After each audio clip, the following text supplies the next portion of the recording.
किस्मत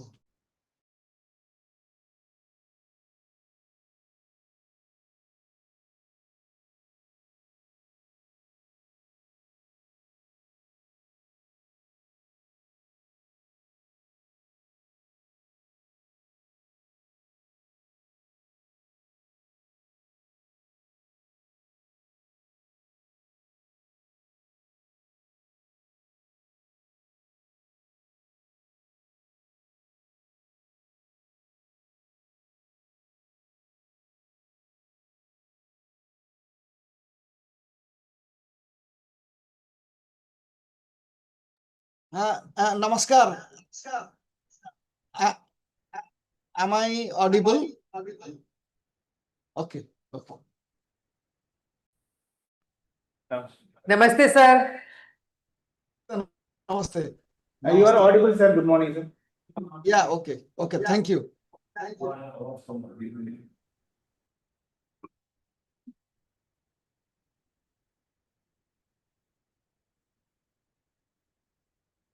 थोड़ा सा बड़ा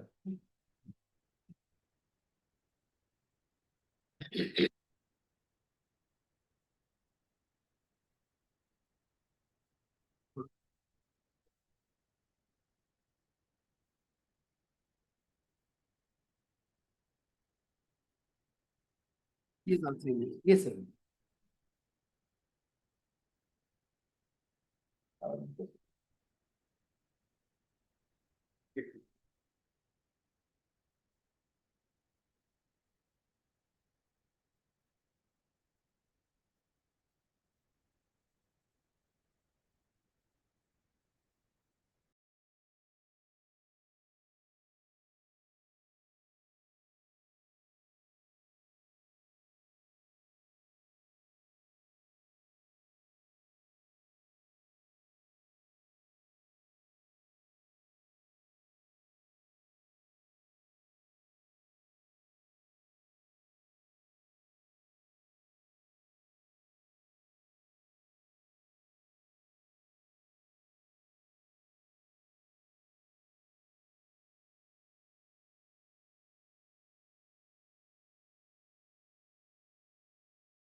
इंट्रोडक्शन बोल लो ये वाले इंस्टीट्यूट का और 1 मिनट निकल जाए फिर बोल 1 मिनट हो जाए 10 तब बता देना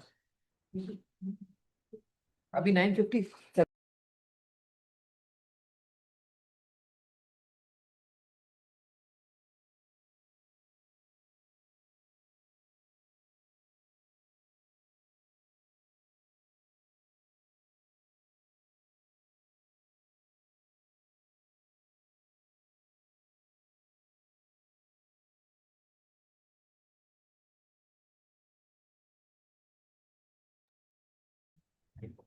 Namaskar.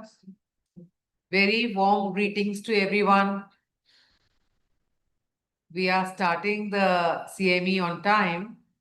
We were waiting a little for our dean cum principal to come and join us so that we do an small inaugural session with her, and then we properly start the CME.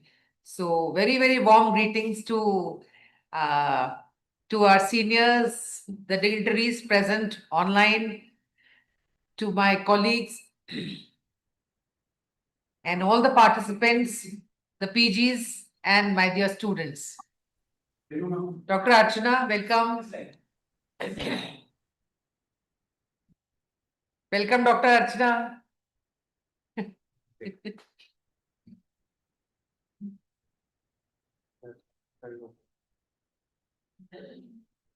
It's good to see Pal sir after a long time, sir. Namaskar.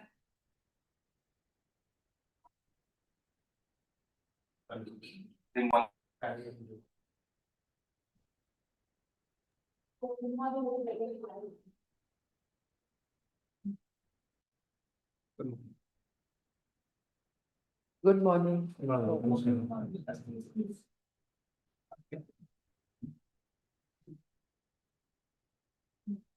So welcome you. I welcome you all. Warm greetings from the Himalayan Institute of Medical Sciences and Swami Ram Himalayan University.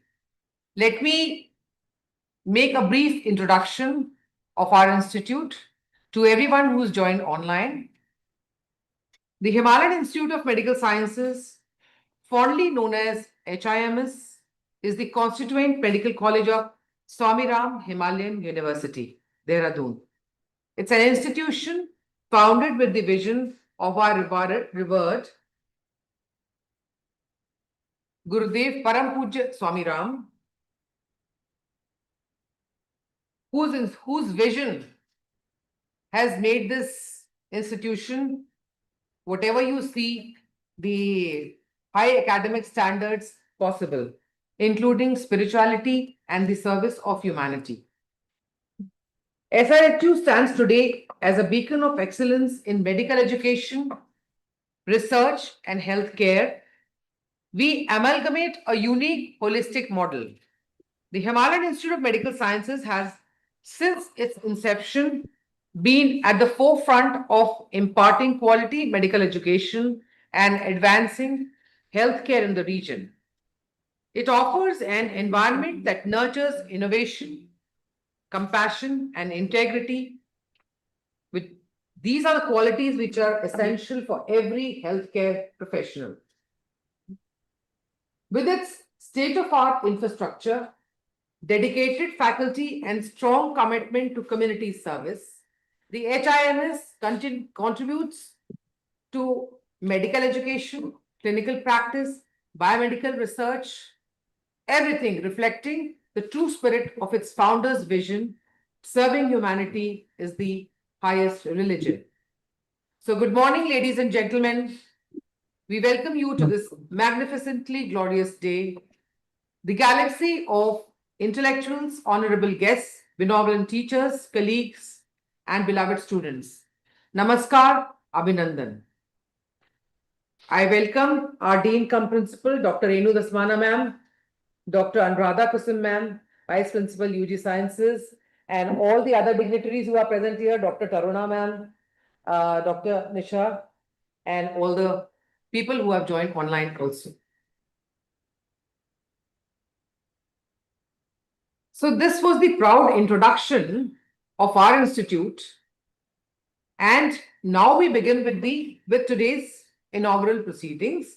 Let me just brief a little bit about today's CME.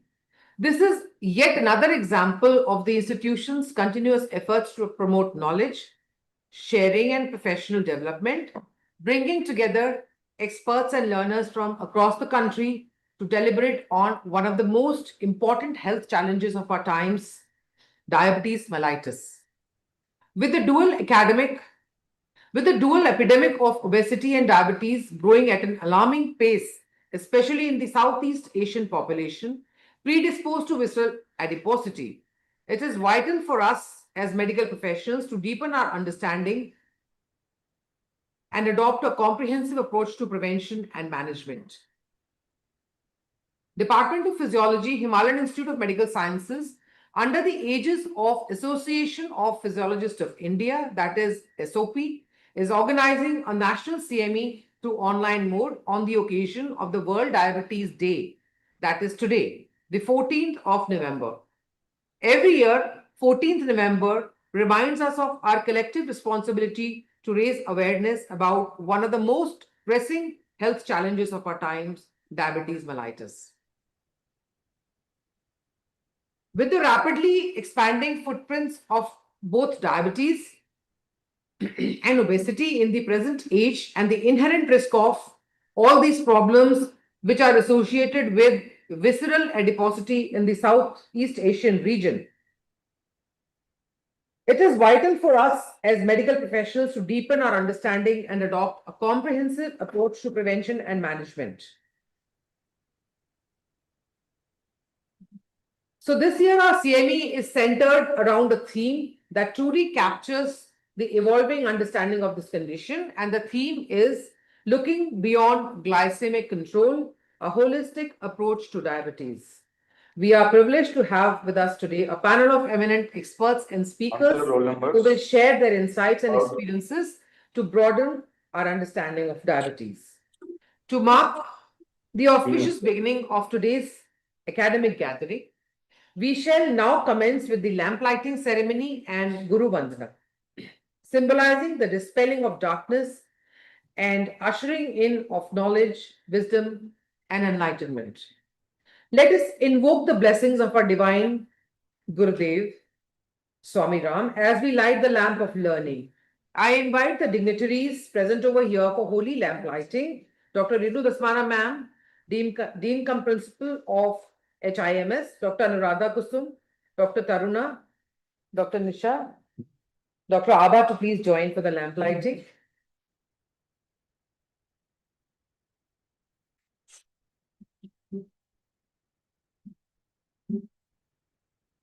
Jnanamulam Gururmurtim Pujamulam Guru Padam Mantramulam Gururvakyam Mokshamulam Guru Kripa Brahmanandam Parama Sukhadam Kevalam Jnanamurtim Dvandatitam Gagan Sadrisham Tatvamasyaadilakshayam Ekam Nityam Vimalam Achalam Sarvadhi Sakshi Bhutam Bhavatitam Triguna Rahitam Sadgurum Tvam Namami Sadgurum Tvam Namami.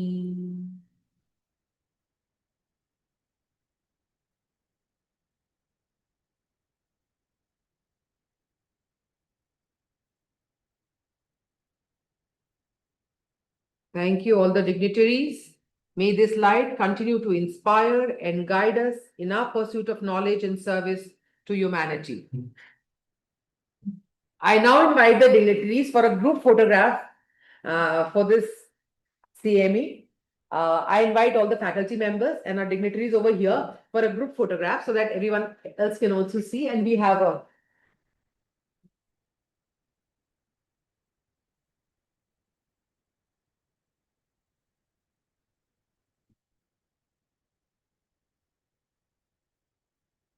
it is not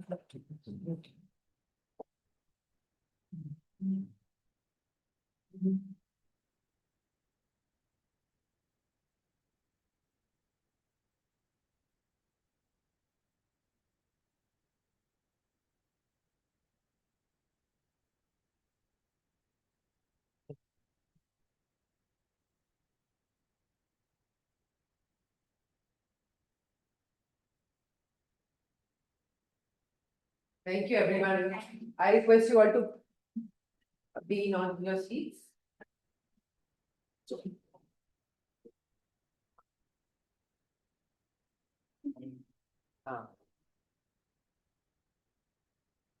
I now again formally welcome our Dean cum Principal, Dr. Renu Usmana ma'am, and I request Dr. Neha to please felicitate and present a proudly compliment, and also Dr. Awa to please to present her with a flowery compliment, the bouquet.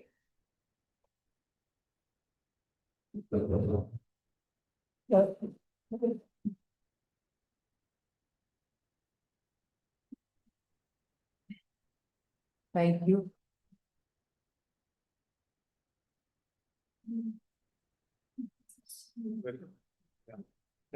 We start with the welcome address. Dr. Abha Srivastav has been the driving force behind the CME. Her vision and leadership has played a pivotal role in conceptualizing today's event, and its theme is a brainchild. She builds a great team around her and leads it successfully. It is my privilege to invite the organizing chairperson, Dr. Ava Srivastav, Professor and Head, Department of Physiology, Himalayan Institute of Medical Sciences, to deliver the welcome address. I warmly invite you, Dr. Ava, to address this gathering. Thank you, ma'am. Good morning and warm greetings to everyone from Himalayan Institute of Medical Science. It gives me immense pleasure to extend a warm welcome to all in the National CME organized on the World Diabetes Day by the Department of Physiology, Himalayan Institute of Medical Science, Swami Rama Himalayan University, under the banner of Association of Physiologists of India. With immense pleasure, I extend a warm welcome to our Dean cum Principal, Dr. Renu Daswana ma'am, whose continuous encouragement and guidance has always motivated us to pursue academic excellence. Ma'am, we are deeply honored to have your gracious presence today with us. I welcome Dr. Anuradha Kusum ma'am, Vice Principal Undergraduate, Dr. Taruna Sharma ma'am, Head of the Department Pharmacology, for the gracious presence in the event. A special and respectful welcome to Professor Dr. G.K. Pals, General Secretary, Association of Physiologists of India. We are truly honored to have you serve with us today. Your continuous guidance, encouragement, and support has played a major role in strengthening our community of physiologists. We sincerely thank you, sir, for your kind permission and support to conduct this CME under the banner of Association of Physiologists of India. On behalf of entire organizing team, I once again extend a warm and respectful welcome to you, sir, and express our heartfelt gratitude. A warm and heartfelt welcome to Dr. Latika Mohan, President, Association of Physiologists of India. Organizing team extend a warm welcome and greeting to Professor Narsingh Verma, former President of SOPI. A very special welcome to all the eminent speakers and chairperson who kindly agreed to be the part of the CME despite of the busy schedule. Your expertise and insight will inspire all of us to look at diabetic care in a holistic approach. I extend my greetings to all the participants who have joined us from the various parts of the country. Your enthusiastic participation in which makes the program meaningful and successful. The theme for today's CME, Looking Beyond the Glycemic Control, a holistic approach in diabetes, emphasizes the need to view diabetes not merely a metabolic disorder, but a disease that affects physical, mental, and emotional well-being of a person. True diabetic care is about nurturing the mind, body, and soul of every diabetic patient. I hope that this CME will enrich our knowledge, inspire collaborative thinking, and help to provide better healthcare to every diabetic patient. Once again, I extend a warm welcome to each one of you. Thank you so much. Thank you so much, Dr. Abha, for your warm and inspiring words. Your message beautifully sets the tone for the academic deliberations ahead. It's our privilege to have with us Dr. Renu Dasmana, who is Dean cum Principal, Himalayan Institute of Medical Sciences, and is a distinguished ophthalmologist with over 23 years of teaching experience, maybe even more. She has authored 83 publications and has a keen interest in vitreoretinal and phacoemulsification procedures. Dr. Renu has been honored with many awards, including the Best Clinician Award, recognizing her excellence in clinical practice and medical education. She is a wonderful orator too, which we will hear now. Dr. Renu's visionary leadership and constant encouragement has been a source of strength for both the faculty and the students. Under her guidance, HIMS continues to uphold the legacy of Swami Rama by combining compassion, service, and academic excellence. Ma'am, we request you to kindly share your words of wisdom and address the gathering, and we call it a special address.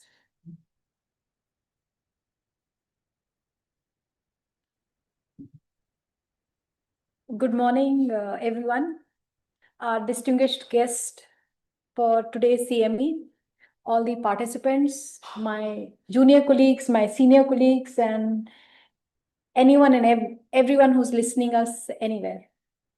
It's an immense pleasure to know that Department of Physiology is doing this, celebrating this day, making it memorable, bringing so many people from different type of clinical work scenario which affect one or the other facet of diabetes, whether it is nutrition, whether it is physiology, whether it is yoga, whether it is even the endocrinology and the endocrinologist. And it is something which is very nice because ultimately, unless we bring everybody on the same platform, things will not move. So, as I begin, I would like to share two of my experiences. One on this side of the table and one on the other side of the table. Yes, I'm a vitreoretina surgeon. I've spent 22 years practicing retina now. In those 22 years, what I realized was the spectrum of my patient has changed. The age at which they lose the reading, writing vision has changed. The need for repeated treatment has changed. The spectrum and the kind of profile that I was dealing with earlier and now has totally changed. Now my patients are much, much younger. Most of the patients do have CKD or hypertension or any of the other things which is usually associated with diabetes. I do get a lot of young patients with anxiety or depression. I get patients who do not have enough medical help or medical aid or finances to take regular treatment, which is of course expensive.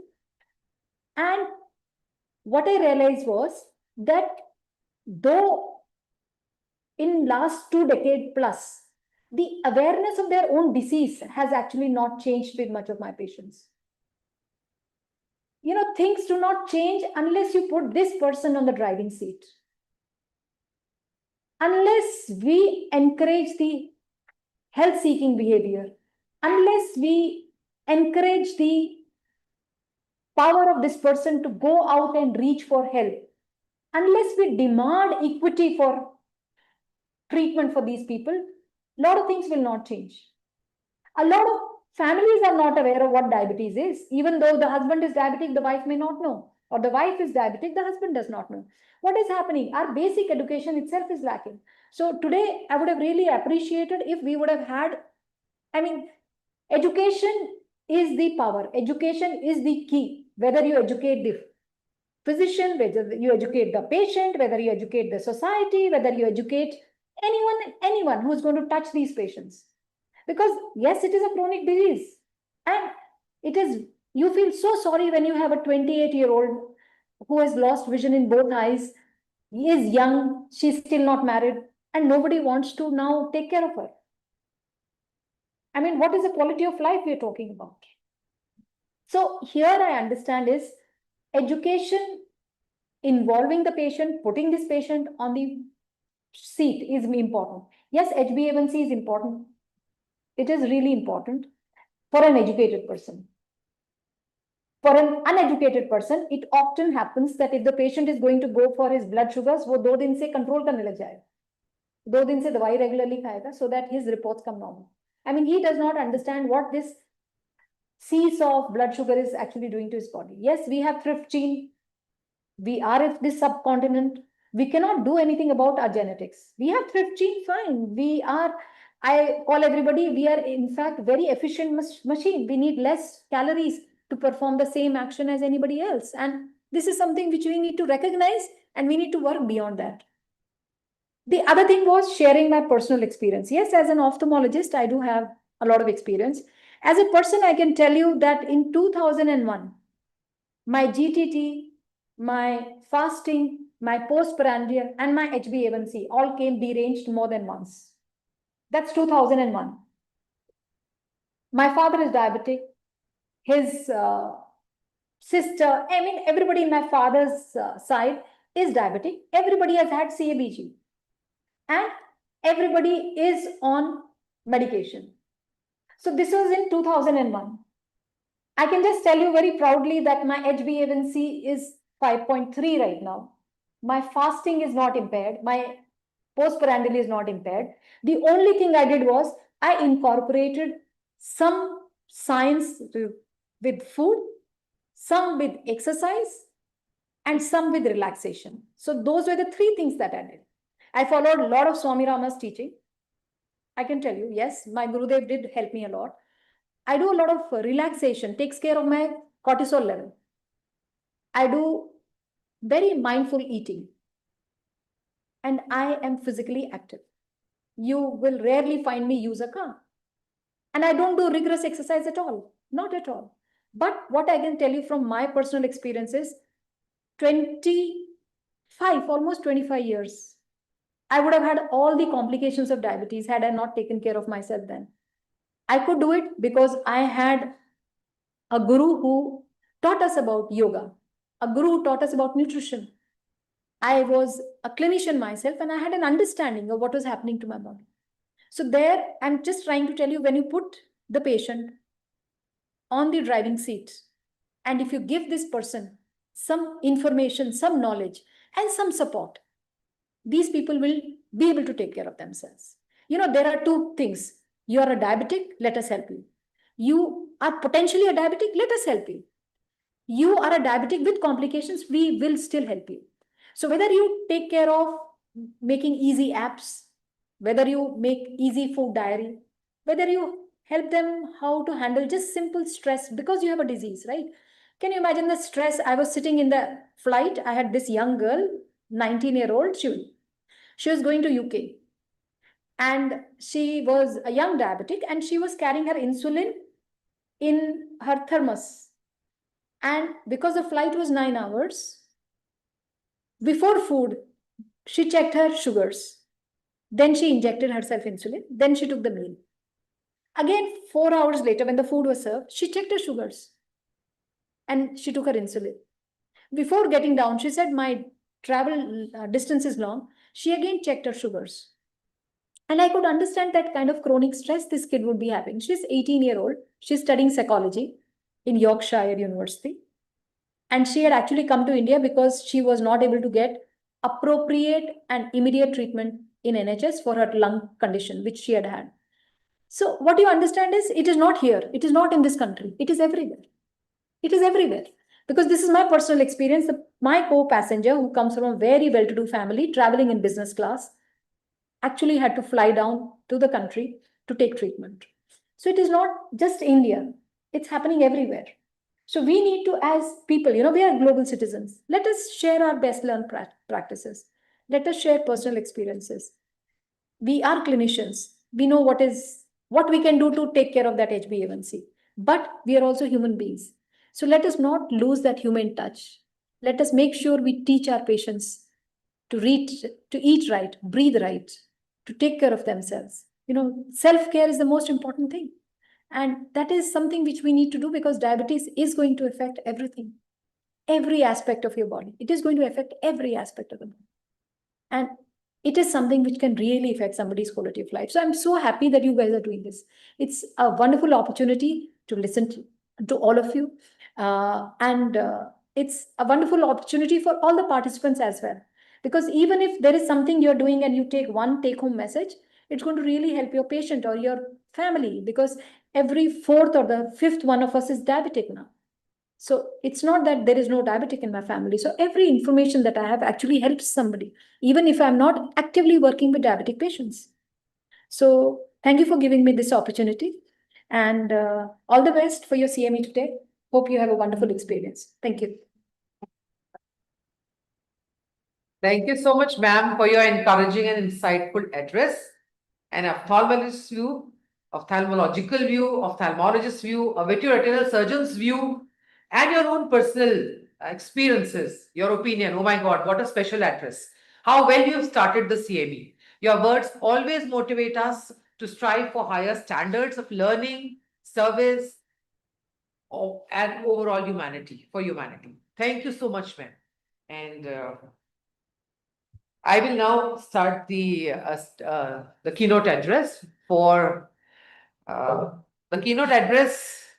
Sir is already here, so it's our great honor to welcome Dr. Gopal Krishna Pal, a distinguished physiologist and an academic leader, currently professor in the Department of Physiology at JIPMER, Puducherry.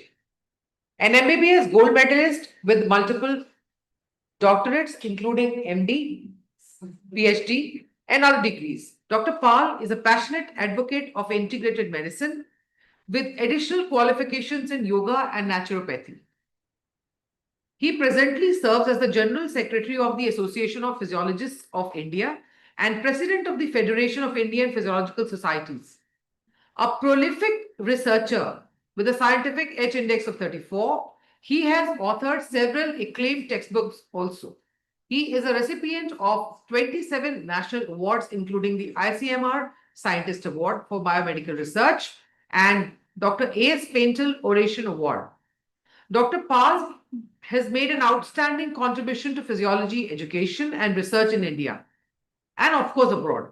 He has also been the driving force behind India's first DM course in clinical and interventional physiology. I will repeat this sentence once again, sir. This is one of the greatest achievements we've seen in our physiology era.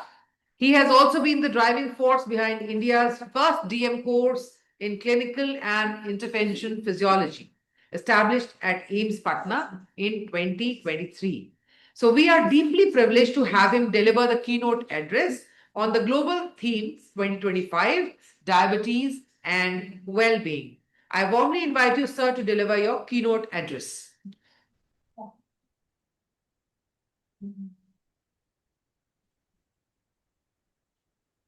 मेरे को ये board खुलेगा।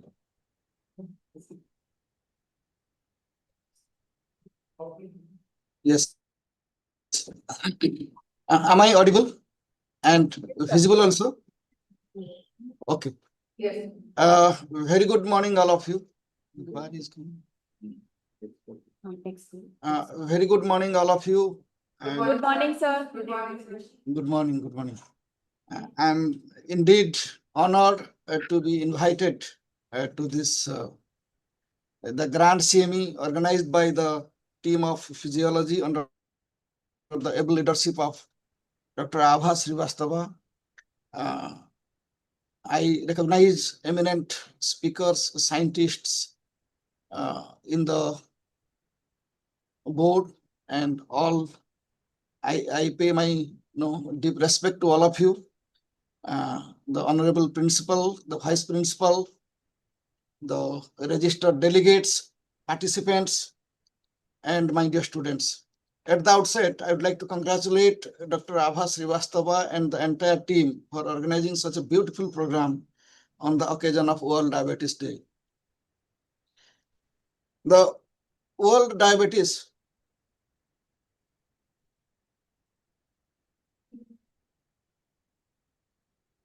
the November 14, the World Diabetes Day, it is mainly for raising the global awareness and improve the outcomes of 537 millions of people estimated to be living with diabetes, and The objective is to improve the mental health, physical health, in addition to the diabetic condition, the treatment.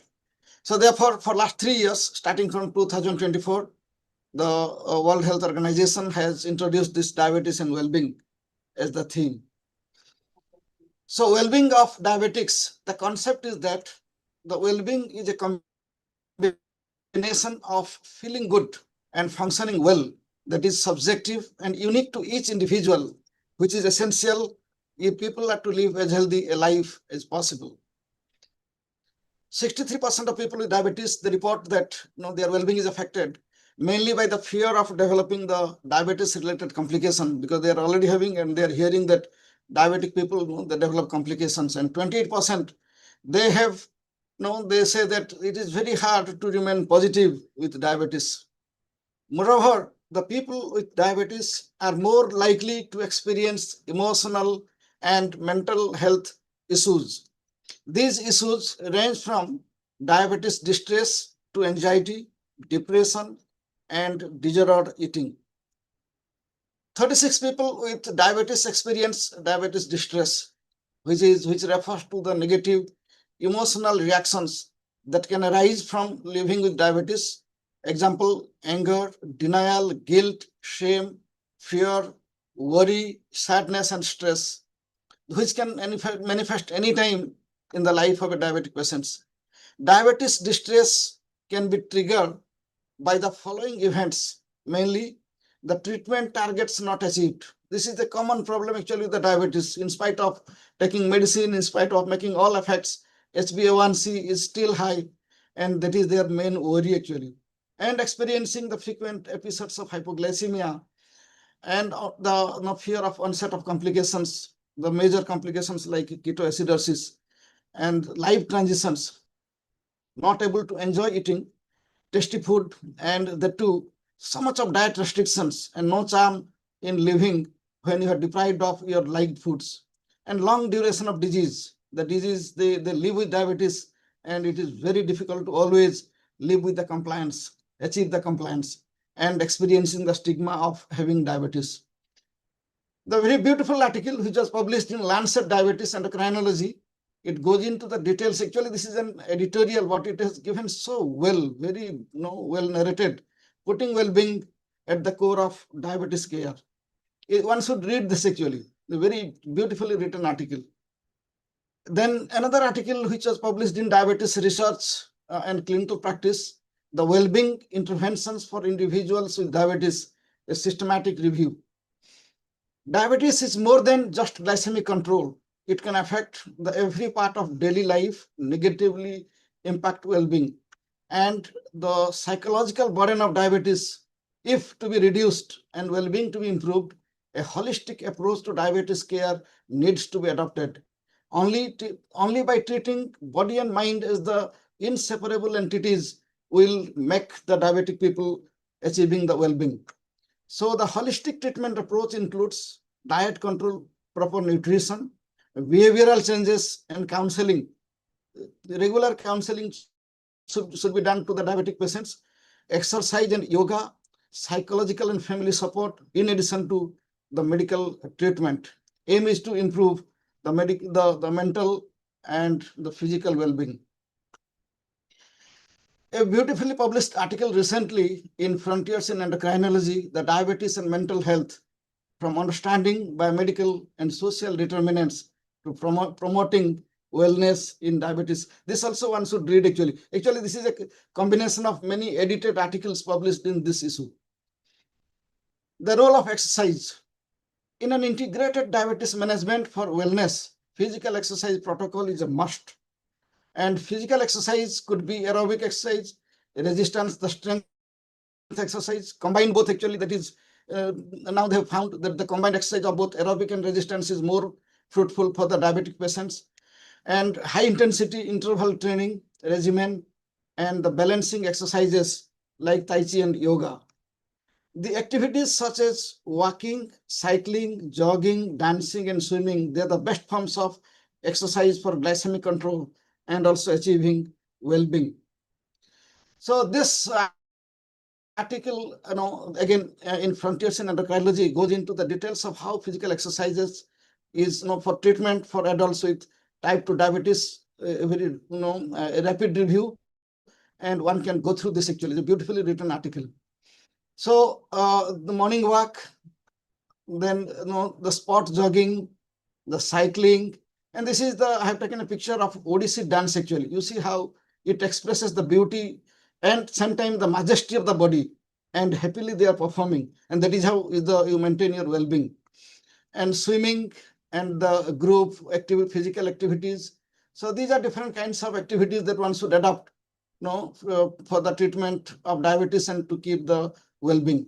It has been reported that regular practice of exercise enhances insulin sensitivity, mitochondrial function, improves glycation control, and in addition to that, most important, it improves mood and well-being of the patients with diabetes.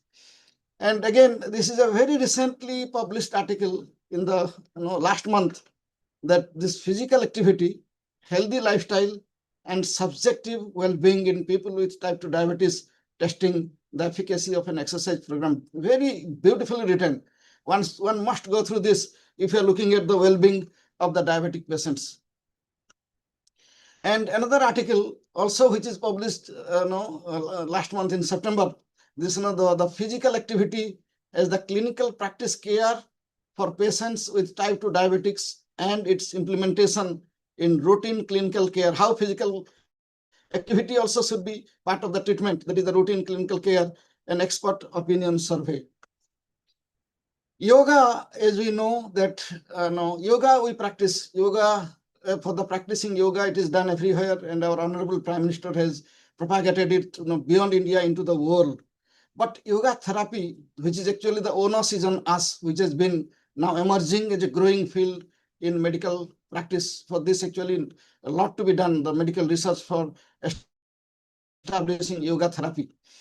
So the primary goal of yoga is not merely to achieve the physical fitness, but harmonization of mind, body, and spirit, promoting balance, awareness, and the inner peace. So yoga is for holistic health.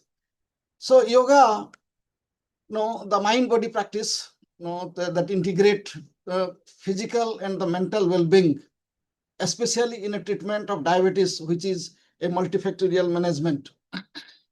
Yoga improves psychophysical, the mind-body health, which is best suited for the comprehensive diabetes management. This is an article, which again published in 2016, that goes into the details of how yoga as a therapy for type 2 diabetes patient. Hatha yoga, Iyengar yoga, and Ashtanga yoga that are popularly accepted by many. It includes postures, the asanas, the pranayama, the Surya Namaskar, which is combination of asana and pranayama, that all the 12 steps, each one is an asana, and there is a breath control, the breathing control in Surya Namaskar, and concentration, dharana, and meditation, along with cleansing techniques. I'll not go into the yoga because you have a topic actually on presentation of yoga.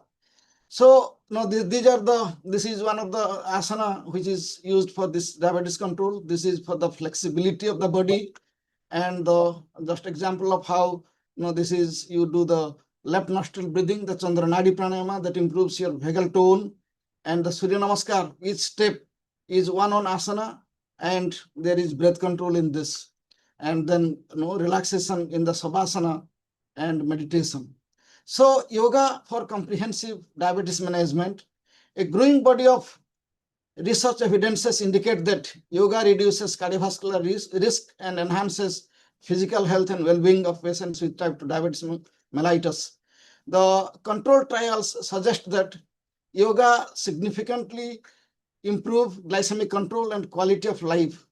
And recently we have conducted a study from our department, the RCT, and we found actually the 12 weeks practice of structured yoga not only decreases the disease activity, cardiovascular risk, and the psychological stress, but improves the HRV well-being and quality of life of type 2 diabetes mellitus patients. So findings suggest that other findings also, yoga lifestyle protocols, YLPs, improve glycemic control and overall health and the well-being of the diabetic patients. Yoga improves vagal tone, decreases sympathetic tone, increases insulin secretion, and improves glycemic control. And most important, it improves the well-being with the effective glycemic control. Yoga should be part of the treatment protocol as it has the holistic approach to diabetes management.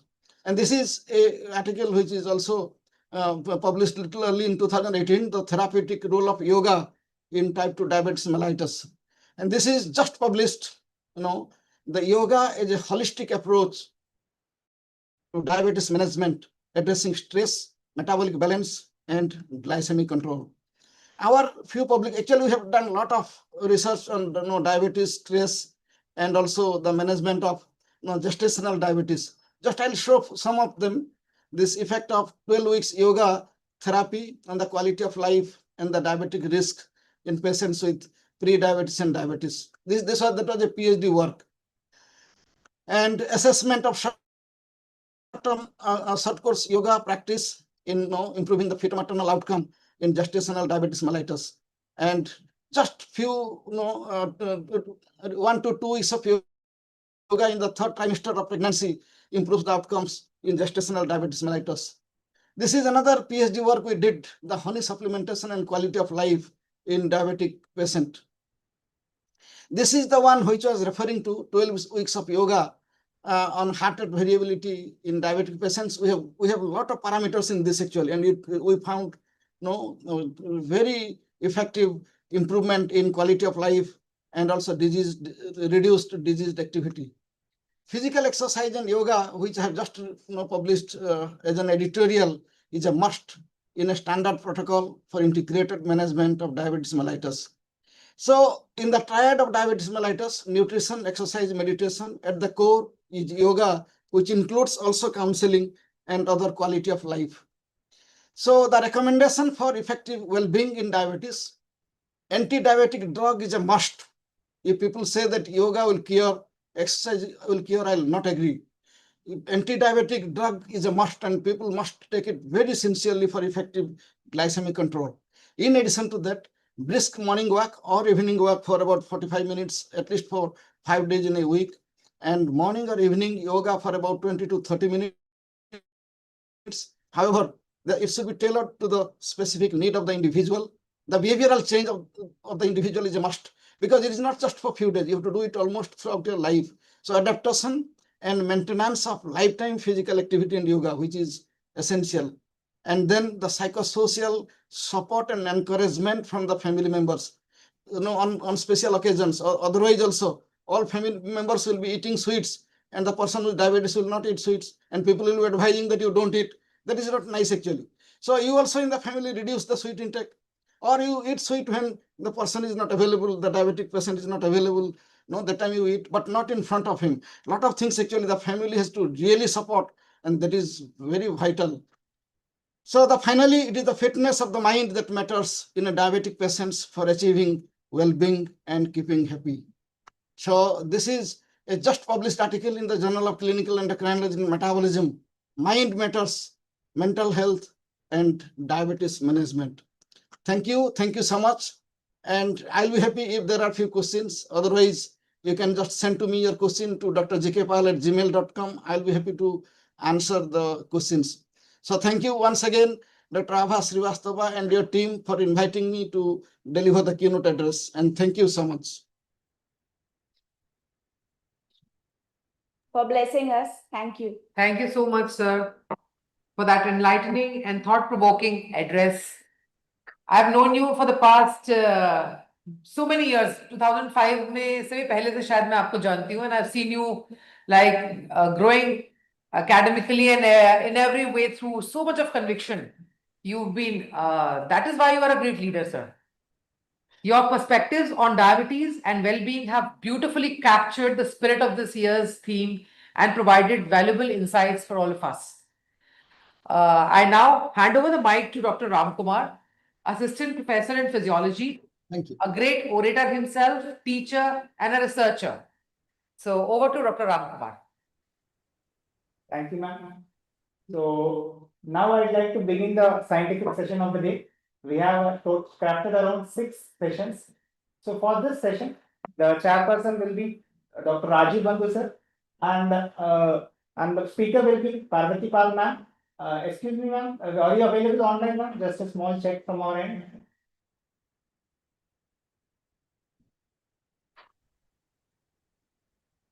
I could see. I think ma'am is right now. Ma'am is not has joined us in the Zoom meet. So we would like to move on to the next session. So this session will be chaired by Dr. Sunita Mittal ma'am. The session topic is diabetes and its challenges in mental well-being. So first, I would like to introduce the chairperson. For this session, I'll just display the chairperson's CV also. Just a minute.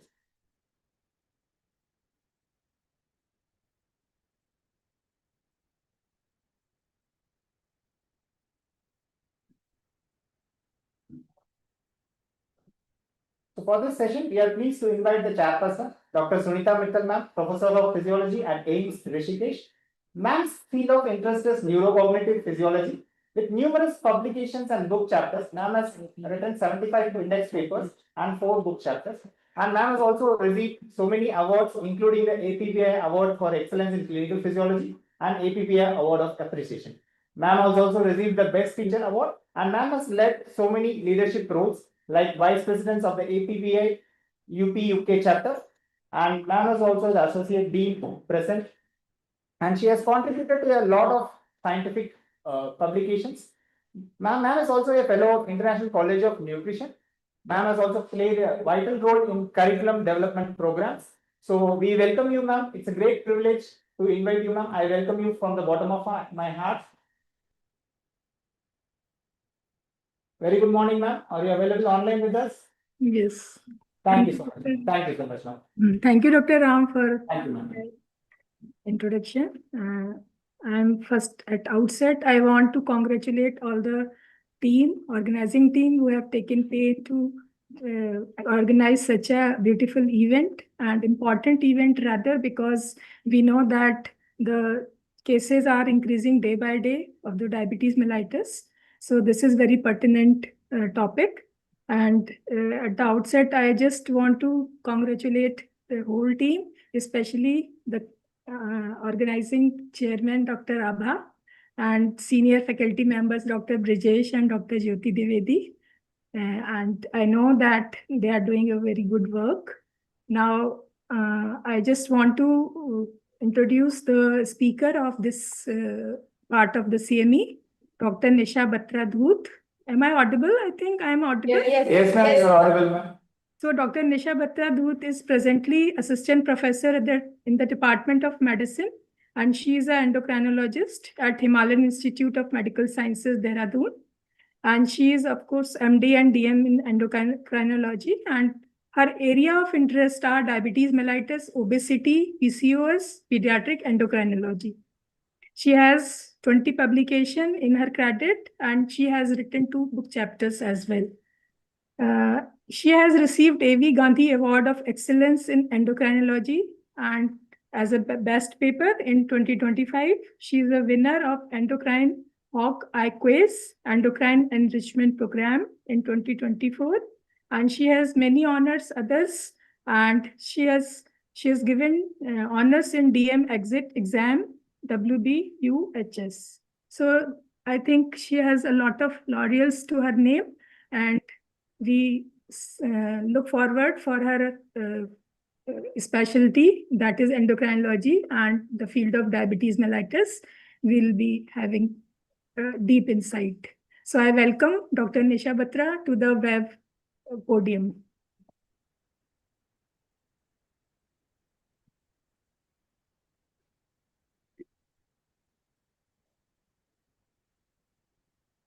Good morning, everyone.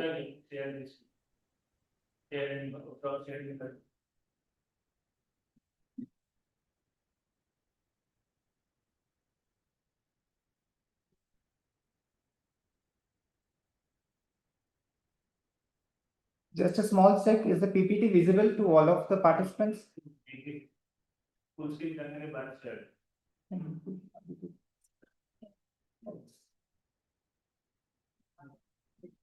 Excuse me, ma'am, can you see the slides? Yes, I am able to see. It is the first slide which is posted here. Yes, ma'am. Thank you for your kind introduction, ma'am. And thanks to the organizing committee for giving me the opportunity to talk on a very important yet overlooked topic, diabetes mellitus and its challenges for the mental well-being. So this will be the flow of my presentation. I'll first discuss about why mental health matters in diabetes, what is the global and the national burden, then explore the mind-body connections, how stress and glycemia actually interplay together. What are the struggles dealing when we talk about identification of the problem, and at the end, we'll discuss about various strategies for the management of this issue.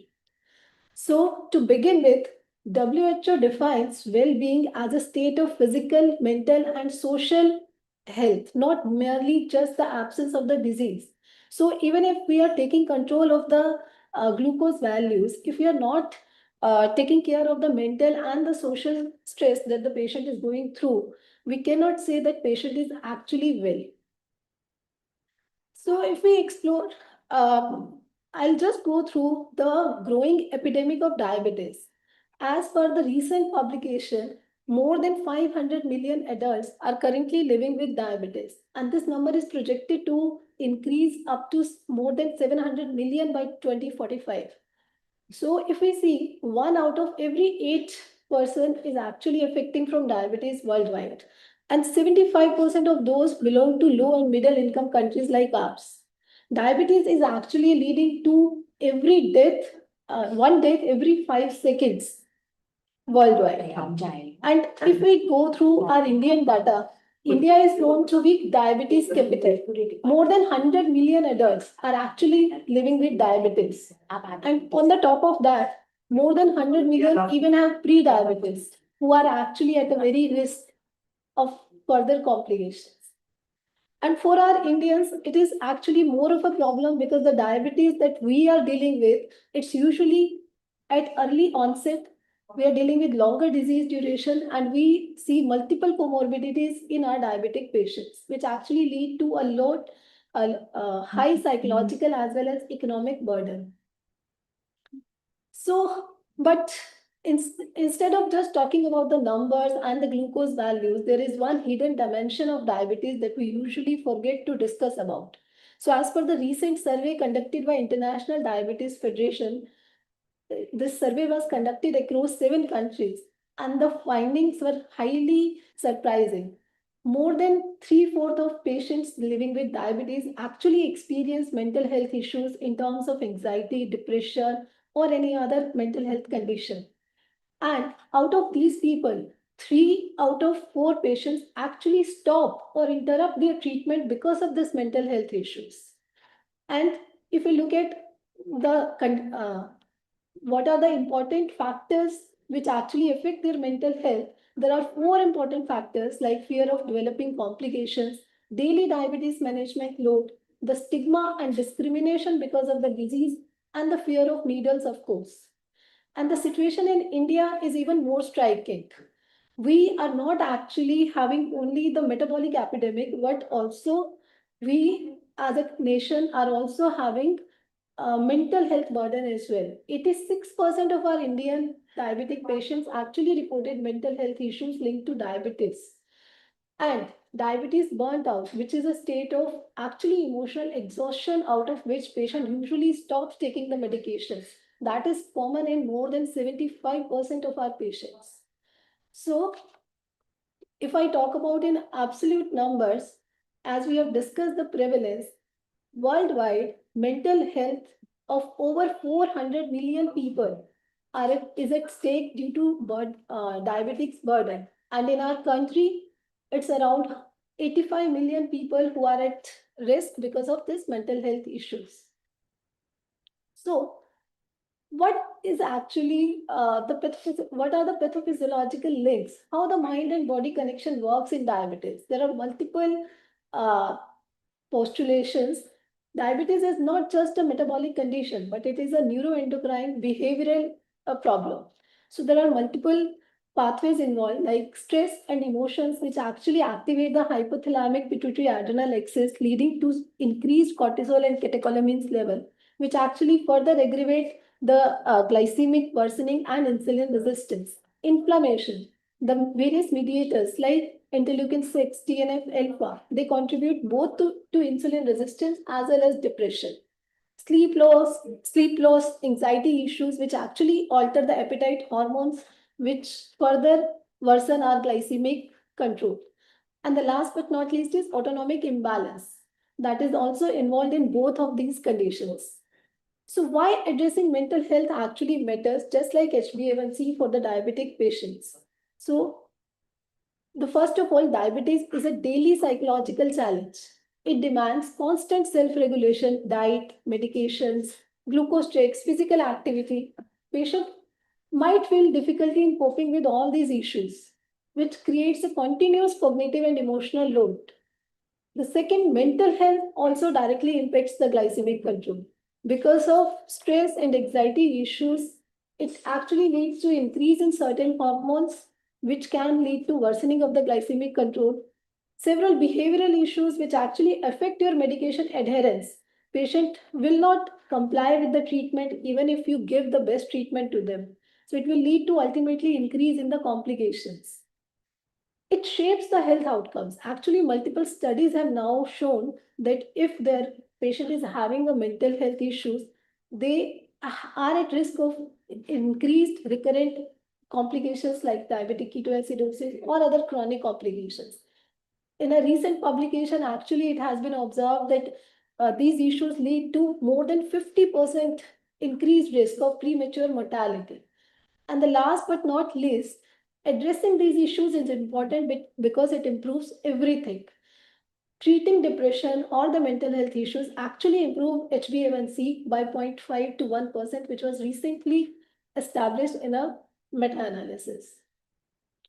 So I'll just go through a traditional clinical workflow, what we as a physicians are taught and what we practice while dealing with the chronic diseases.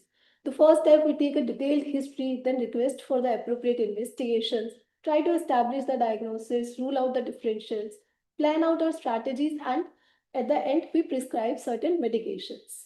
So this is how it works for the diabetes as well. And sorry, it's not moving.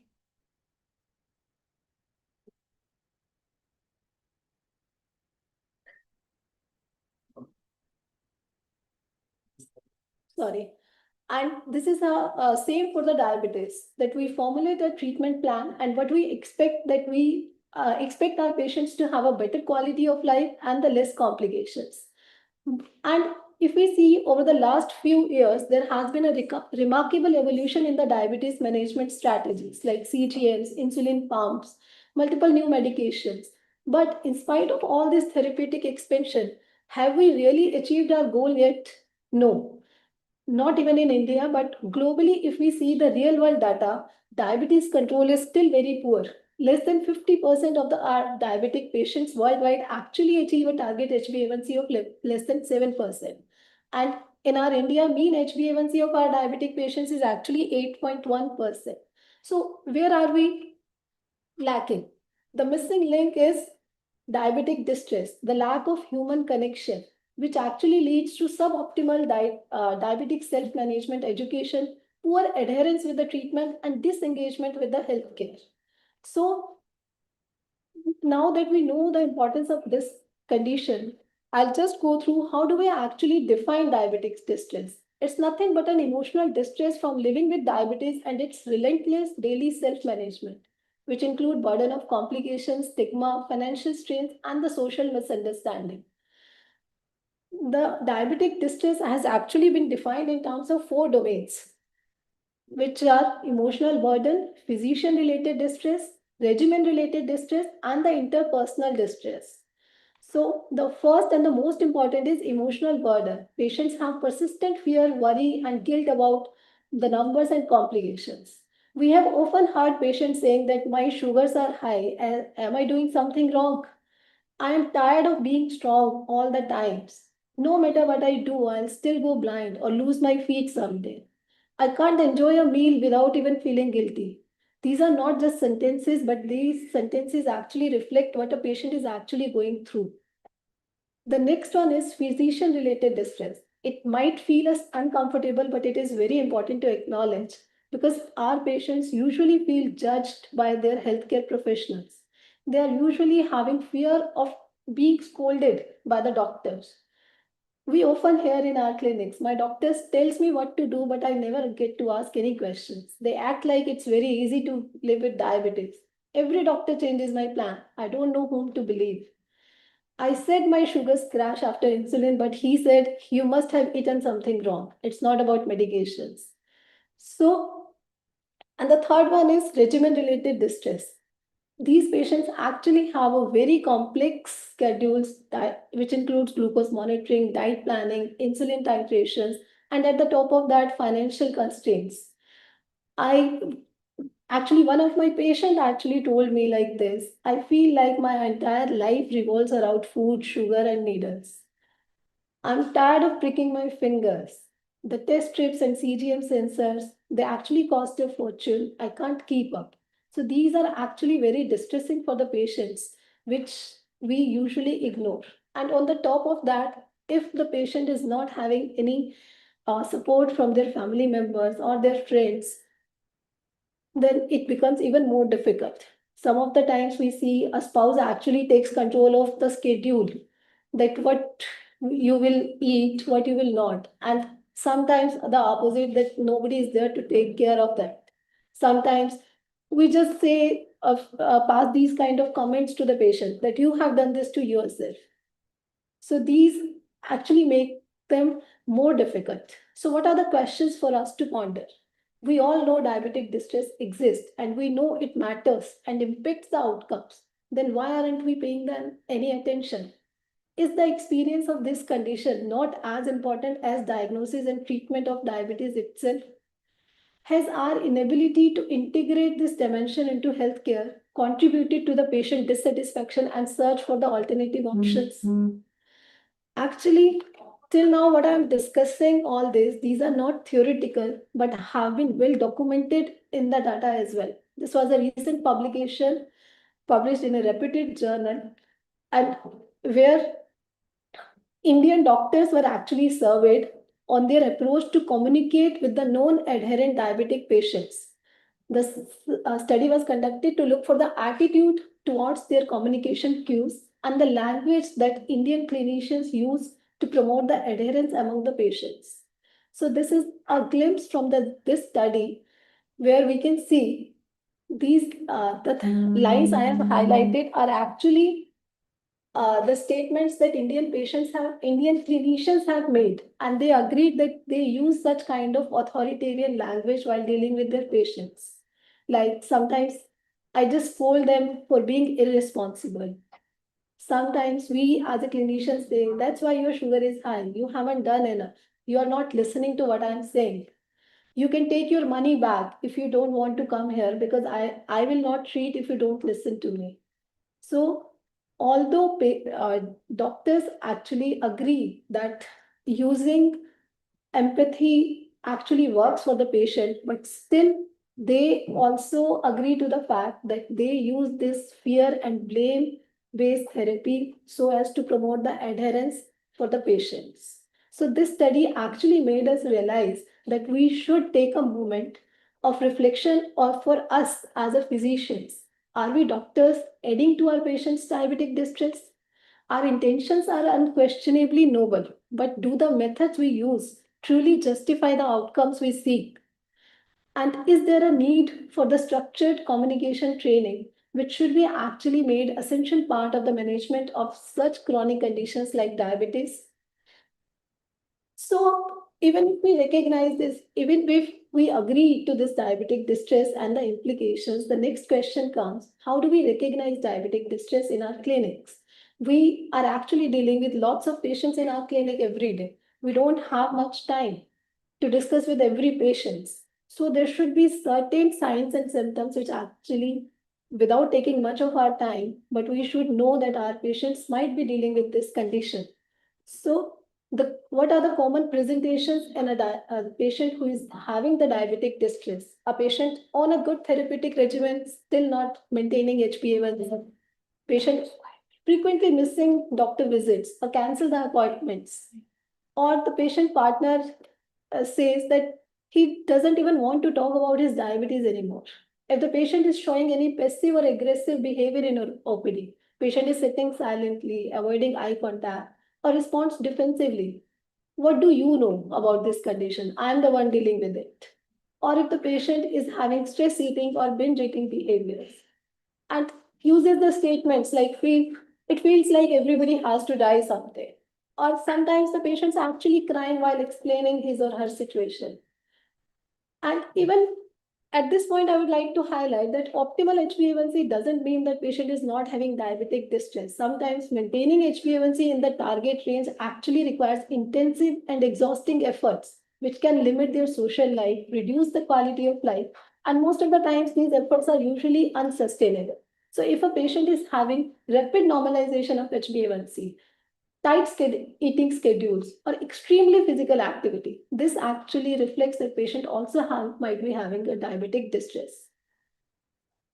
And when does diabetic distress actually peak? It peaks at the time of diagnosis or when you're adding a new drug or insulin, at the time of diagnosis of any complications, at the time of hospitalization, and very common in the women going through perimenopause.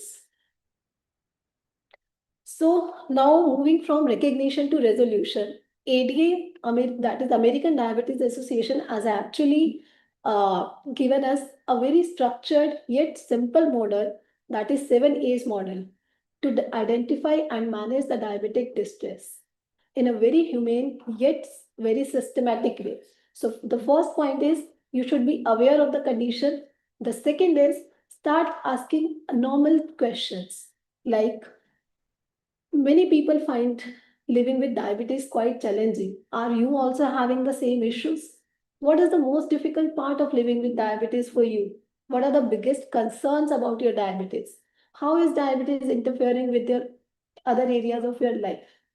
And these questions need to be asked on a regular basis. The next part is you should, and actually this is the most important, always acknowledge the person's daily efforts, because the validation for a patient can also reduce the diabetic distress. Using the terms like, I can see how much effort you have been putting in. You are monitoring, you are planning meals, taking regular diets. It's actually a lot to handle every single day. Normalize your negative emotions. Even if the HbA1c is not in control, you can use this language instead of saying that you are not doing anything. Use such kind of language, even though your results might not be perfect, but the work you are doing matters and it actually deserves a recognition. Encourage collaboration and shared planning. Okay, you are not having good glycemic control, but there is always something that we can do. So let's find an approach together that actually feels to be more manageable. And the next step is either assist or assign. If you think patient is dealing with a severe or persistent diabetic distress, or patient is having a coexistent depression or any other major stressors in addition to diabetes, and you don't have much time or you don't think you can handle the situation on yourself, you should always assign the patient to a psychologist or a person who is having expertise in dealing with such situation. But again, be cautious while you are referring the patient to your psychologist, because patient might feel it otherwise. Always seek their permission. Like, I think it's better to discuss with some other person. It's better to involve somebody in our discussion so that you can have a better management. And if they agree only, then do it. So, and the take home message is diabetic distress is actually the emotional burden and frustration arising from the demands of diabetes self management. It affects more than 50% of people with diabetes. Higher level are associated with suboptimal self care, poor outcomes, and poor quality of life. There are certain screening tools like problem area in diabetes scale or the diabetic distress scale, which actually help us in early identification and guiding discussions. Management is most effective when integrated within the routine diabetic care. and involving empathy, education, and collaborative support. So to conclude, I'll just like to say even the most evidence-based prescriptions don't work if the patient engagement is not there. So for bridging science and care, it's the human connection that actually makes it work. Thank you. Thank you so much, ma'am. Now over to the chairperson. Congratulations, Dr. Nisha. You have Thank you, really covered a lot practical aspects in your talk, and it was very clear and very well presented. And Thank you, ma'am. the thing is that your approach is patient-centric. Often we forget usually the specialists get engrossed in the treatment so that they usually forget the human part of the patient's approach. So that is very beautiful part which is there, and I really appreciate you for that. Thank you, ma'am. Now, house is open for question. Any questions, please? So if there is no question, I just want to ask something from you, Dr. Nisha, because you are a specialist on it, that you have covered all the psychological aspects in this, but since my field is cognition, so I just want to ask as a physiologist, what is your saying that this cognition, how it is getting affected during the diabetes mellitus? And we know that the dementia, especially precisely we say Alzheimer, there is lot of cognition impairment, and nowadays even it is called as diabetes mellitus 3. Yes. So if at the peripheral level, if we treat this, if we say insulin resistance is getting improved, so will it is going to affect the Alzheimer's also at the central level? Yes, ma'am. Actually, there are multiple theories involved for the diabetes and dementia. Yes. There is definitely the various mediators involved, as well as the frequent glucose excursions, both hyper as well as hypoglycemia. Okay. Especially with every hypoglycemia episode, we say that the patient's cognition is actually gravely affected with every hypoglycemic episode. These Yes, patients actually tend to have early memory losses and dementia-like issues. So there also comes the role of our guidance, that what actually sometimes patients what do, they will not take the medications for the 10 days, and then where prior to the clinical visit they will start taking medications in a very high dose just to make an impression that he's having a good control. They don't understand that these excursions, that hyper and hypo, peaks and troughs, are actually adding to the oxidative stress and multiple issues which actually have a detrimental role in these problems. So definitely this part at least we can prevent by discussing with them. Okay. Thank you so much. Nice hearing you. Thank you so much. Thank you, ma'am. Thank you. Thank you, ma'am. Thank you, Nisha, ma'am. It was indeed a very great session, understanding like the weight of the words. Ma'am has put one thing, that is the weight of the words. Many times we tend to miss out like what the patient is really trying to communicate. So that is one very important thing. So now we conclude the first session. Now we are moving on to the next session. So the session topic is on molecular insights into obesity associated with type 2 diabetes mellitus. So I would like to introduce the chairperson for this session. Just a minute.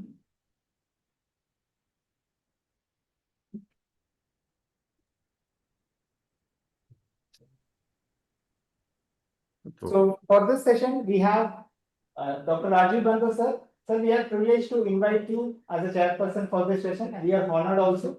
Sir is a professor, director professor, and head in the Department of Physiology, LHMC. And sir's field of interest is neurophysiology and autonomic function test. And I have a very personal relationship, and I have met sir also a few times. I am honored to welcome you, sir, for this session. And sir has numerous publications in national and international journals. So we welcome you from the bottom of the heart, sir. I would like to carry forward the session. Thank you, sir. Over to you, sir. Thank you, Dr. Ram. So am I audible? Yes, sir. You are audible, sir. Okay. So we are extremely honored to have Dr. Parvati Pal and she's a very senior professor from Department of Physiology at JIPMER, Puducherry.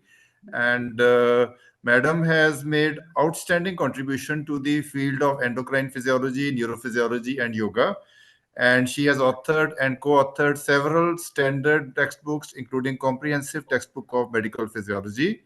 And ma'am has over 150 publications and 1900 plus citations and H index of 26.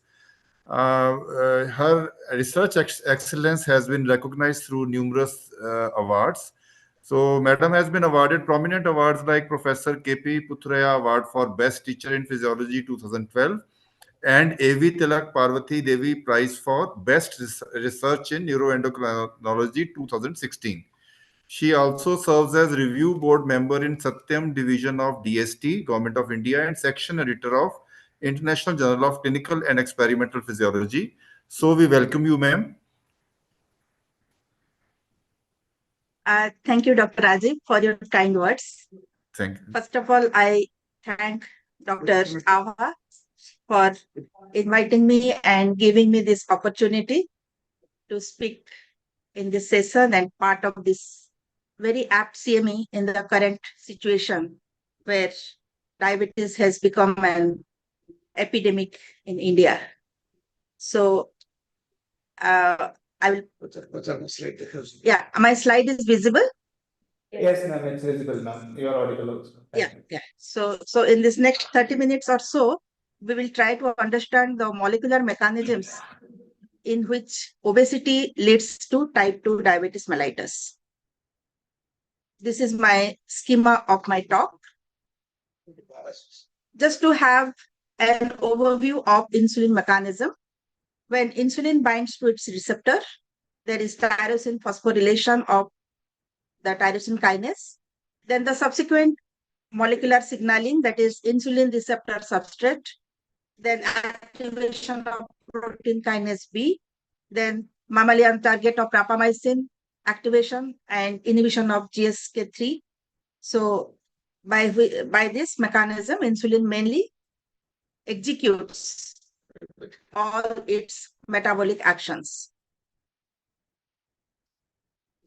The target cells of insulin are basically 4: adipose tissue, liver, skeletal muscle, and pancreas. So, I mean, the beta cells of pancreas where the glucose and insulin, these mechanisms are executed. So here what you see, I have highlighted the adipose tissue. So in the adipose tissue, the aberrant accumulation and expansion of adipose tissue in obesity creates a microenvironment characterized by hypoactive fatty acid metabolism, cellular stress, and pro-inflammatory perturbations, which results in an increased lipolysis, oxidative stress, hypoxia due to fibrosis, and insufficient angiogenesis. So you can see the enlarged adipose tissue where there is, because of this enlargement, there is hypoxia and increased oxidative stress, angiogenesis, and fibrosis. This picture is more clear with this diagram, where we can see as the adiposity increases, because of the hypoxia, there is adipocytes death. So this dead adipocytes, they form the crown-like structure by the surrounding macrophages. Whereas as the adiposity increases, the macrophages become M1 type macrophages which secrete more inflammatory cytokines. Adipose cells surrounded by the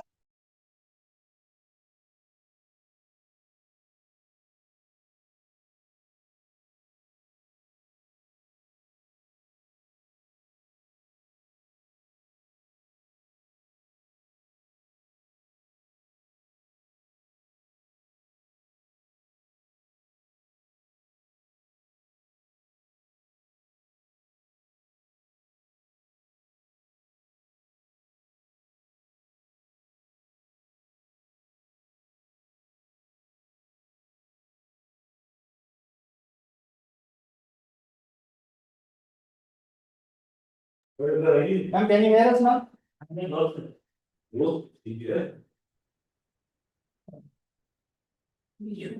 Just a minute break, ma'am. We'll try to reconnect with ma'am. The delegates, just give us a 2 minutes.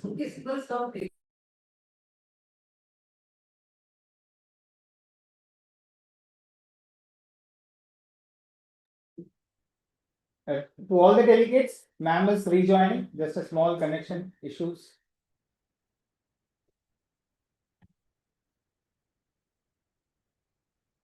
Ma'am is back online. Over to you, ma'am. Sorry for the inconvenience. So, problem. what you see in the enlarged adipose tissue, there is hypoxia, oxidative stress, leading to increased oxidative stress, inflammation, and fibrosis. So, this obesity-associated adipocyte apoptosis appears to be the primary event underlying insulin insensitivity. Along with that, there is associated infiltration of macrophages and the release of macrophage chemoattractant protein MCP1 that plays a crucial role in the recruitment of macrophages.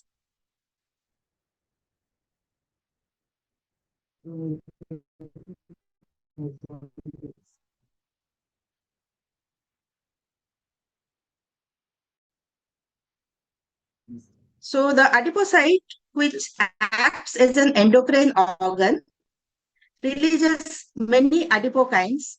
Most of them are, when in excess, are harmful to the body, except one, that is adiponectin, in which instead of the tyrosine phosphorylation of insulin receptor substrate, there occurs serine phosphorylation of insulin receptor substrate, and that inhibits the insulin signaling.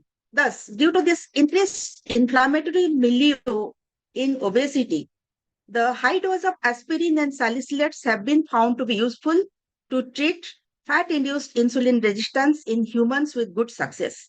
And these drugs are, their mechanism of action is by inhibition of NF-kappa beta or IKK beta. So coming to leptin, which is having the similar mechanism of action, that is, it works through the JAK-STAT pathway. It shares a common pathway with insulin. Normally, it inhibits hunger and inhibits the secretion of insulin. However, in obesity, there develops insulin resistance. Leptin level increases and the effects are not seen. So this higher leptin level inhibits tyrosine phosphorylation of insulin receptor substrate, inhibits release of insulin by inhibiting the ATP sensitive, dysregulating the ATP sensitive potassium channels, inhibits lipid synthesis, and promotes fatty acid oxidation. So, hyperinsulinemia in obesity is also evidence of leptin resistance. And when leptin level is higher, it upregulates a protein called suppressor of cytokine signaling 3 protein. The suppressor of cytokine signaling 3 protein, as you see in this picture, it normally inhibits the JAK-STAT pathway and inhibits the insulin action.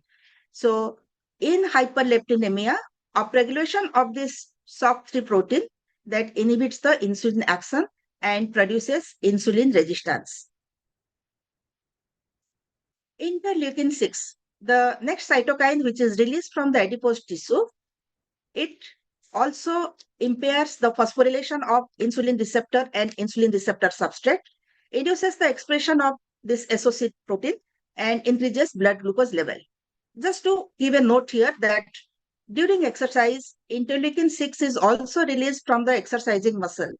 However, the exercising muscle IL-6 is beneficial to the body, whereas the increased enlarged adipocytes, when they release IL-6, that is harmful to the body.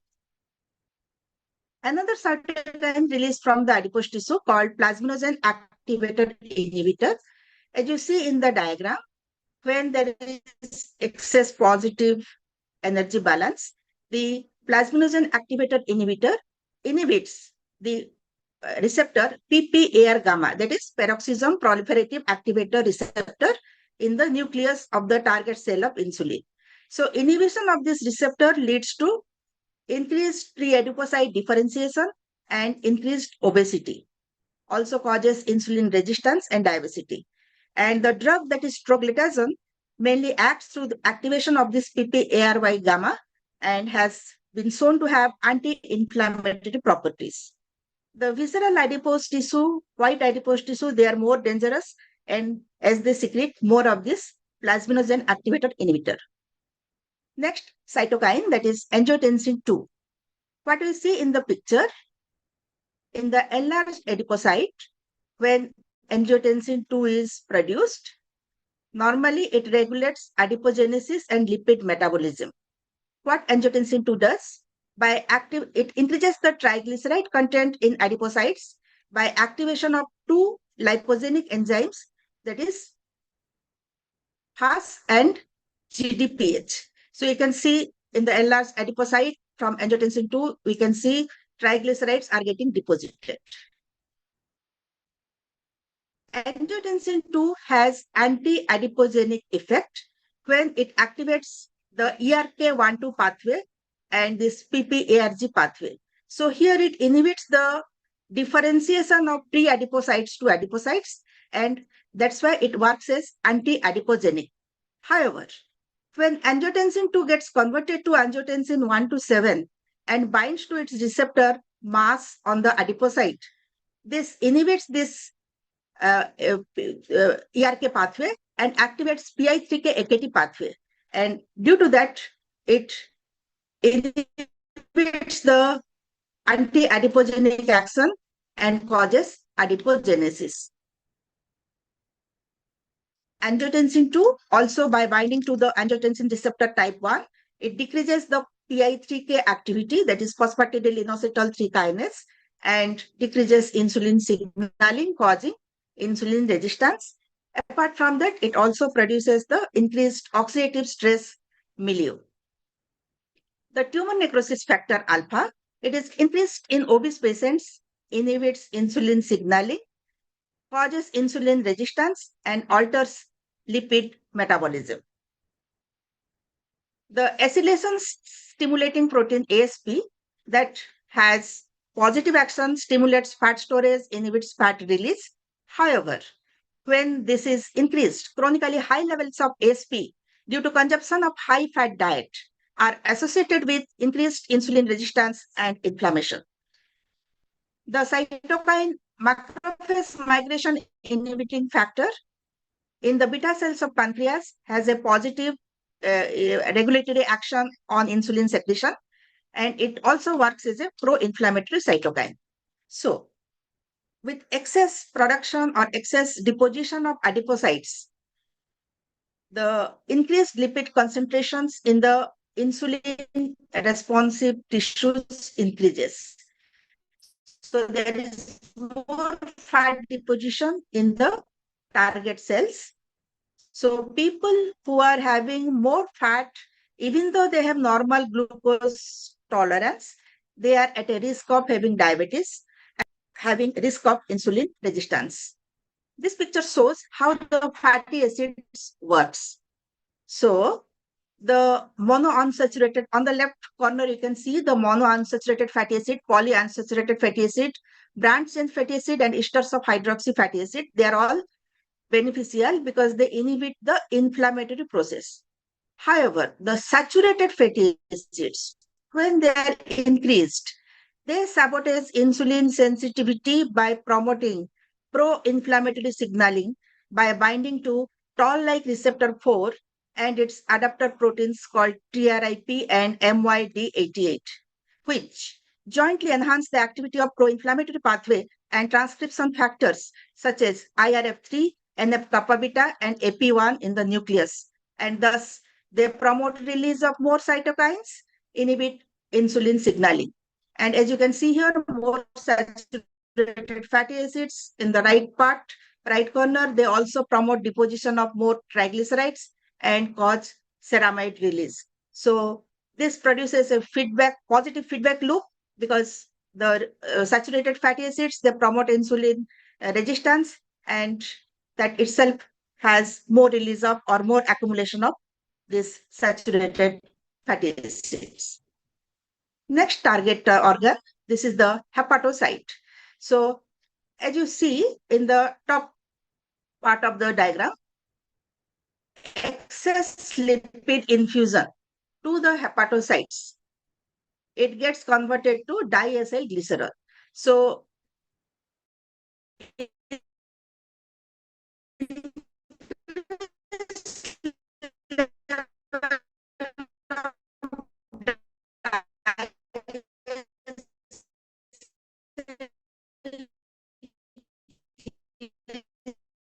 Ma'am, your voice is breaking.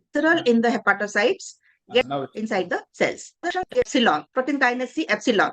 Yeah, DAG activates protein kinase C epsilon and it inhibits the tyrosine kinase activity of insulin receptor, and it also stimulates this GSK3 activity by which glucose synthesis or glycogen synthesis is inhibited. Also, this increased DAG level, it inhibits the phoxoprotein. So when phoxoprotein is inhibited, it translocates to the nucleus and there it activates the other enzymes, that is the enzymes of gluconeogenesis such as phosphoenol pyruvate carboxykinase and glucose 6-phosphatase, causing more neoglucogenesis.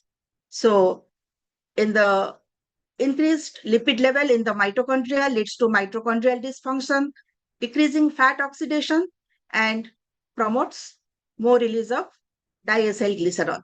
And finally, all of them cause more release of cytokines from the liver. So this is another picture which shows the lean liver and lean adipose tissue and the liver laden with fat. So non-alcoholic fatty liver disease. So on the left side, you can see the M2 type macrophages, which are blue in color, whereas in the fatty liver, they get transformed into the M1 like macrophages, which secrete more inflammatory cytokines. So along with that, there is also accumulation of lipid associated macrophages, that is TREM2, CD9 proteins, and increased recruitment of hepatic monocytes. Normally, Kupffer cells are 10% of the total cells of the liver, but with increased adiposity, the inflammatory cell number increases. So along with increased inflammation, release of inflammatory cytokines like tumor necrosis factor alpha, interleukin-1 beta, and IL-6, the stress signaling pathway is activated, causing increased INOS induction, that is nitric oxide synthesis induction, which causes S-nitrosylation of signaling proteins, causing impaired insulin signaling. So the proteins which are altered in this are NF-kappa beta, the amino terminal kinase, that is JNK, and stress activated protein kinase, that is SAPK.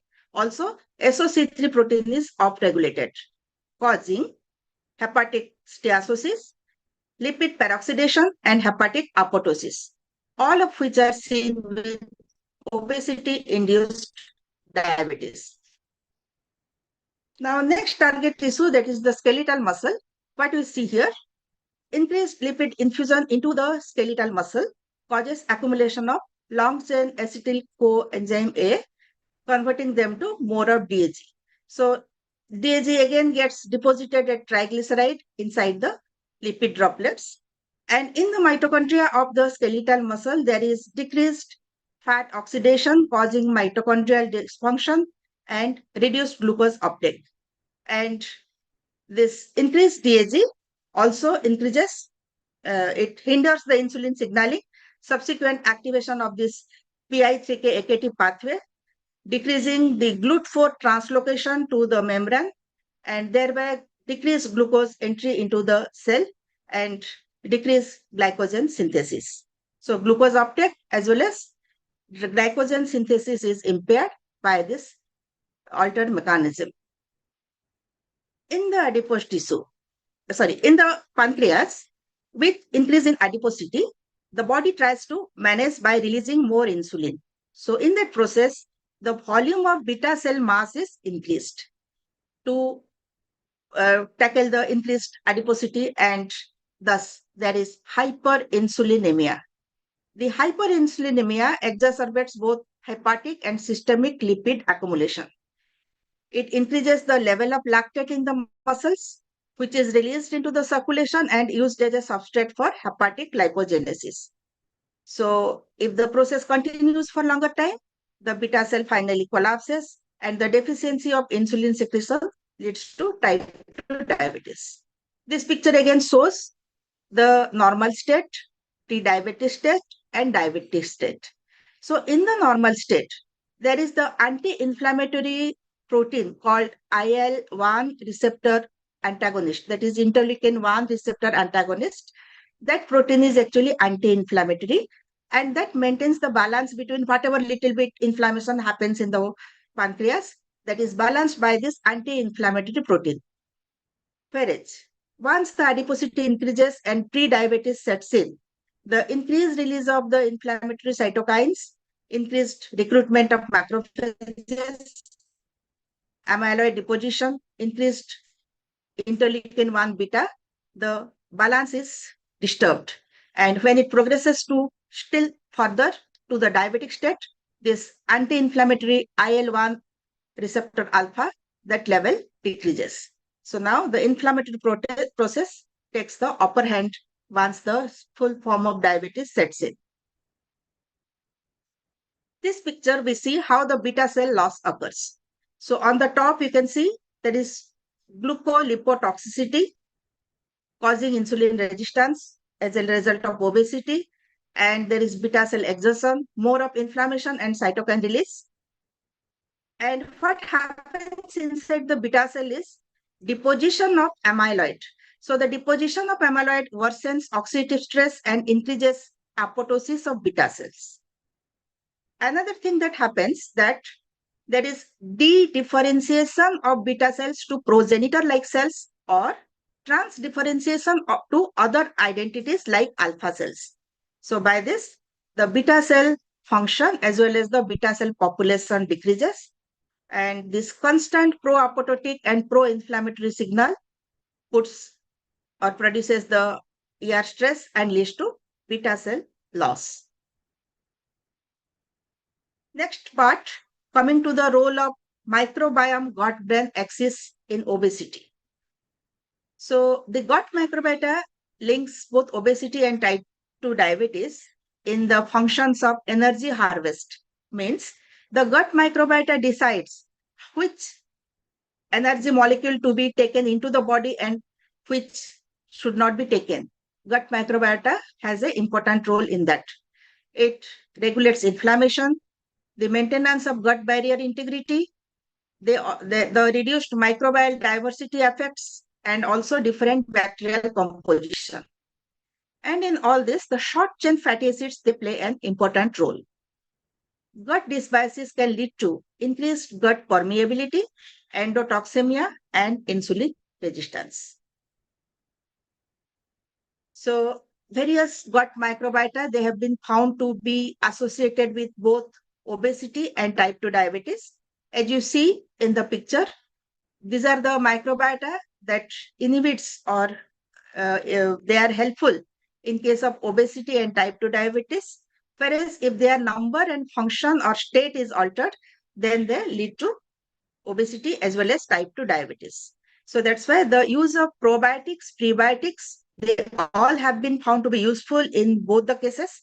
And metformin has been shown to work in part by interacting with and altering the gut microbiota. And as a treatment therapy, the fecal microbial transplantation is being tried now in both obesity and diabetes.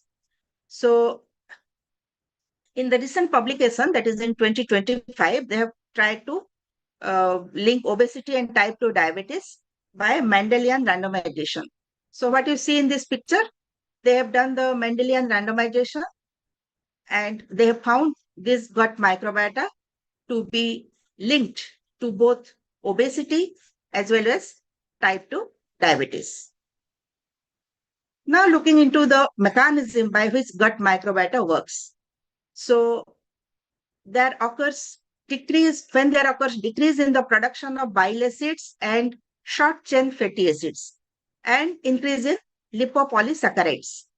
It causes the increase in lipopolysaccharide causes increased permeability resulting from the inflammatory stimulation of nitric oxide, ammonia, carbon dioxide, indole, and hydrogen sulfide.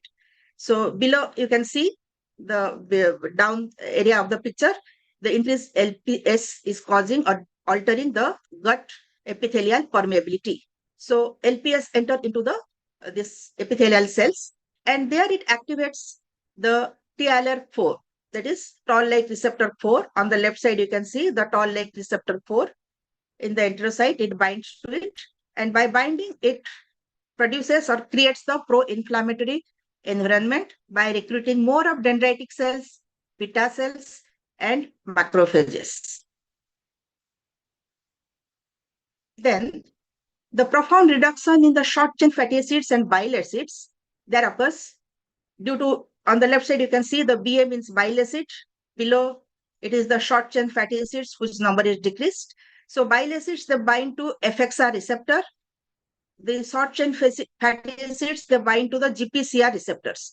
So decreased binding to these receptors causes decrease in the level of GI hormones called GLP-1, GIP, PYY, and CCK. These hormones are very crucial for energy homeostasis, and the hormones have both peripheral and central action. So the peripheral action, they alter the immune neuroendocrine mechanisms, and centrally, by acting through the vagus nerve, they alter the central energy homeostasis. So in this picture, what we see, the vagus nerve, as we saw in the last picture, it is the mediator by which it works on the central hypothalamic area, the afferent fibers. So the aberrant hormonal signals transmitted from the gut to hypothalamus via the vagus nerve results in aberrant eating behavior and metabolic control in obesity. Whereas peripherally, as we saw, increased influx of lipopolysaccharides, pro-inflammatory cytokines, and bacterial DNA to the circulation, along with decreased level of short-chain fatty acids, bile acids, and GI peptides. They exacerbate and increase the insulin resistance by decreasing insulin signaling and alter the metabolic imbalance. So this is the whole picture I showed by part, the mechanism of gut microbiota and their action both peripherally as well as centrally. Now coming to the adipokine, that is adiponectin, which is beneficial. Adiponectin works through three receptors, that is adipo-R1, adipo-R2, and T-cadherin. Adipo-R1 is expressed in skeletal muscle. There it activates through AMPK pathway. Adipo-R2 works on liver, binds to present in the liver. So when adiponectin binds to this receptor, both R1 and R2, they decrease the ceramide level. Ceramide is damaging to the beta cells. They cause apoptosis of beta cell. So they have ceramidase activity and decreased ceramide level. Whereas the third receptor called T-cadherin, it causes exosome release and also ceramide, decrease in ceramide level.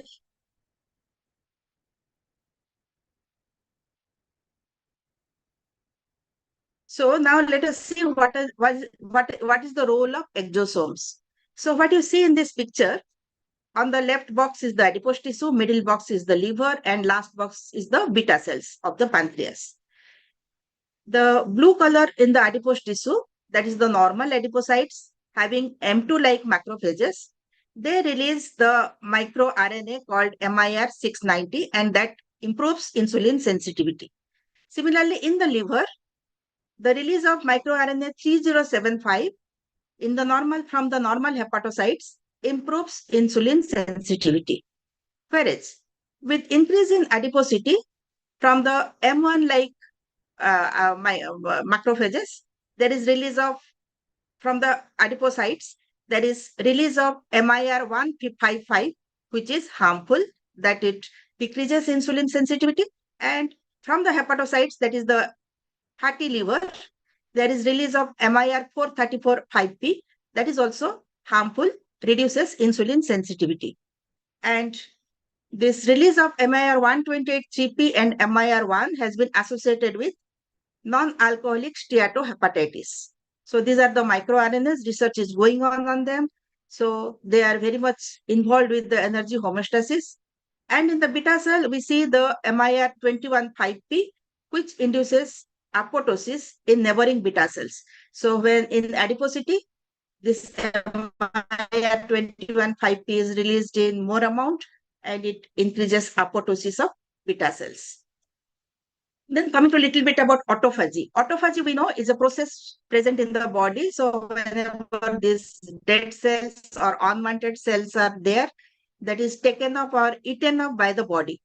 Whereas, as you see in the picture, with increased adiposity, when obesity sets in adipose tissue, liver, and pancreas, the autophagy process is disturbed. So in some parts, autophagy is decreased, some part autophagy is increased. So this dysregulation of the autophagy process finally leads to insulin resistance and alters the metabolic processes and produces type 2 diabetes mellitus.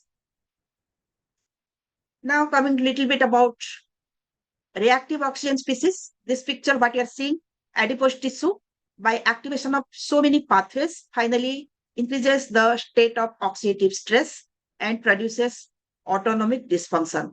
So obesity is very much linked to autonomic dysfunction by oxidative stress mechanism. And as we know, autonomic dysfunction is the one of the major pathophysiological mechanism of diabetes. With increased sympathetic activity and decreased parasympathetic function, there occurs onset of diabetes. So to summarize, the ectopic expansion of adipose tissue and excessive accumulation of certain nutrients and metabolites sabotage the metabolic balance via insulin resistance, disturbing the microbiome gut-brain axis and dysfunctional autophagy. This further exacerbates the dysregulation of immunometabolism through low-grade systemic inflammation, leading to an accelerated loss of functional beta cells and gradual elevation of blood glucose. So, because obesity and type 2 diabetes, they share powerful genetic and environmental features in their pathogenesis. Obesity amplifies the impact of genetic susceptibility and environmental factors on type 2 diabetes. So given these intricate connections, most available treatments are now looking at reducing obesity as a major treatment modality in the treatment of diabetes. And it is mutual. These are some of the review articles from which I have taken the references. Thank you. Thank you so much, ma'am, for providing us deeper insights of the various metabolic processes and molecular processes of obesity and diabetes mellitus. Now, I would like to hand over the session to the chairperson. So over to you, sir, Dr. Rajiv Bandhu, sir. So am I audible? Hello? Yes, sir, you are audible, sir. You're audible. Thank you, ma'am, very much. It was very wholesome presentation. Almost every aspect of the molecular basis has been covered, and it was very informative to all of us. So now I would like to invite any questions from the audience.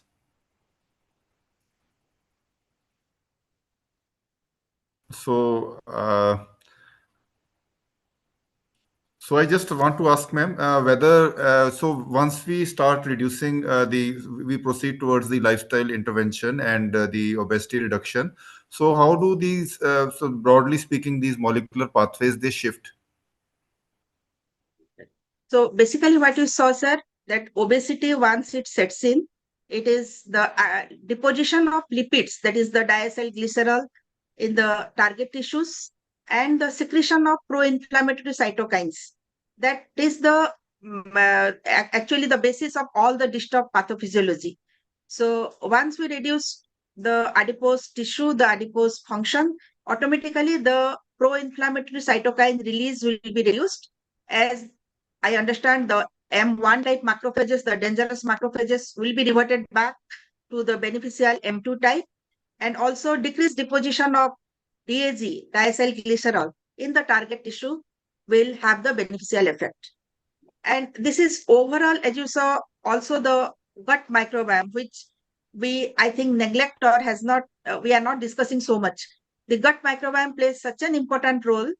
So this diet, exercise, and lifestyle, whatever we have know so far or we are discussing, they all have positive effect. So this is a holistic approach towards diabetes. But Yes. as we are discussing obesity leading to diabetes, definitely decreasing adiposity will have all the beneficial effect. Actually, the state of inflammation that is produced that disturbs the pancreas, the beta cells, and that is the problem. So with reduced adiposity, reduced inflammation, and hopefully the metabolic processes will be brought back to their normal state. Okay. Thank you, ma'am. Thank you, ma'am, very much. So I would like to hand over the session back to the organizers. Thank you, sir. Thank you. Thank you so much, ma'am. Thank you, sir, for joining us in this session. So with that, now I'd like to proceed to the next session of today's CME. So the session's topic is Save the Steps Preventing Diabetic Foot Through Early Detection. So for this session, I'll just share my screen.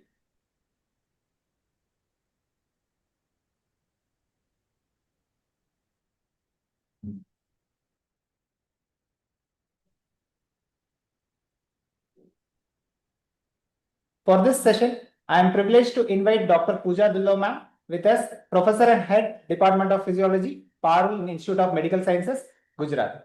Ma'am is a dedicated medical educator and ma'am has published over 49 national and international publications with book chapters written, and ma'am also has 6 copyrights. And one interesting thing is ma'am has been recognized as the best faculty in both consecutive years. Like she's been the best teaching faculty for both consecutive years, like 2011 and 12. And ma'am has also organized and conducted over 30 national and international CME programs. Ma'am also serves as an associate editor and reviewer for several reputed journals, including the BMC, Medical Education, and Medical Journal, Armed Forces India. We would welcome you kindly to carry forward the session. Thank you, Dr. Ram. Thank you so Firstly, much, ma'am. Firstly, I would like to congratulate Dr. Abha, Dr. Anupama, Dr. Jyoti, and their team for organizing such a wonderful topic, which is need of hour. And I would like to thank the Department of Physiology, Himalayan Institute of Medical Science for making me a part of this virtual CME. So now I would like to introduce our next speaker for the topic, Save the Step Preventing Diabetic Foot Through Early Detection. And it gives me immense pleasure to welcome Dr. Abha Mishra, Associate Professor, Department of Physiology, Saraswati Institute of Medical Science, Hapur. She's a certified IONM expert from AIIMS, New Delhi, and she's instrumental in establishing the diabetic foot at VMMC and Safdarjung Hospital. She has conducted national level workshops to train the postgraduate students in diagnostic techniques. She has been working with Dr. Anup Mishra at Fortis CDOC as a junior consultant and provided valuable experience to her in the field of neurophysiological aspect of lifestyle diseases. An European Lifestyle Medicine Organization certified practitioner, Dr. Mishra is a frequent speaker at national lifestyle medicine conferences, and she has numerous publications to her credit along with the book chapters at national and international level. So without wasting much of her time, I would like to welcome Dr. Abha to carry forward for her present session. Thank you, ma'am, for your kind introduction. And I would like to thank Department of Physiology, Himalayan Institute of Medical Science, and Dr. Abha, ma'am, and all your whole team for giving me this opportunity to talk on the very important topic that is related directly to diabetes, which is neuropathy. So with that, without wasting much time, I would like to share my slide.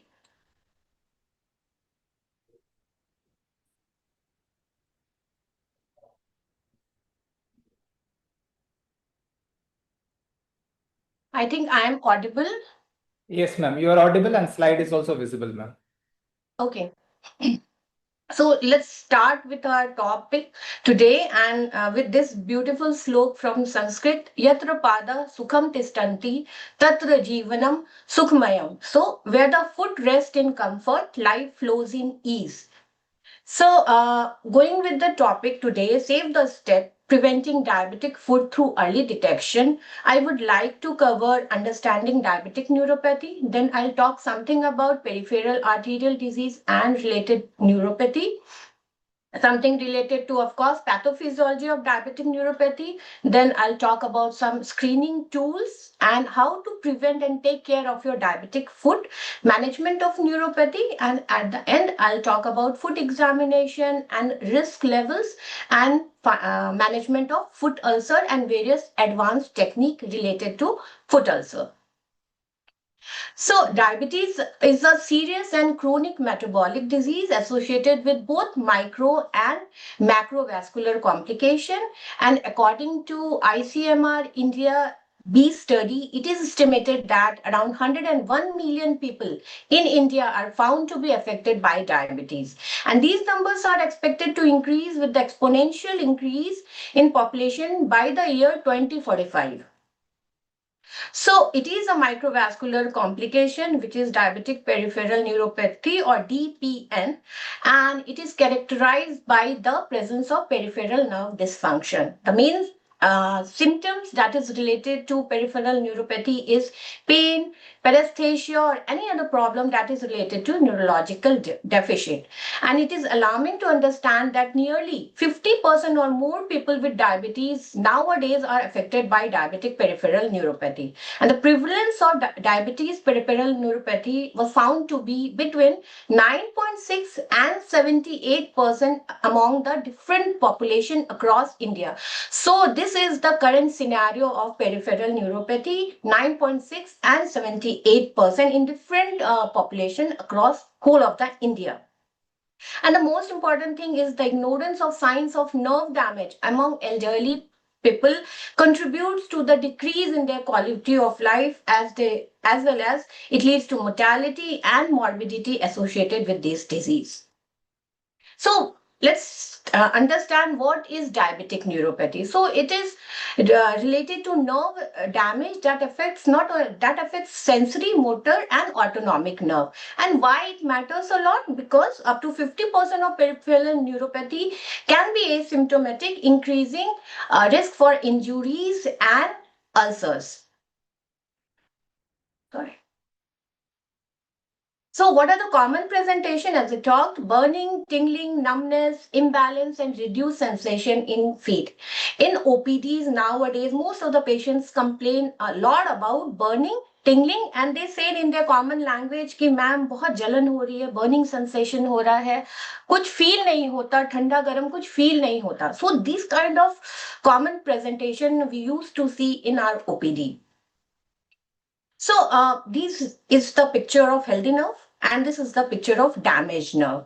So damaged nerve leads to pain, numbness, tingling, burning sensation. And what are the risk factors related to diabetic neuropathy? It is smoking, alcohol, and of course, high blood glucose level. So why diabetic neuropathy is dangerous? Because when the patient fails to notice injuries, it will lead to ulcers, infection, and in most of the cases, amputation. So, how to tackle this diabetic neuropathy? This is again another slide just to tell about what are the other symptoms related to diabetes. This is pain, muscle weakness, numbness, slow healing, leg ulcers, foot sore, pin and needle kind of sensation, and this all leads to loss of protective sensation, altered foot structure, dry skin, and fissure. So most important thing, how to screen these kind of cases and how to diagnose diabetic neuropathy. So according to American Diabetic Association and ADA latest guideline 2025, they say that we need to diagnose with type 2 diabetic patient, we need to screen at the time of the diagnosis, and for type 1 diabetic patient, we need to screen 5 years after the diagnosis, and then annually for all the patients. So what are the assessment components for diabetic neuropathy? So we used to check pinprick and temperature sensation for the involvement of small fibers. Then we used to check vibration with a tuning fork for large fiber, and of course 10-gram monofilament for the loss of protective sensation. So yes, pathophysiology is very important for diabetic neuropathy, and this has been taken from International Journal of Molecular Sciences. And this says that hyperglycemia, increase in blood glucose level, insulin resistance, decrease in the insulin level, or dyslipidemia, this all contributes to the endoplasmic and mitochondrial oxidative and nitrosative stress. This stress leads to the infiltration of macrophages, which leads to the generation of pro-inflammatory factors like various cytokines and chemokines like interleukin 1, interleukin 6, NFK beta. This all leads to the generation of free radicals or reactive oxygen species that leads to the inflammation and cellular damage, and these all contributes to the damage of the nerve fibers of the periphery, and these contribute to the mechanism of the diabetic neuropathy. So this is again a diagrammatic representation of what I said: hyperglycemia, dyslipidemia, insulin resistance, and loss of insulin signaling.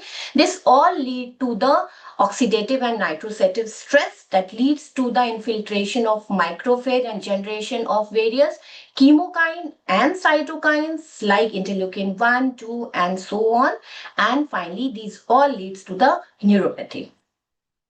So what are the diagnostic tools we have? So we have various diagnostic tools for diabetic neuropathy, and we have various diagnostic tools for the peripheral arterial disease. Don't confuse with neuropathy with the peripheral arterial disease. So we have vascular Doppler, where we use the technique of Doppler ultrasound, and these techniques are ABI, TBI, waveform. So ABI is ankle brachial index, TBI is toe brachial index, and we study the various waveform related to these index for the patients of peripheral arterial disease. Then we have digital bithesiometer, VPT, for neuropathy, where we used to give voltage and vibration sensation at the sole of the feet to diagnose the grading of neuropathy and if neuropathy is present or not. Then we have Podia scan for plantar pressure system. We have infrared foot thermometer to check the increase in the temperature, which detects the inflammation and the risk of ulceration. So all these diagnostic tool provides quantitative data on blood flow, nerve function, and risk of ulceration. So let's talk about neuropathy first. So this is a typical bithesiometer which used to check the neuropathy of the patient.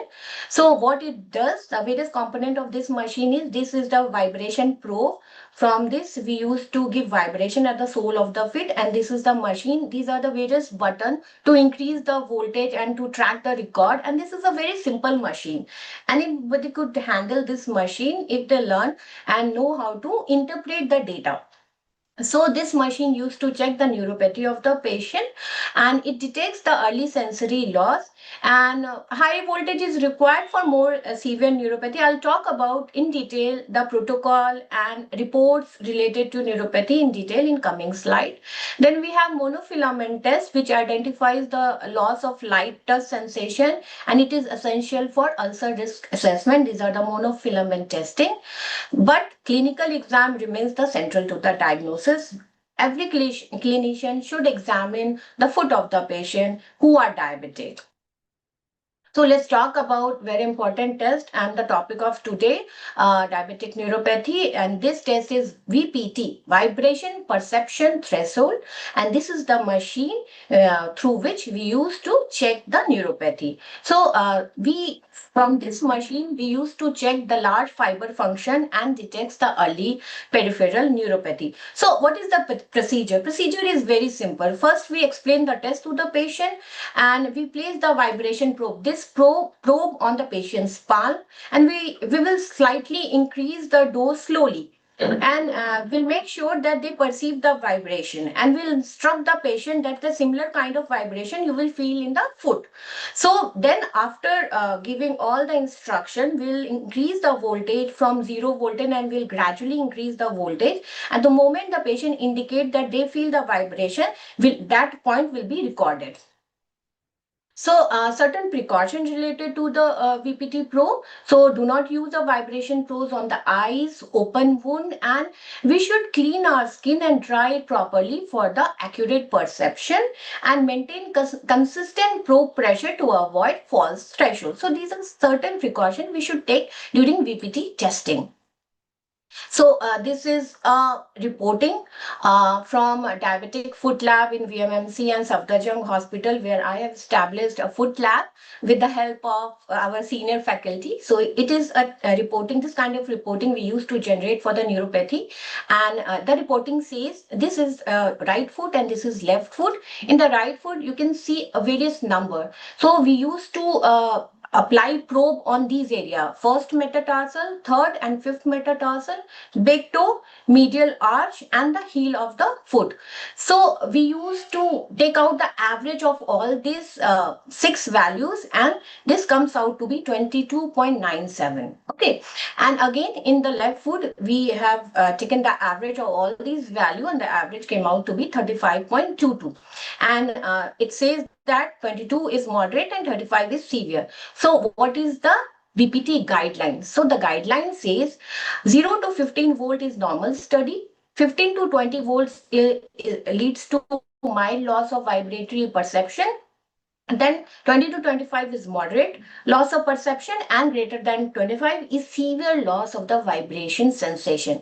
So in the left foot, the vibration sensation loss is severe, and in the right foot, it is of the moderate category of this patient. This is the another reporting we used to take out from our machine, which is the VPT machine. And in this reporting, we used to take out the graph. So on the x-axis is the various foot position, and on the y-axis is the voltage. And accordingly, we have plotted the right foot with the red mark and the left foot with the green mark. Reporting is same as the previous one, but the presentation is different. So it says the right foot has moderate perception, vibration, sensation loss, and the left foot has moderate neuropathy. So that is about neuropathy, and let's talk about peripheral arterial disease in diabetes. That is very common in diabetic patient, and how to diagnose diabetic foot through various technique I'll tell you. So atherosclerosis is more common and earlier in diabetes, and this leads to reduced blood flow and delayed healing and ischemic pain. What are the clinical signs patients complain about? Cold feet, weak or absent pulses, and slow healing of wounds. These are the typical signs we used to get in our diabetic patient. Cold feet, absence of dorsalis pedis pulses or posterior tibial pulses is very reduced or feeble, and there is slow healing wound. So what are the tests we need for diagnosis of peripheral arterial disease? So we need ankle brachial index, toe brachial index, and we study the Doppler waveform changes. So something about Doppler screening. So it measures, it is ankle brachial index. So we used to measure ankle to arm systolic pressure, and we used to take out the ratio to assess the peripheral arterial disease. And the protocol is very simple. We have a Doppler probe. We used to keep at 45-degree angle at different arteries, and we used to take out the sound of the arteries and record the waveform of the arteries along with the systolic blood pressure monitoring of the ankle and arm. In the ankle, we used to monitor the dorsalis pedis systolic pressure, posterior tibial pressure, and brachial, we used to measure our brachial artery. So this is how we measure. We take out the blood pressure from both the arm, inflate the cuff, and the protocol we all know very much. And we first determine the arm systolic pressure, first using brachial or radial Doppler signal, and we repeat this step at ankle, and whichever is the stronger signal, we used to take that. So after doing all the tracking and recording, we get this kind of waveform in different arteries. So study of waveform is very important, and this is a normal arterial study that we had recorded in Department of Physiology of Safdarjung Hospital. So this is the waveform of right side. This is right brachial, right posterior tibial, right dorsalis pedis and right toe. And on the left side is left brachial, posterior and dorsalis pedis. So these values are the systolic pressure in the different arteries, and from that we have calculated the ankle brachial index of right side and the left side, and toe brachial index of the right and the left side. So study of this waveform is very important, because see, in peripheral arterial diseases, the waveform will be different, as you will see in different graphs that we have in our department. So this is of course a normal study, so you will get a beautiful upstroke and the downstroke of the arteries, but the waveform will be deflated or decrease, or amplitude is decreased in peripheral arterial disease. So in ankle brachial index, we used to calculate the ratio of ankle systolic pressure. Mind you, it is systolic pressure, not the diastolic pressure, and the brachial systolic pressure. And we follow guideline TASC2 guidelines for interpretation of this study, and which says that normal ABI index is 0.9 and 1, and then abnormal is less than 0.9 is all abnormal, depends on that. 0.7 to 0.9 is mild peripheral arterial disease, and 0.4 to 0.7 is moderate, and less than 0.4 is severe peripheral arterial disease. Will get a higher value of greater than 1.4 in an incompressible artery. So let's talk about toe brachial index, which I'll take in subsequent slide. So this is how I'll talk about. I have talked about the ABI interpretation in the previous slide, and I told you that we need to study the waveform also, because multiphasic waveform with clear systolic and diastolic components give a lot of idea about the peripheral arterial disease. And the abnormal signal, what is this abnormal signal? Dampen monophasic and reduced systolic pressure will observe in abnormal peak. And the loss of diastolic sound suggests greater than 50% arterial stenosis. So I talked about this ABI calculation and the various values. So coming to the toe brachial index protocol. So what is the importance of toe brachial index when we have ankle brachial index? So see, and in diabetes, ankle pressure may be falsely high due to medial arterial calcification. So it could be high due to calcification, but this calcification spares the digital vessels. So in that case, toe brachial index provides a very accurate assessment. And what is the normal value of toe brachial index? It is 0.7, which suggests that it is of normal patency. So what is the purpose of toe brachial index? To assess the digital perfusion when ankle brachial index is unreliable, especially with the diabetic patients with calcified vessels. So what is the procedure? Procedure is very much simple to ankle brachial index, but we'll have to place the toe BP curve gently at the root of great toe, and the sensor follows the principle of plethysmography, and with that we used to record the digital waveform tracking and recording, and we used to calculate the systolic pressure of the digital pulses. So this is TBI interpretation. And what is the contraindication and precaution related to TBI? So to use the Doppler probe with gel only, avoid direct contact with the open wound, and mobile phones should be switched off, or because signal interference can affect ultrasound recording.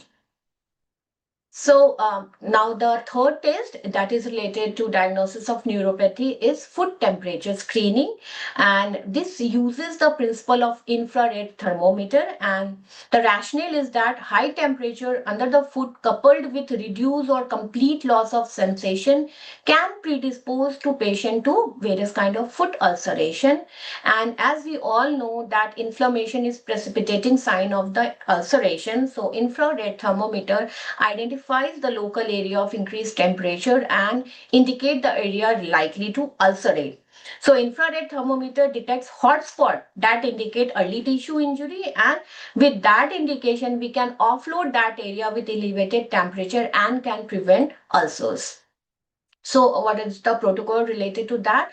It measures the temperature at multiple standard sites on both feet using an infrared thermometer, and we used to record that temperature, and we used to compare the temperature between both the spot on both the right and the left feet, and we compare it manually. So what is the interpretation? A difference of greater than 4 degree Fahrenheit or greater than 2.2 degrees centigrade between the matching area will detect the ulceration site, and such area required of course offloading, closure monitoring and repeat temperature checks. So this is how we used to take the foot temperature screening. We track the different area, big toe and various area on the foot, and we compare both of it. Again, the next thing is very important, plantar pressure and foot biomechanics. Plantar pressure, we used to track the plantar pressure through Podia scan, and this neuropathy alters the weight bearing pattern, and high plantar pressure leads to various complications like callus formation, tissue breakdown and ulcer development. So plantar pressure assessment helps us in identifying again hotspot and designing proper size of footwear to offload the pressure area and to monitor moderate or high risk patients. So this is how we used to do the Podia scan.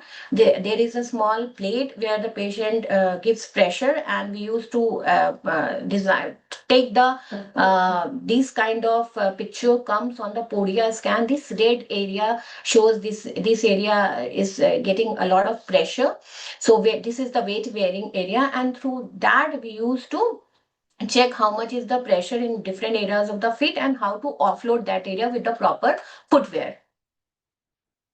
So with that, diabetic neuropathy, peripheral arterial disease, foot temperature monitoring, and Podia scan, we have now screened the patient of diabetic foot. And then what to do? What is the next step? The next step is to identify the high risk patients and to do the foot examination. How to do the foot examination properly? So according to American Diabetic Association, the annual comprehensive evaluation includes skin inspection of the foot. Then we have various tests, monofilament test and euro test that I discussed, and vascular assessment.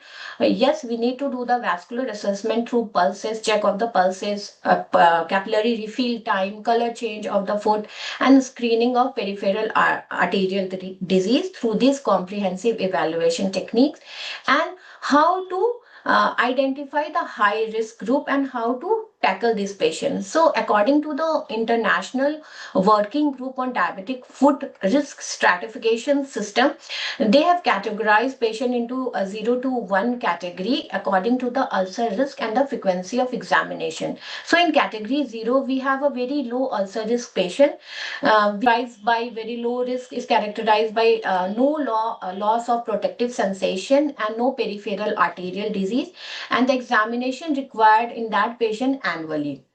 With that, we have in category 1 low ulcer risk group with loss of protective sensation and peripheral onset of peripheral arterial disease, and this patient require foot examination every 6 to 12 months, and likewise. And I would like to take category 3. This is the high risk group with loss of protective function or peripheral arterial disease, and with one or more of the following things like history of foot ulcer, amputation history, minor or major, and suffering with end-stage renal disease or chronic kidney disease (CKD). And these patients require foot examination every 1 to 3 months.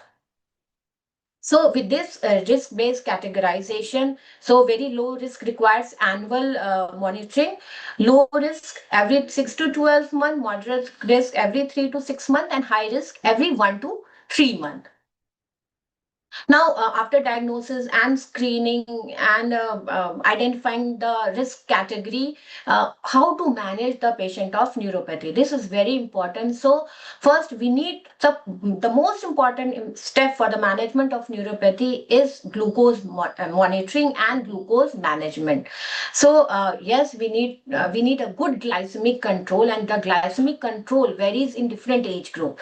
So this thing is very important, and apart from that, we need to improve our lifestyle with decrease in weight management, blood pressure control, and lipids control. Apart from that, for pain, burning, tingling sensation related to neuropathy, how to tackle this? So we have various pain management options.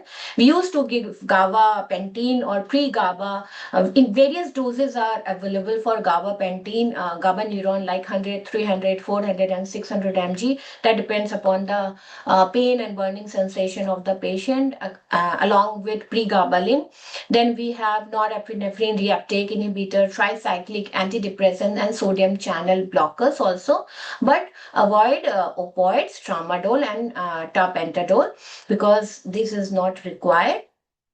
Yes, this is very important. How to improve the symptom of diabetic neuropathy? So various exercise we used to tell the patient that exercise will definitely improve your symptoms, and but there is a certain limitation with the neuropathy also. Neuropathic patient with exercise, that is diabetic neuropathy, limits exercise choices because it affects the nerves of the legs. So patient should focus on safe option like low impact aerobic exercises, flexibility, strength, and balance exercise. So we should be very careful with our exercise also. So what are the low impact aerobic exercise? We can do swimming, stationary cycling, and walking. And then what are the balance exercise we can do for neuropathy? This is the kitchen counter calf raising exercise. This is very simple, and all the elderly patient can do that exercise. And hip flexion exercise with the support of the chair. Then we have various flexibility exercise like calf stretching and plantar fascia stretch. Strength training exercise. We can use TheraBand also for the strength training. TheraBand has certain different protocol, but it is very easy for the elderly patient. So in the strength training exercise also, we have sit to stand exercise, bicep curling, and chair squatting exercise. This exercise helps a lot in dealing with the symptoms of neuropathy along with the glycemic control and certain drugs. Now, yes, after dealing all the diagnosis, screening, diagnosis, and managing diabetic foot, this is very important step in the foot management, which is diabetic foot prevention and care. And trust me, हम अपनी OPD में we used to tell our patient कि this is very important, how to prevent and how to take care of your foot. So we need to inspect fit daily, and we need to wash and dry and moisturize it properly, because drying, fissuring is very common in diabetic foot. Never walk barefoot. Check footwear for stones and defect. Buy a proper fitting shoes. Avoid tight and new shoes for long hours, and seek urgent care when there is ulcer, infection, callus, or discoloration. This is very important. Also, very important thing that has been missed in the slide is always take care while trimming your nails, because wound is very dangerous for diabetic patient. So what are the foot care examination for diabetic patient? Annual comprehensive foot examination is required in all the diabetic patient to check for deformities, sensory loss, and peripheral arterial disease. High risk patient inspect feet at every visit, use a protective footwear, and provide self-care education. And we used to provide brochure to the patient with that foot care advisory in English and Hindi for the patients. So interprofessional foot care teams are recommended for this management. So let's talk about one or two slide about foot ulcer. This is very common in diabetic patient. So what are the 5 principles of ulcer management in diabetic patients? most important thing by doing the podia scan and the plantar pressure after recording how much is the pressure at different parts of the feet. We need to offload the pressure. Then second step is regular sharp debridement of the ulcer. Then we need to control the infection by various antibiotic, both soft tissue and the bone. Vascular assessment and revascularization is required. And there are certain moist wound dressing available for the diabetic patient that really helps these diabetic patient. And when to escalate our treatment if the ulcer does not reduce greater than 50% in 4 weeks despite optimal care, we need to escalate our treatment. And this is according to American Diabetic Association guidelines. So what are the advanced therapy for the non-healing ulcers? These are the various advanced therapies. Various trial is still going on, but these are ongoing therapy. We have a negative pressure wound therapy, placental membrane, bioengineered skin substitutes are there. Then we have acellular matrix and platelet fibrin patches. These all helps to solve diabetic ulcer problem. And yes, various randomized control trial has been going on oxygen therapy, but result is still awaited. So what are the high risk food cases? So in high risk food cases, we require the interprofessional team with podiatry, vascular surgery and wound care. And yes, these therapies are still going on, but we need proper monitoring also. With that note, thank you all for your kind attention, and let's keep walking towards better care and give your feet the care they deserve, because these are the heroes that carry the weight of your world. And to this CME platform, I would like to tell all the delegates to take initiative and start diabetic food lab. And I'll help and support in all possible way that will be required in in nowadays a lot of patients are suffering from diabetes and neuropathy and they are helpless.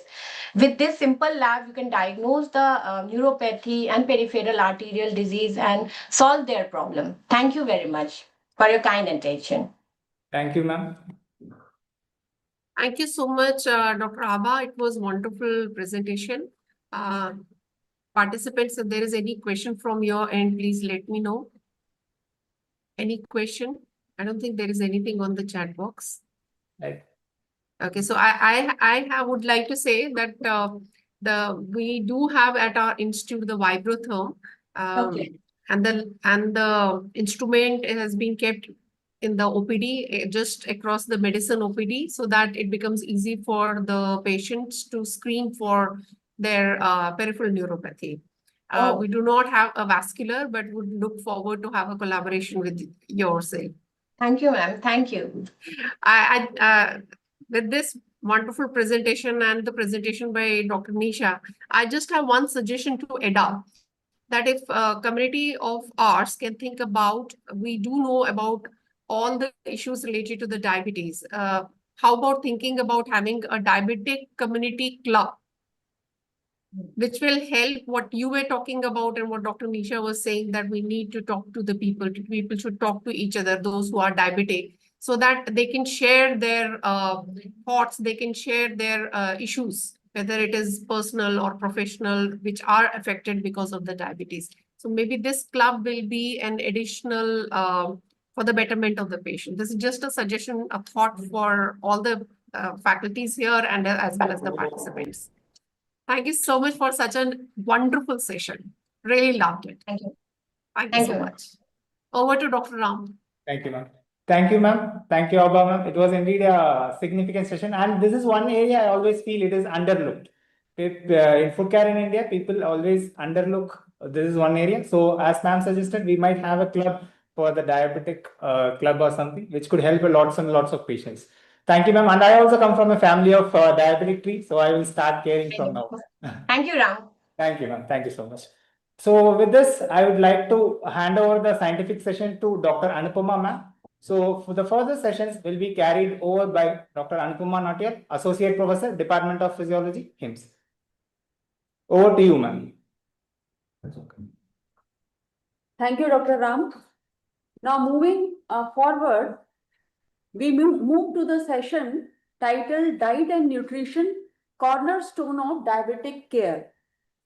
So it gives me great pleasure to introduce Dr. Chinmay Shah as our chairperson, who is Dean and Professor in Department of Physiology at Government Medical College, Bhavnagar, Gujarat. He is a distinguished academician with over 150 publications to his credit and with an H index score of 26 and I-10 index of 61. He is a distinguished academician and his area of expertise include yoga, technology in education, and reproductive physiology.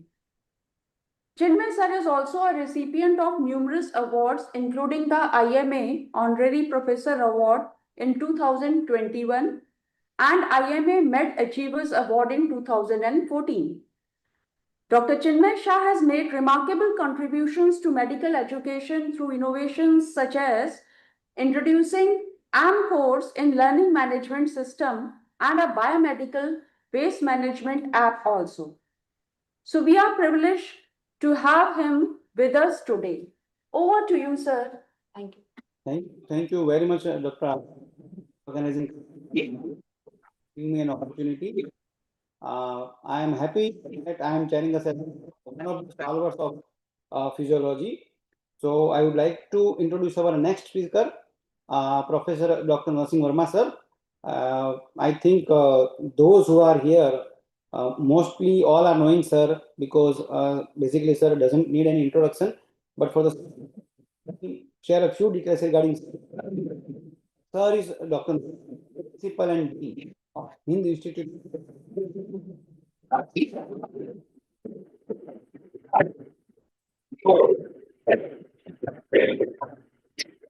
Lucknow. Family medicine. Dr. Verma, four prestigious fellowships, including London, FAMS, and two of physiology of FAMS and FSCP. With 110 on H to cardiovascular and sir has received 16 international his outstanding work. Dr. Verma has held president of India and currently serves as the president of International Society of Medical Nutrition and Doctor for South Asia Affairs of League. Certainty, definitely. So, to humbly invite on topic of diabetic care. Over to you. Sir, you can share your presentation. Dr. Narsingh Verma, sir, you can share your presentation. We'll stop this.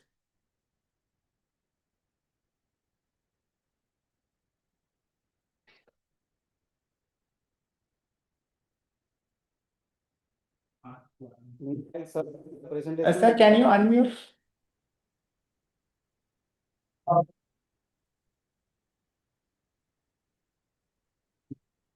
Just give us a second. We are trying to connect with sir. Salutation to the Guruji of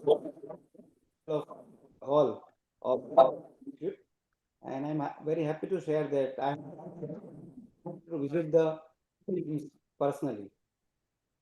So those who have visited hymns, they will not other hymns institute.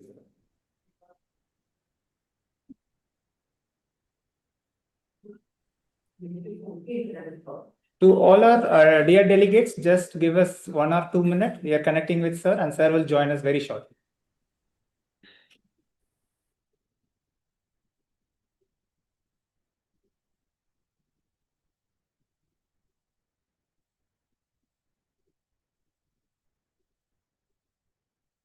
Narsingh Verma sir is a good orator and ex-HOD of the KGFU Physiology Department. Hello. May I audible? Yes, ma'am, you are audible to us, ma'am. I'm also waiting for him. ये तो करना था, ठीक है। तब ये तो हमारा स्पीकर है।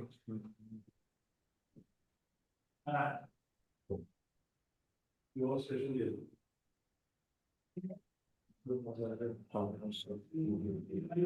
Session and Somen sir. Somen sir is in the meeting, sir. Somen sir is in the meeting. So we will go to CME sir. CME sir and Somen sir the session. कर लेते हैं, ठीक है, फिर Somen sir at least कर लेते हैं।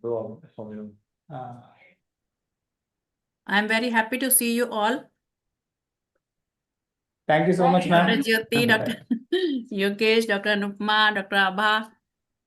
Thank Dr. you, ma'am. Somin, Thank you, I think ma'am. Dr. Somin is also here, na? Yes, ma'am. Sir is also there, but sir has joined through a different account, ma'am. That's why his name is not in display. Okay. So I think there are some technical issue with nursing sir's session. So I think we will proceed to the next session. Maybe we'll reconnect with sir after the next session. Yes, right. 2 minutes. Okay. To prepare his slide. Okay. I think that our team has contacted sir, and sir will join us in a minute or two. Sir is just uploading. Chinmay sir. Okay, Chinmay sir. Okay. You can introduce someone, sir. Yes, we'll start. Yes, bro.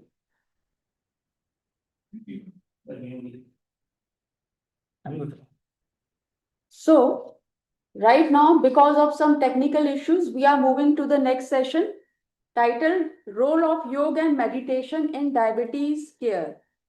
And to chair this session, we would like to invite Dr. Somin Manna, who is professor in physiology at VMCC and Safdarjung Hospital, New Delhi, and an alumni of AIIMS, New Delhi. His academic interests span human cognition, metabolic disorders, and medical education. Dr. Manna has 17 publications in reputed national and international journals and is the author of the textbook Review of Physiology, which is a popular reference among students and educators alike. He is also an esteemed member of the American Physiological Society and the Physiological Society UK. Over to you, Dr. Somin. Thank you so much, ma'am, for giving me a nice introduction. So we are going to start this session, Role of Yoga and Meditation in Diabetic Care. And speaker is Dr. Chinmay Shah. So, sir, it's my esteemed pleasure to introduce you, Dr. Chinmay Shah, as a Dean and Professor of Physiology at Government Medical College, Bhavnagar, Gujarat. And sir is an distinguished academician with 150 publications to his credit with an H index of 26. And sir is expert in yoga and reproductive physiology and technology-driven medical education. And sir is also a recipient of numerous awards, including the IMA Honorary Professor Award and IMA Med Achiever Award. Dr. Shah has also made remarkable contribution to the medical education through innovations such as M-Codes Learning Management System and a biomedical waste management app. So, sir, we are privileged to have you with us today. And now it is over to you, sir. Please. Am I audible?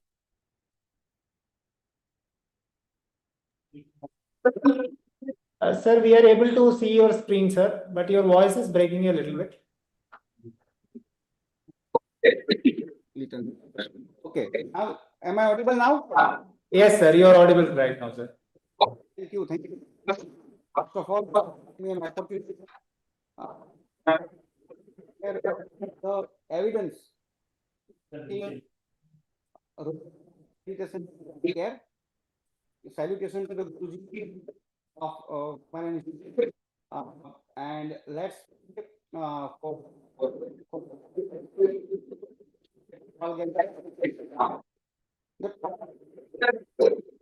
yoga and meditation in diabetic and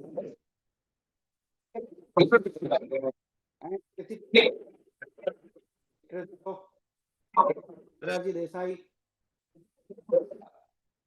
NIY. So diabetic patients this that kriyas like Kunjal, Raftra Dhoti, Kapal Bhati, Agni, Asana. Sir, I think your voice is not audible. Sometimes if you close your video, then voice might be picked up better, sir. Is it? Can you give a try, sir? Can you talk now, sir?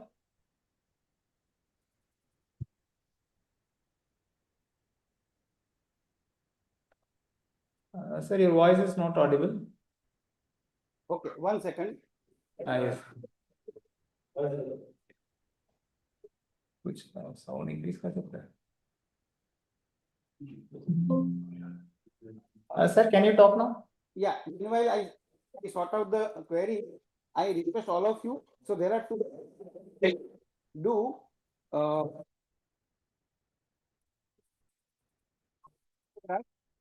let's experience of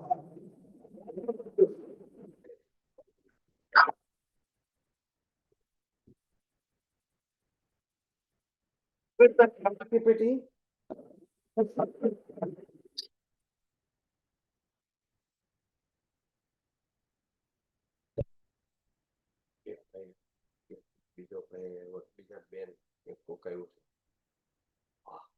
So all of your feet.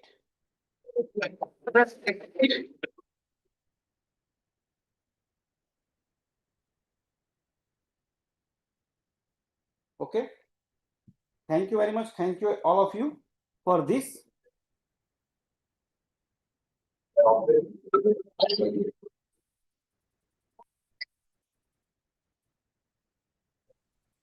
You to chant Om. Close your eyes.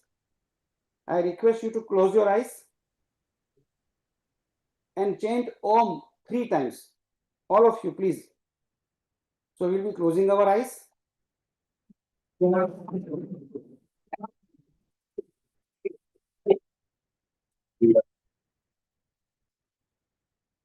Oh.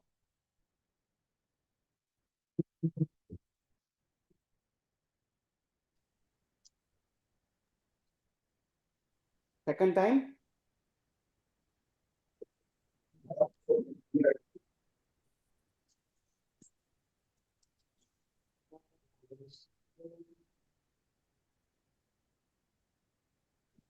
Third times. Oh. हुआ भी नहीं हुआ खत्म हो जाए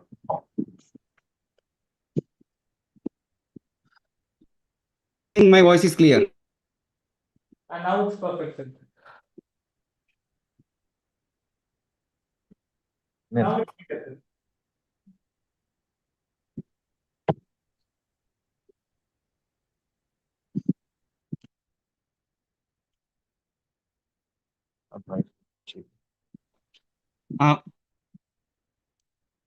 One is we did Tadasan. We did 94 पे चला गया it is not a full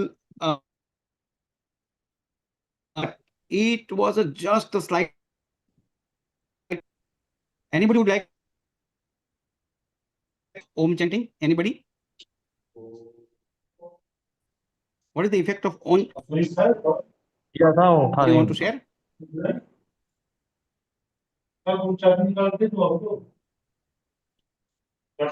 ji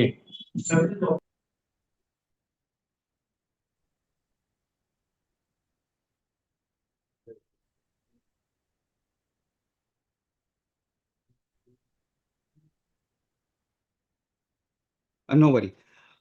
So we felt in this small 1 minute similar effect we see usually for a longer time. So in my today's session, focusing on the evidence and supporting facts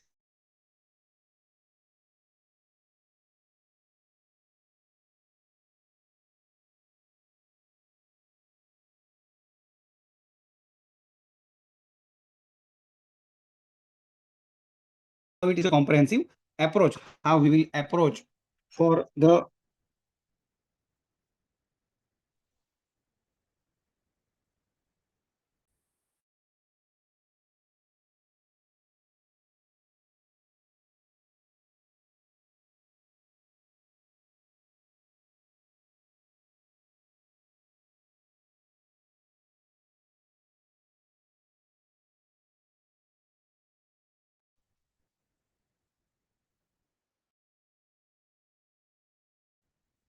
hello.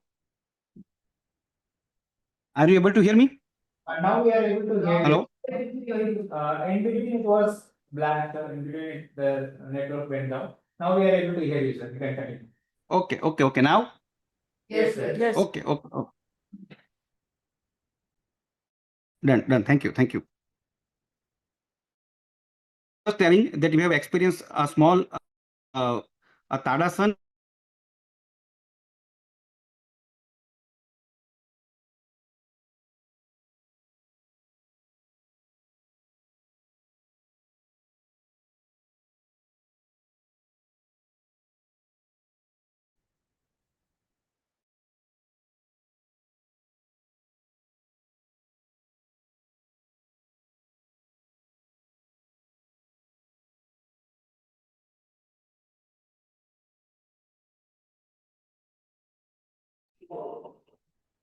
So what we are going to discuss in this session is regarding our experience and evidence which is generated by different studies in regards to effect of yoga and meditation in diabetes.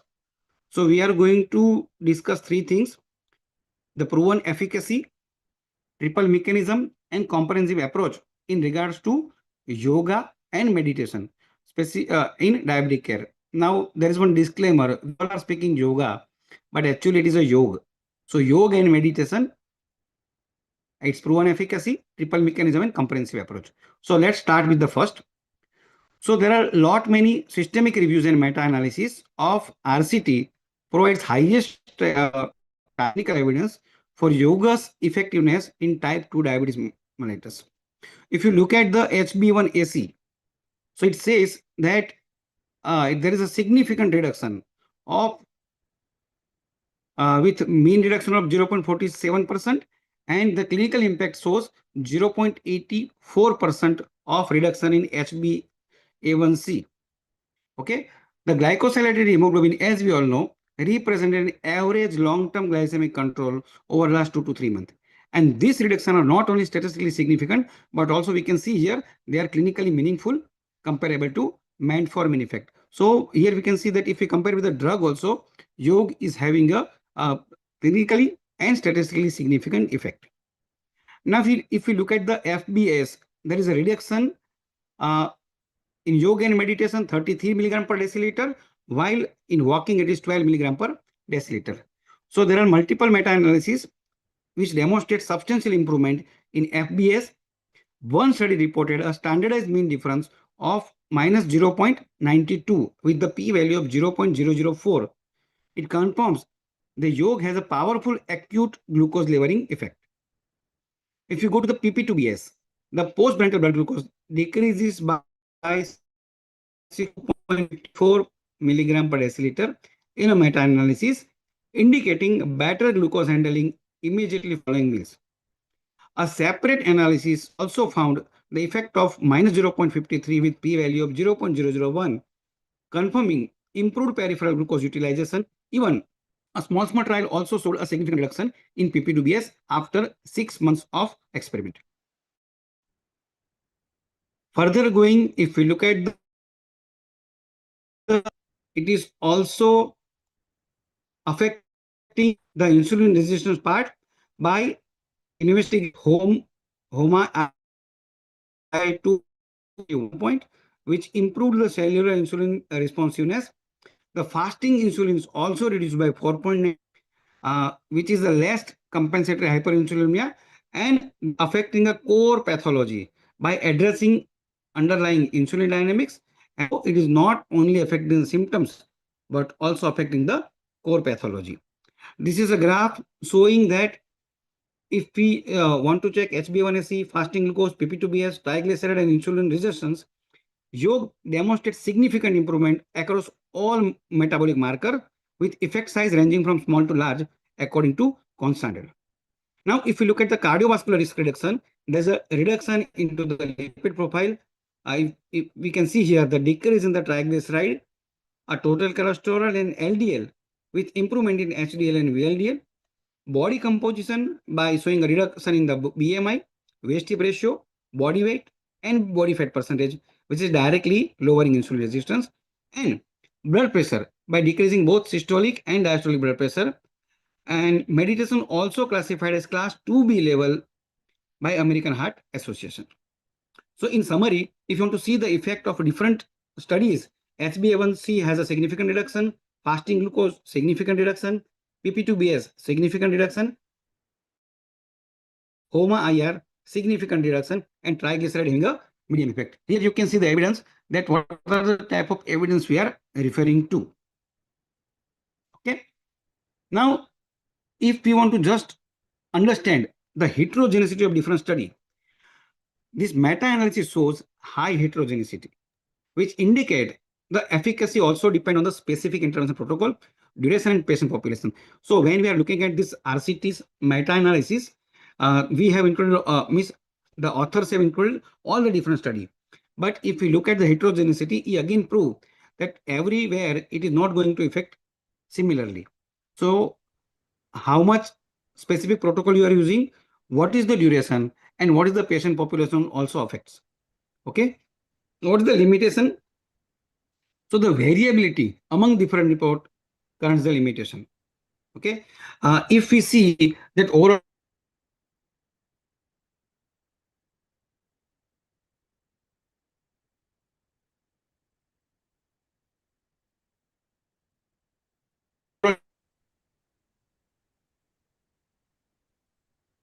Sir, I think mic got muted, sir. Can you unmute it? Excuse me, sir. My mic got unmuted. दूर कर दिया, muted है. मेरे में नहीं दिखा. hello. And now it's audible, sir. Hello. Now it's audible, sir. Now it's fine. Okay. So this variability highlights our current limitations. As we can see that overall effects is excellent, but we have a lack of standardized protocols. So I will request all those who are listening, so we can come up or we can do a multi-centric study with a standardized fixed protocol, because all the different study which has been taken care or taken for meta-analysis are having a different protocol. Right, sir. So let's come together and sir. Develop our own protocol. Varun sir is not there. Okay. So now second part is, मैं अभी मैं बात कर लेता हूँ. Can other me mute themselves? Hello, Sankalp sir, can you mute yourself?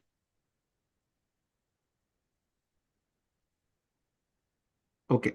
So part 2 is effect of pure meditation and mindfulness.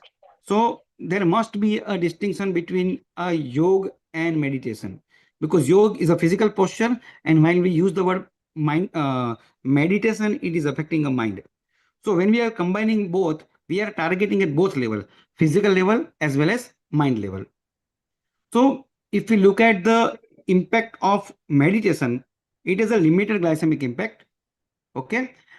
Because right now, if you look at the literature, there are the methodological concern in the literature. Sir, आप नहीं हो क्या? Join as well as when.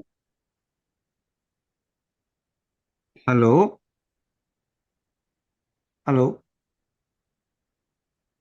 Sir, please continue. You are audible, sir. Sir, please continue. बगल वाले उनके बगल में बैठ जाना उधर उस तरफ. Sir, can Dr. Ram, you can mute yourself. Sir, you can continue. आप इस तरफ बैठना ना, मतलब जो उनका 2 चैम्बर है ना, जहाँ बेड है उनका लगा हुआ है. Dr. Ram, you are audible. चाबी लेके बैठ जाओ ना उधर, लेकिन आता नहीं है नेटवर्क अच्छे से. I think somebody has switched on the mic. Let me check it. I never did.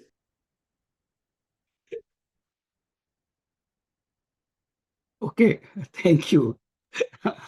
So it's Yes, sir, natural. please. Yeah, natural, and this is physiology.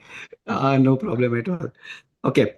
So meditation has a limited glycemic impact because of methodological concern. As I have already said previously, that when we look at the different studies which are already done, some reported very low, some reported low, some reported high.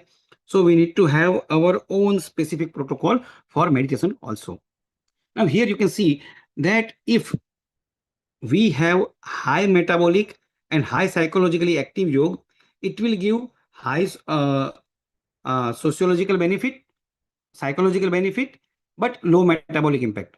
If we look at the low metabolic and high psychological meditation, means mindful meditation, it is going to give a high metabolic impact as well as high psychological benefit. Third, if we have a high metabolic, moderate psychological, like an intense cardio, it will give moderate psychological benefit, but high metabolic impact. And if we are going to have a passive relaxation, it is going to give a moderate psychological benefit and low metabolic impact. So if you look at this image, we can see that if you want both high, we have to go for a mindful meditation. Okay. So how it is going to affect? It is affecting at 3 level, reduce depression and anxiety, because it is significantly reducing a common comorbidity, including depression, stress and anxiety in individual with the type 2 diabetes mellitus. It lowers blood pressure also, approximately 4.5 milligram in systolic, mmHg in systolic, and 3 mmHg in diastolic. And also, it also affect a diabetic by directly taking care of our mental state, and it is affecting autonomic nervous system and help in mitigating a diabetes disaster. Now, if you look at here, it will do the stress reduction, it enhance the self-awareness, and so reduce the emotional eating.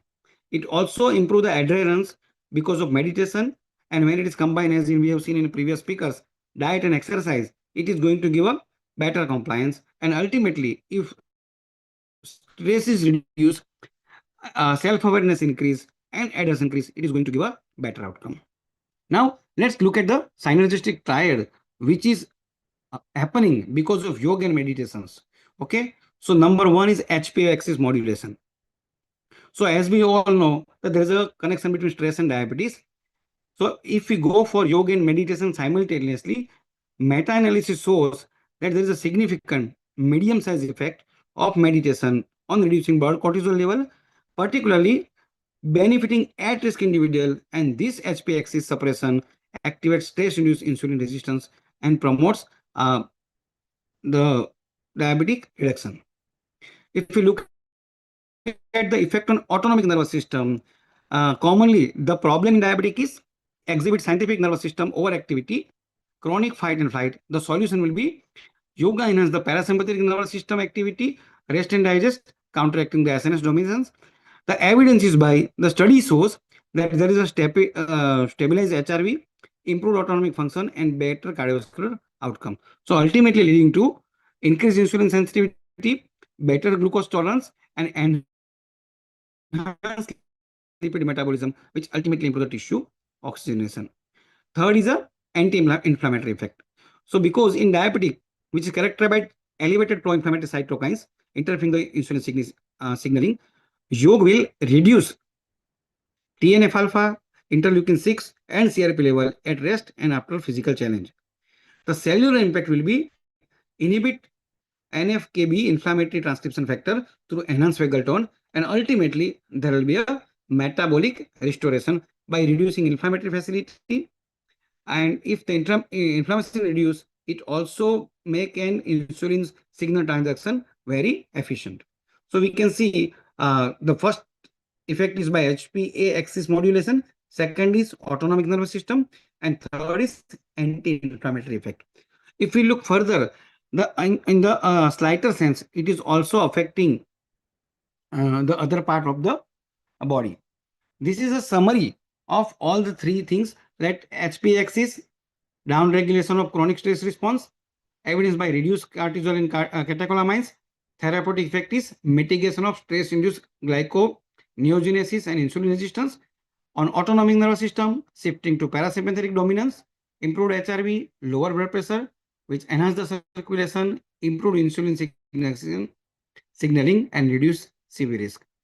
Inflammation, inhibit NF-K beta pathway, reduce TNF-alpha, interleukin 6, CRP, and decrease systemic inflammation and improve cellular insulin impact. And overall, there is affecting peripheral metabolism, increasing glucose uptake, organ stimulation, increase GLUT4 activation, and improve glucose utilization. Now, if we look at the specific effect, as we have mentioned, peripheral glucose uptake increase, even pancreatic stimulation also happening. Now, if you go further, and the third part of our session, the protocol specificity and heterogeneity in whatever evidence available. So let's look at it.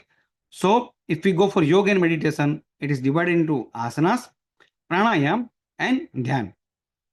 To be specific, if we are taking a pranayam technique, it is a low cost, highly effective intervention for regulating glycemic response and insulin sensitivity. It also stimulates antioxidant enzyme production. And if you go for multi-component approach, evidence suggests that it integrates all the three components and gives the optimum result. So this pyramid shows that starting from delayed or prevention in progression to type 2 diabetes, it also helps high-risk individuals having a complication. So yoga is proven from starting from pre-diabetes up to the person who is a high risk and having a multiple complications. Now coming to the specific type 1 diabetes, till now what we have discussed is majorly of type 2 diabetes, but in type 1 also, few available RCTs shows that for type 2 diabetes 1, it is literally or slightly less effective than type 2, because the effective mechanism is again a stress management rather than acting on the local receptor level. And because of stress management focus, it is also having a psychological benefit. So if we compare type 1 and type 2, in type 2, it is targeting both at cellular level, physical level, and mental level. Type 1 diabetes, it is going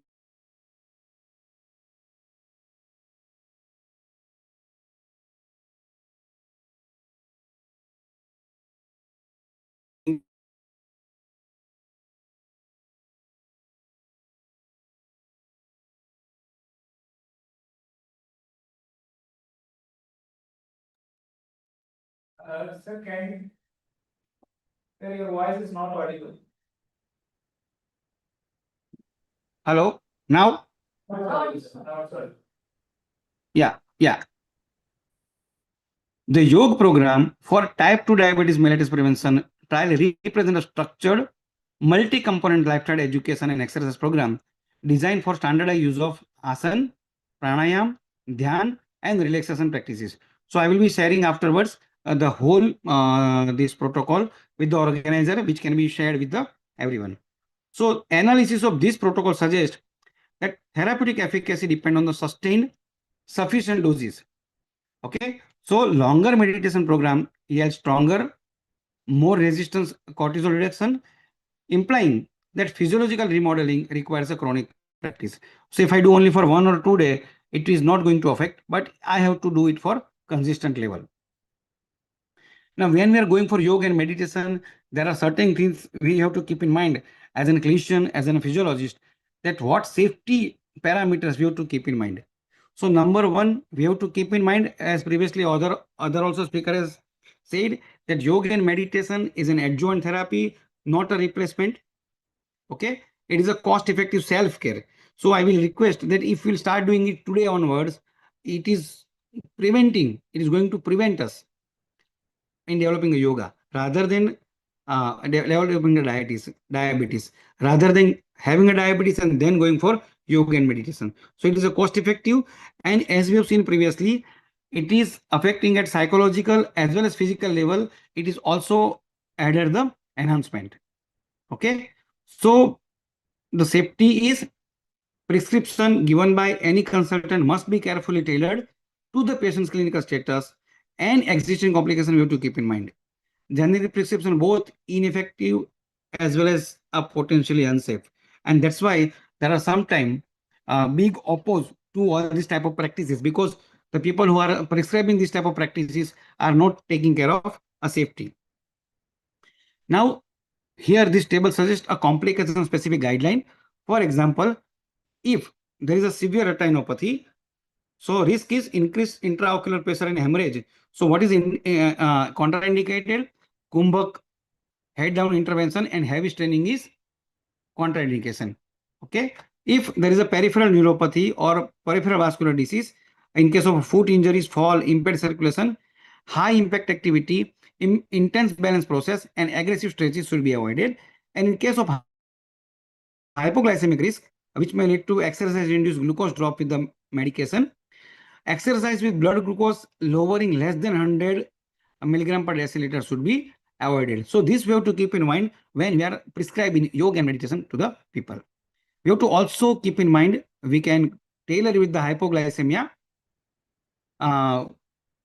prevention by pre-session blood glucose check, fast acting sugar availability, and timing consideration. So in all the patient, it is advisable that we do pre-session glucose, fasting blood glucose, and we have something like a fruit juice or glucose tablet available. So in case of hypoglycemia, we can directly take care of it. Lastly, if the patient is having a retinopathy and neuropathy, we have to take following precautions. Like in case of diabetic retinopathy, we should avoid practices that increase the intraocular pressures, like strenuous breath holding, heavy lifting and straining, head down intervention. And in case of peripheral neuropathy, we have to have an alternative like gentle walking, swimming, cycling, and chair exercise, and not indulge in severe exercise. Lastly, the limitation which is there in a current studies are having a low quality scores, high heterogeneity, and short follow-up. So it gives us a new direction that now we can go for a same protocol at multi-center level and with a long follow-up.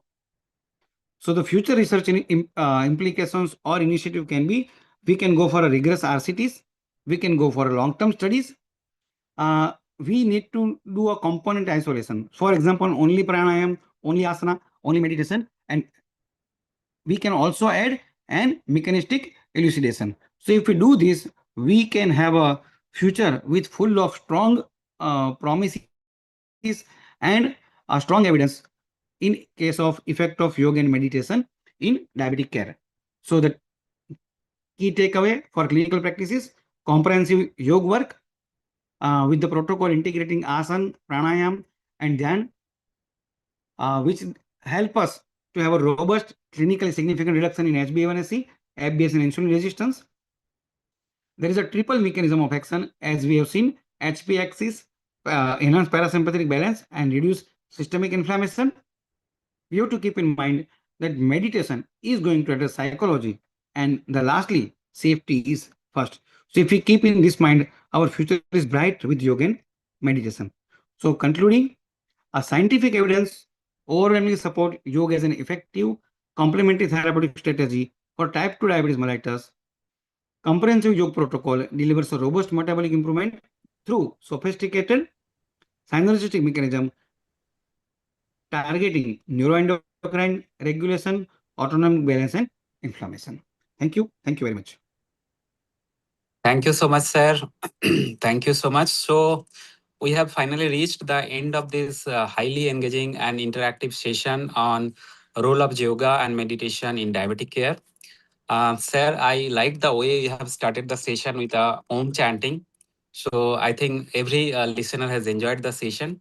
And also, sir has beautifully explained the evidence and role in terms of systematic review and meta-analysis on the effect of yoga, particularly the yoga and the meditation on diabetic care. And sir has told that yoga, there is a difference between the effect of yoga and meditation. And yoga generally improves almost all the parameter in terms of glucose and lipid parameter, right? Not only that, sir has also explained beautifully the mechanism behind the effectiveness of the yoga and meditation in terms of HP axis modulation, ANS modulation, and others, right? And at the end of the session, sir has also told that the yoga and meditation should be an adjunct therapy and there should be some safety guideline for that. And if we can do a multicentric longer duration study, so we can have a healthy nations in future.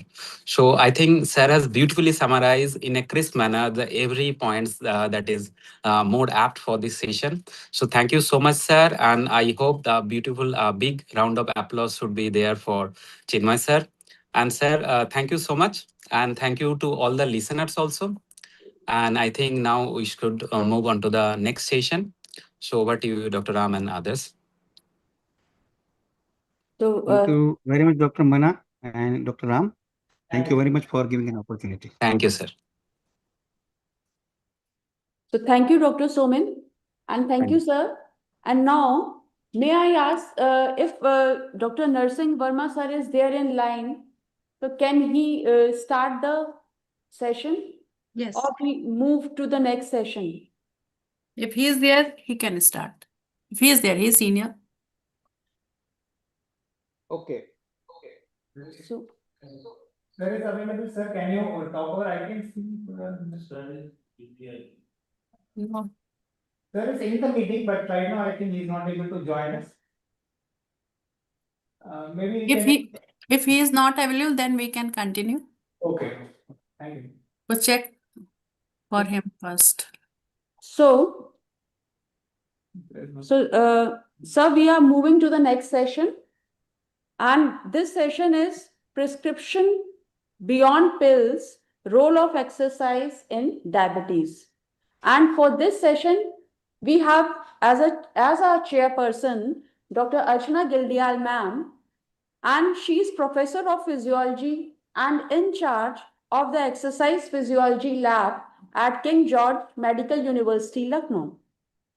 Dr. Gildial's primary research interest lies in exercise physiology and lifestyle diseases. She has authored around 30 publications and contributed in 4 academic books. She is also a fellow of the International Society for Medical Food and Nutrition, ISMN, and the Indian Society of Chronomedicine, ISCM, and Indian Society of Hypertension, ISH. Dr. Gildial has been recognized by the International Society of Sports and Exercise Medicine on World Clinical Exercise Physiology Day 2025. She is also an active member of several national and international professional bodies, including the American College of Sports Medicine. Over to you, ma'am. Thank you, Dr. Anupma, for your kind words. Good afternoon, everyone. First of all, congratulations to the organizing team for this useful and impactful CME. It's my privilege to be here as the chairperson for this session.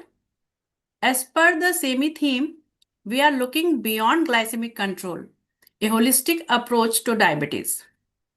I welcome our esteemed panelists, Dr. Barun, Dr. Ashish, and Dr. Sankalp. You all are very sincere and hardworking. So in this session, we will blend the chairperson questions with panel discussion. So let's start with the fundamentals from the exercise medicine chapter. Where are the panelists? Dr. Barun is here. Dr. Sankalp is here. So, ma'am, can I introduce the panelists briefly? Yes. Okay. So, we have 3 panelists in this session, and they are from Institute, all of them are from Institute of Medical Sciences, BHU, Varanasi. Our first panelist is Dr. Hanjaban Barun Sharma, and he is Associate Professor and Faculty in Charge, Sports, Exercise, Medicine and Science Lab, Department of Physiology, IMS, BHU, Varanasi. His field of interest are in sports and exercise medicine, lifestyle and performance physiology. He has 60 publications and 4 chapters to his credit. He also is a recipient of Dev Raj Bajaj Research Award 2020 and a patent holder in an isometric device.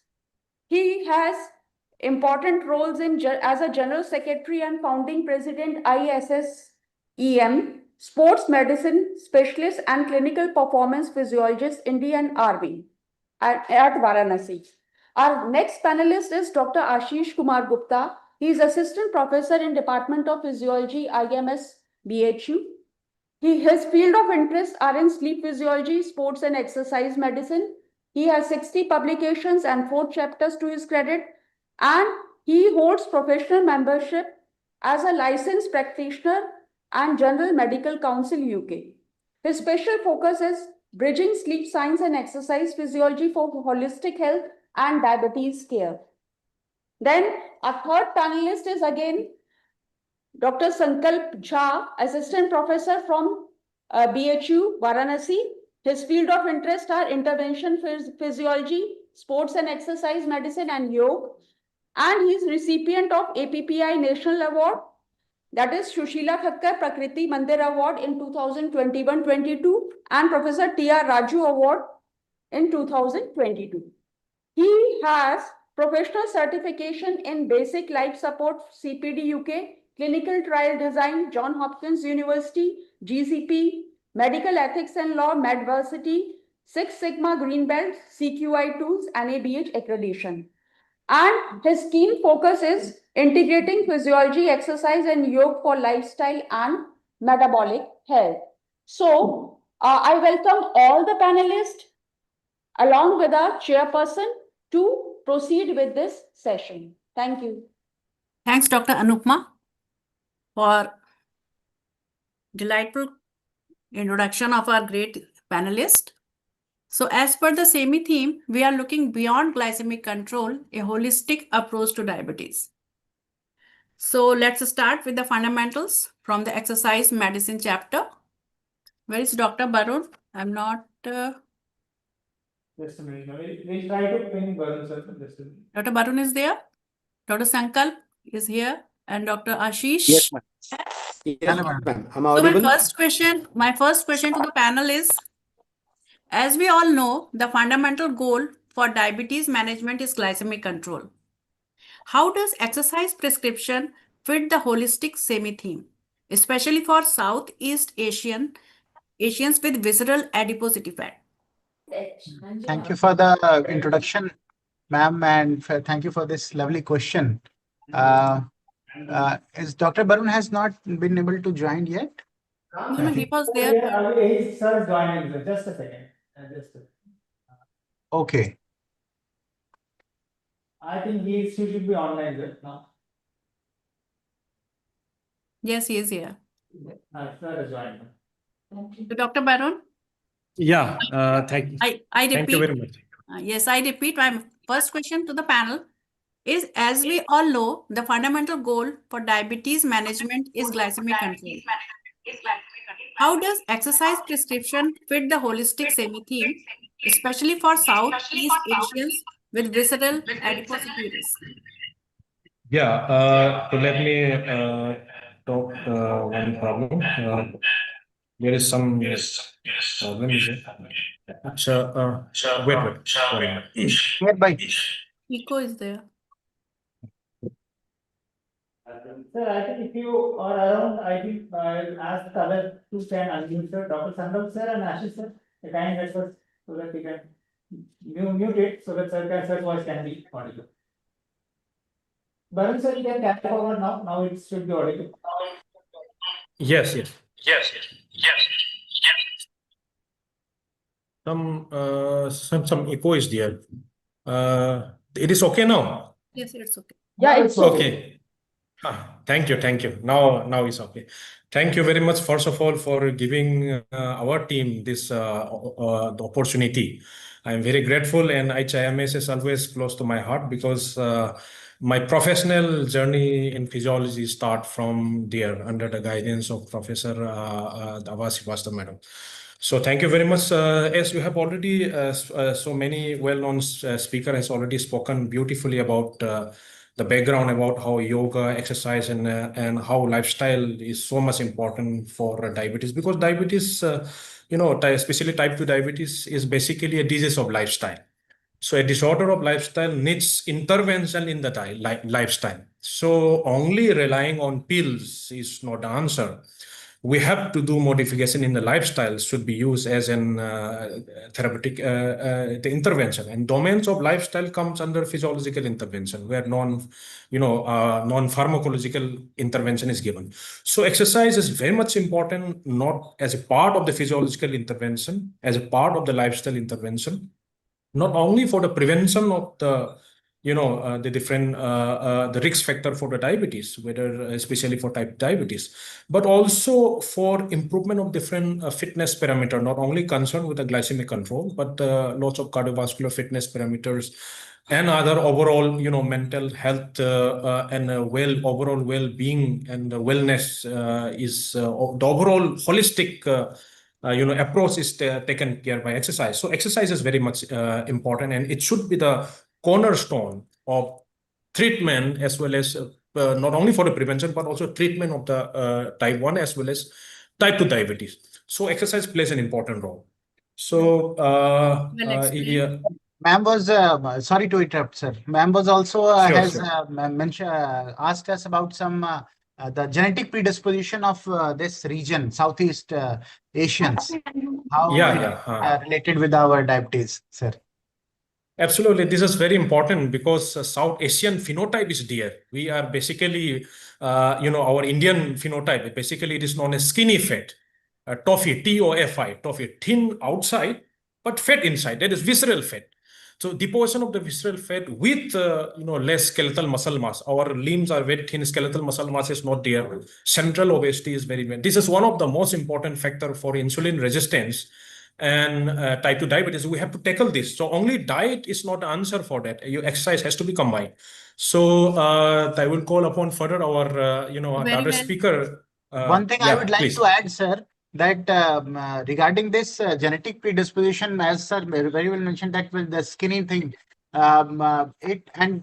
because of this visceral fat is so much importantly correlated with the insulin resistance. And with our theme that with the exercise, what it does is reduces the insulin resistance. So it again cuts the diabetes risks. And when and from another mechanism is like about the as exercise improves the mitochondrial function. So together it is documented that the paper was there in it said that it reduces the diabetes risk by almost 58%. And apart from that, we all know that it was covered in the previous sessions as well, that how this exercise affects our mental health, the cardiovascular disease, and the complications. So basically a complete holistic care kind of thing. Exercise increases the muscle mass also. You're right, ma'am. And then BMR and other things. So next question is, despite strong evidences, exercise is not prescribed like a pill. What are the barriers and how its HbA1c lowering effect compares to the medication? So if you admit, ma'am, can I answer this? Please, please. Sir, please. Yes. Okay. Am I audible? Yes, sir. Yes. So actually, despite very strong evidence, we all know that exercise is very well have a good effect on diabetes mellitus, but it's, still we are not prescribing it as a pill. So there are several barriers to it. Like if we come across barriers, we really come across. There is a clinical barrier as a clinician, as a patient, and as a system also. So as a clinician, there is a lack of, I think, formal training, which I feel because they are not certain training platform where we can go and have a training for our physicians. So there is a lack of training. It's interrupted. Sir, connection is lost, ma'am. Maybe we don't take exercise. Yeah. So Dr. Sankar, can you say or exercise or as a part of daily life routine?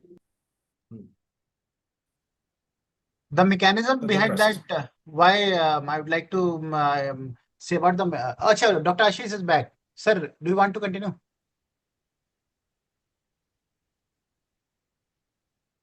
So what Dr. Ashish was mentioning about this, why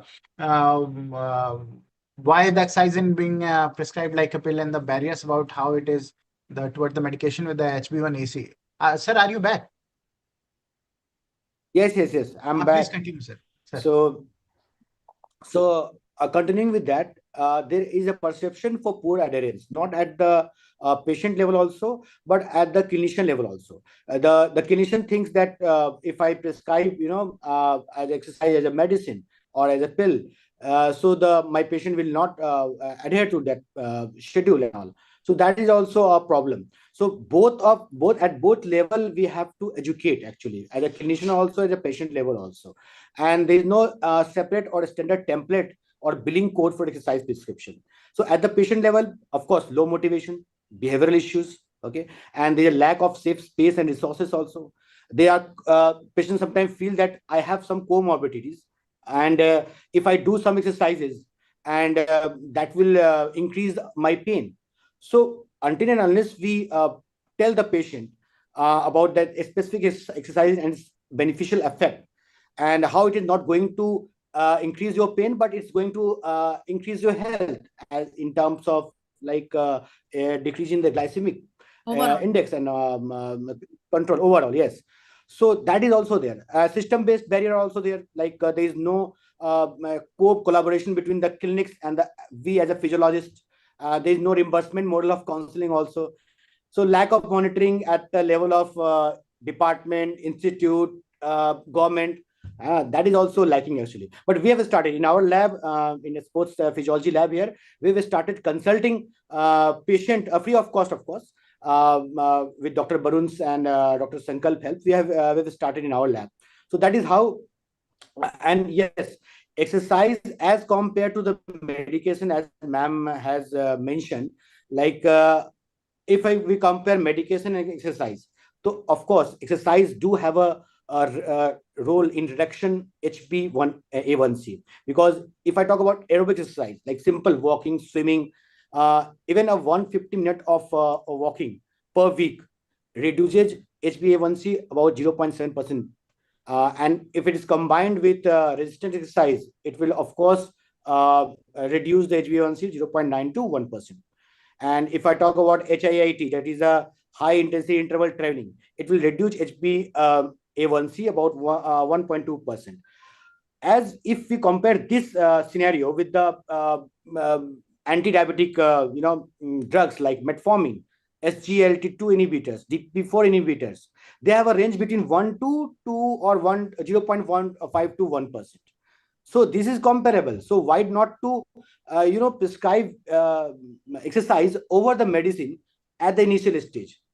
That is what I want to say. So of course, in fact, sir, exercise has a drug-like efficacy.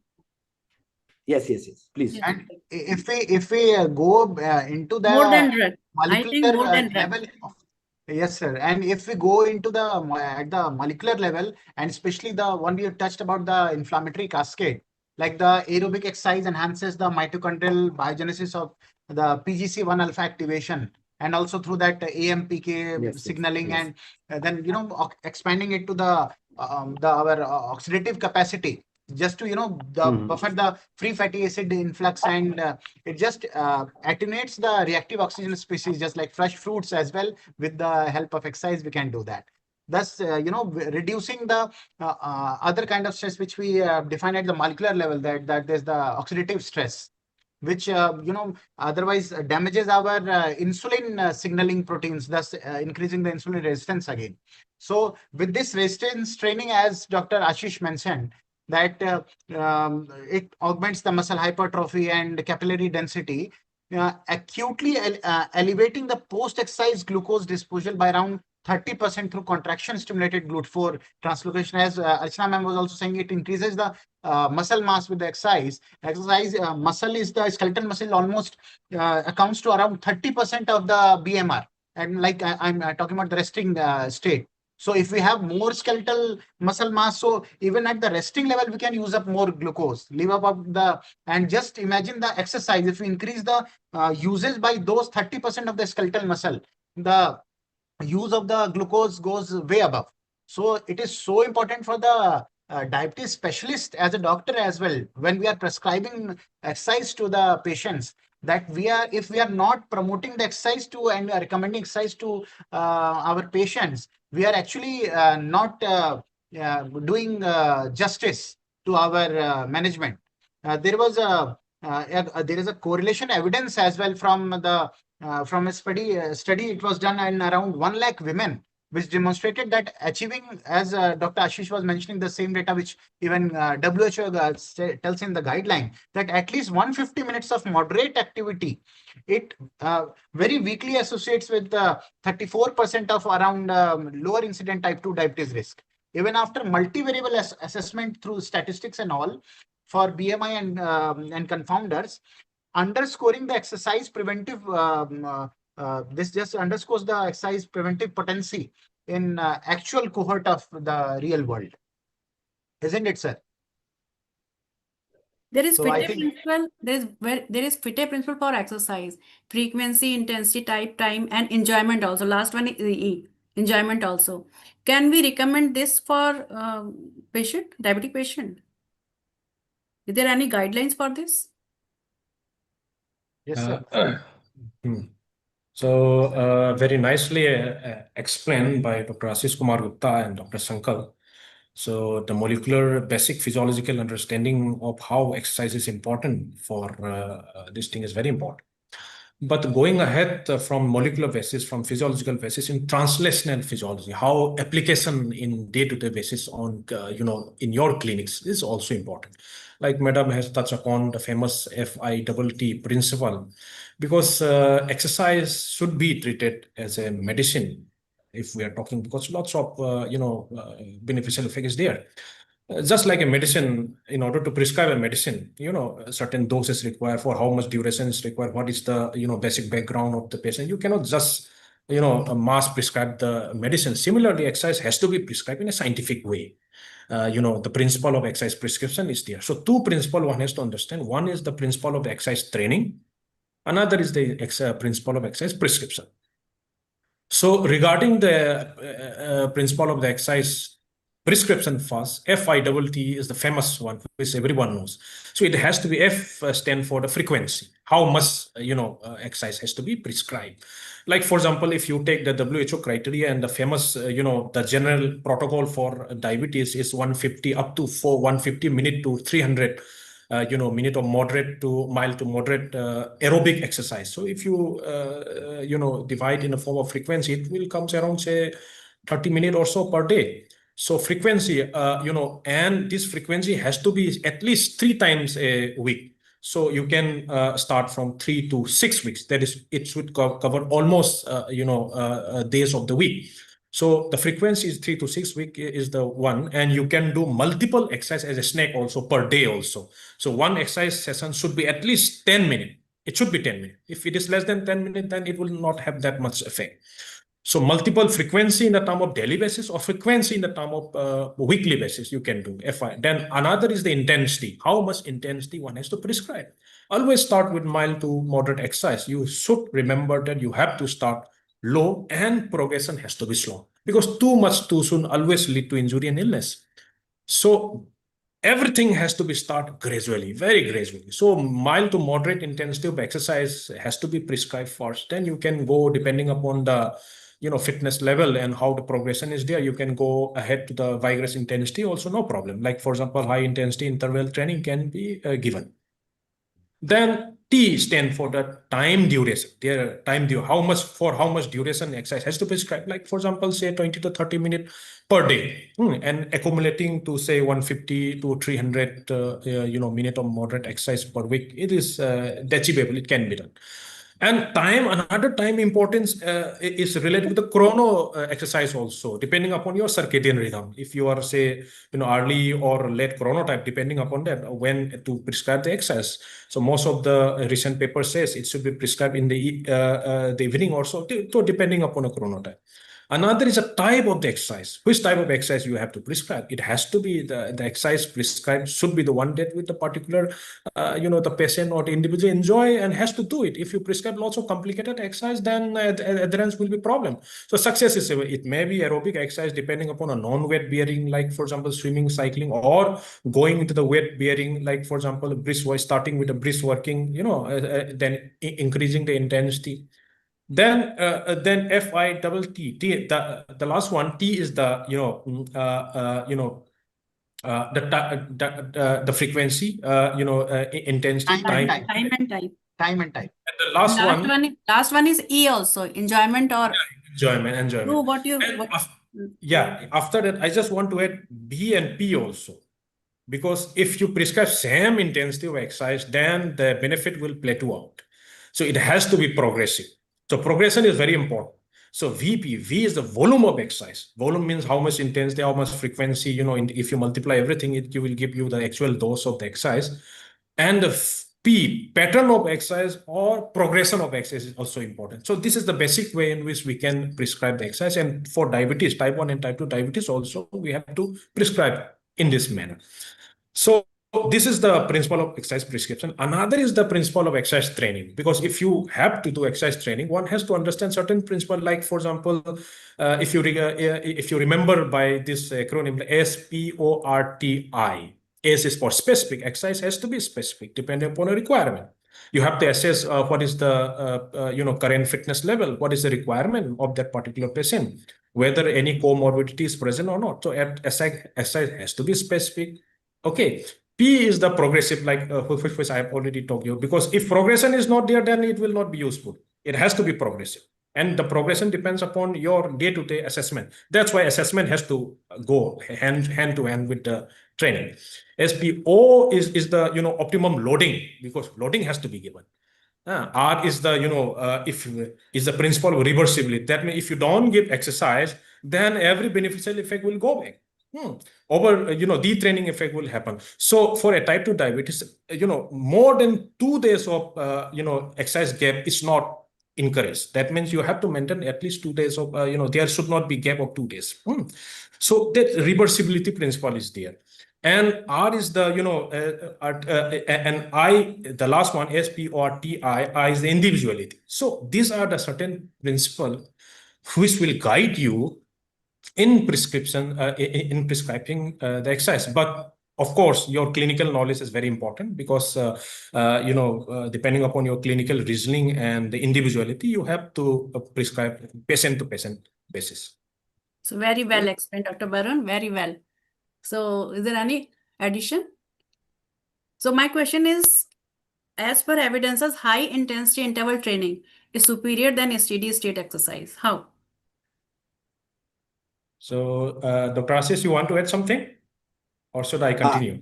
Sure, Dr. Is it better or individual variation? I think if I have to answer, so I think it is individualized. We should not label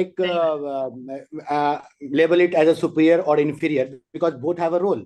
Let me explain this how. Because if we will go by evidence, so HIIT has a better evidence as lowering the HbA1c. It reduces it by 0.89%. While age also matters. Age also matters. For walking. younger, it is okay, but for older adult, it's not Yes. okay. Yes, bilkul, ma'am. So for a steady state exercise, it is 0.36%. And why? What is the reason? Because a terminology, we know that EPOC, that is the enhanced excess post-exercise oxygen consumption. It will increase better insulin sensitivity. It will increase fat oxidation. It will increase the GLUT4 activity. So that's how the HIIT has a better, effect on HbA1c. But it's very time efficient also, only 20-30 minutes, and it improves VO2 max, mitochondrial function, glucose uptake. But can we ignore steady state exercise? No, because it has a better adherence, especially in the older patient, especially patient of diabetes with a comorbid. And it, of course, lowers the risk of injury. And it is very ideal, as you ma'am said, for a younger or for a beginners to start, if it's type 1 diabetes or type 2 diabetes, doesn't matter. For a beginners to start, we go by a steady state, of course. So HIIT more potent, but for steady state is more sustainable actually. So of course, we have to before prescribing the HIIT, we have to follow some guidelines, ACCM guidelines, American Diabetic Association guidelines. There are screening protocols, and higher risk patient may need some stress testing also. But build basic aerobic fitness before HIIT. I have to add to that. And we have a real life examples. We have a real life example, Dr. Sankalp. We have like Ben Cooker or Steve Redgrave. They are the sportsmen who have inculcated the structured interval of exercises and benefited a lot from that. So, of course, HIIT warm-up exercises for 5 minutes slow walk, then you increase it and cool down period for 5 minutes. So, 30 minutes HIIT, very well evidence. It has a very beneficial role on HbA1c. So, not superior and inferior, but yes, it should be individualized. Dr. Ashish, if you remember, when we were talking to the students in our lab, one of the students made some acronym and correlated the height HIIT with saying the HIIT is for the high-fi people, the busy lifestyle people. That was a good Yes, mnemonic. yes. Gym persons. And about the Yes, one thing you have to remember. One thing I want to add. That if you want to prescribe the HIIT, so it's very good, but ideal pre-exercise blood glucose level you should always follow. Like it should be between 100 to 250, because it sometimes happens if it's less than 90, there is a chances of hypoglycemia, and if it's more than 300, it's not well to prescribe that. Yes, so that you have to remember. That is why the risk for risk assessment is very much required, especially when it was even I was seeing that in the just previous session as well, it was covered that pre-screening of the before the exercise is necessary just to avoid the complications like Very hypoglycemia, exercise-induced hypoglycemia, especially in those people who are using insulin, which is very critical concern in type 1 diabetes or the insulin-treated type 2 cases as well for many issues. Because the intense exercise, it increases the in the high HIIT, it increases the hypoglycemia risk by 2 to 3 times, just because of the increased glucose uptake by the skeletal muscles. So this mitigation strategy must include the pre-exercise blood glucose check, just aiming for, as you mentioned, between 100 to 100 250 mg per dl.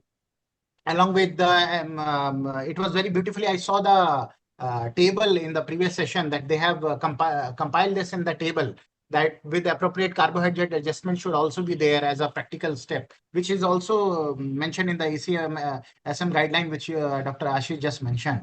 And on the fitness side, improving the VO2 max by just merely 10% through, obviously through structured training practices, it correlates with significant 0.5% reduction in the HbA1c. So a large scale, even there was a correlational study in UK Bank. It further established that higher physical activity levels links up to around 42% lowering of the diabetes related mortality. So that was about the risk and the importance of assessment to prevent the complications. Isn't it? Very well said. So, Very nice. yes, anyone who want to say, add something?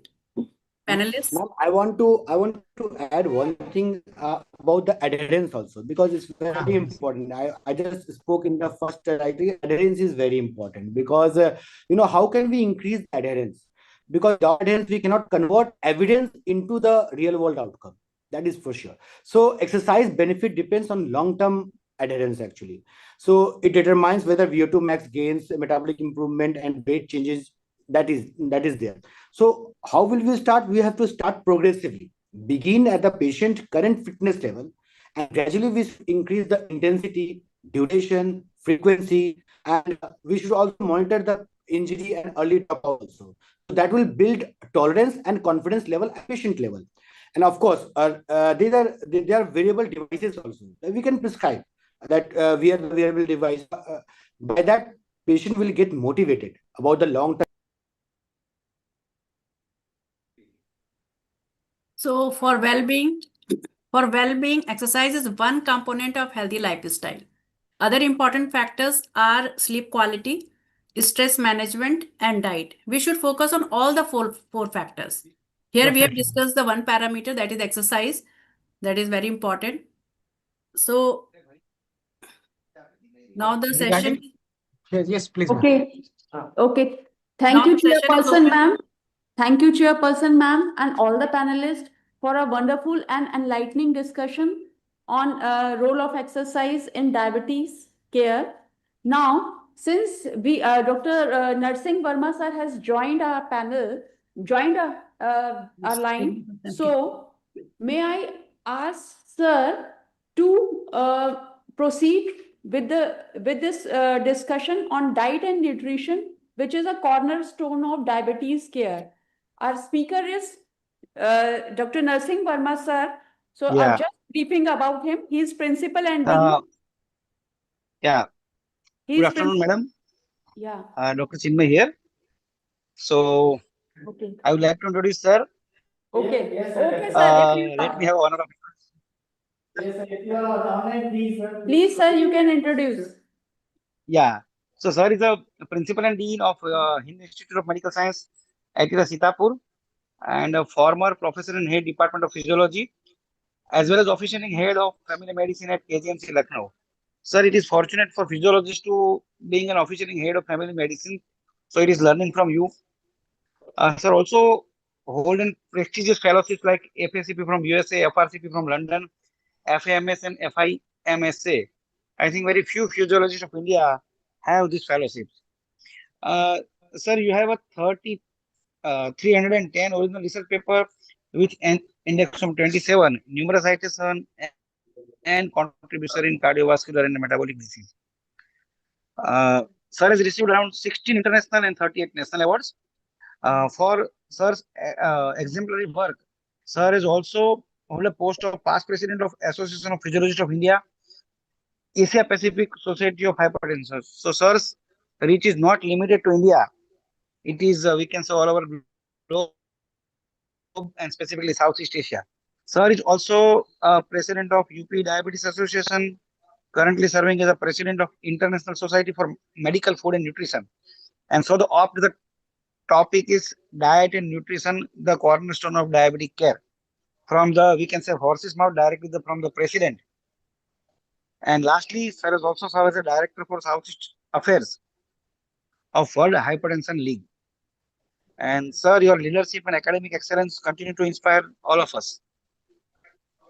Over to you, sir. Thank you very much, sir, for joining us, and thank you, organizer, for giving me an opportunity to introduce, sir. Thank you.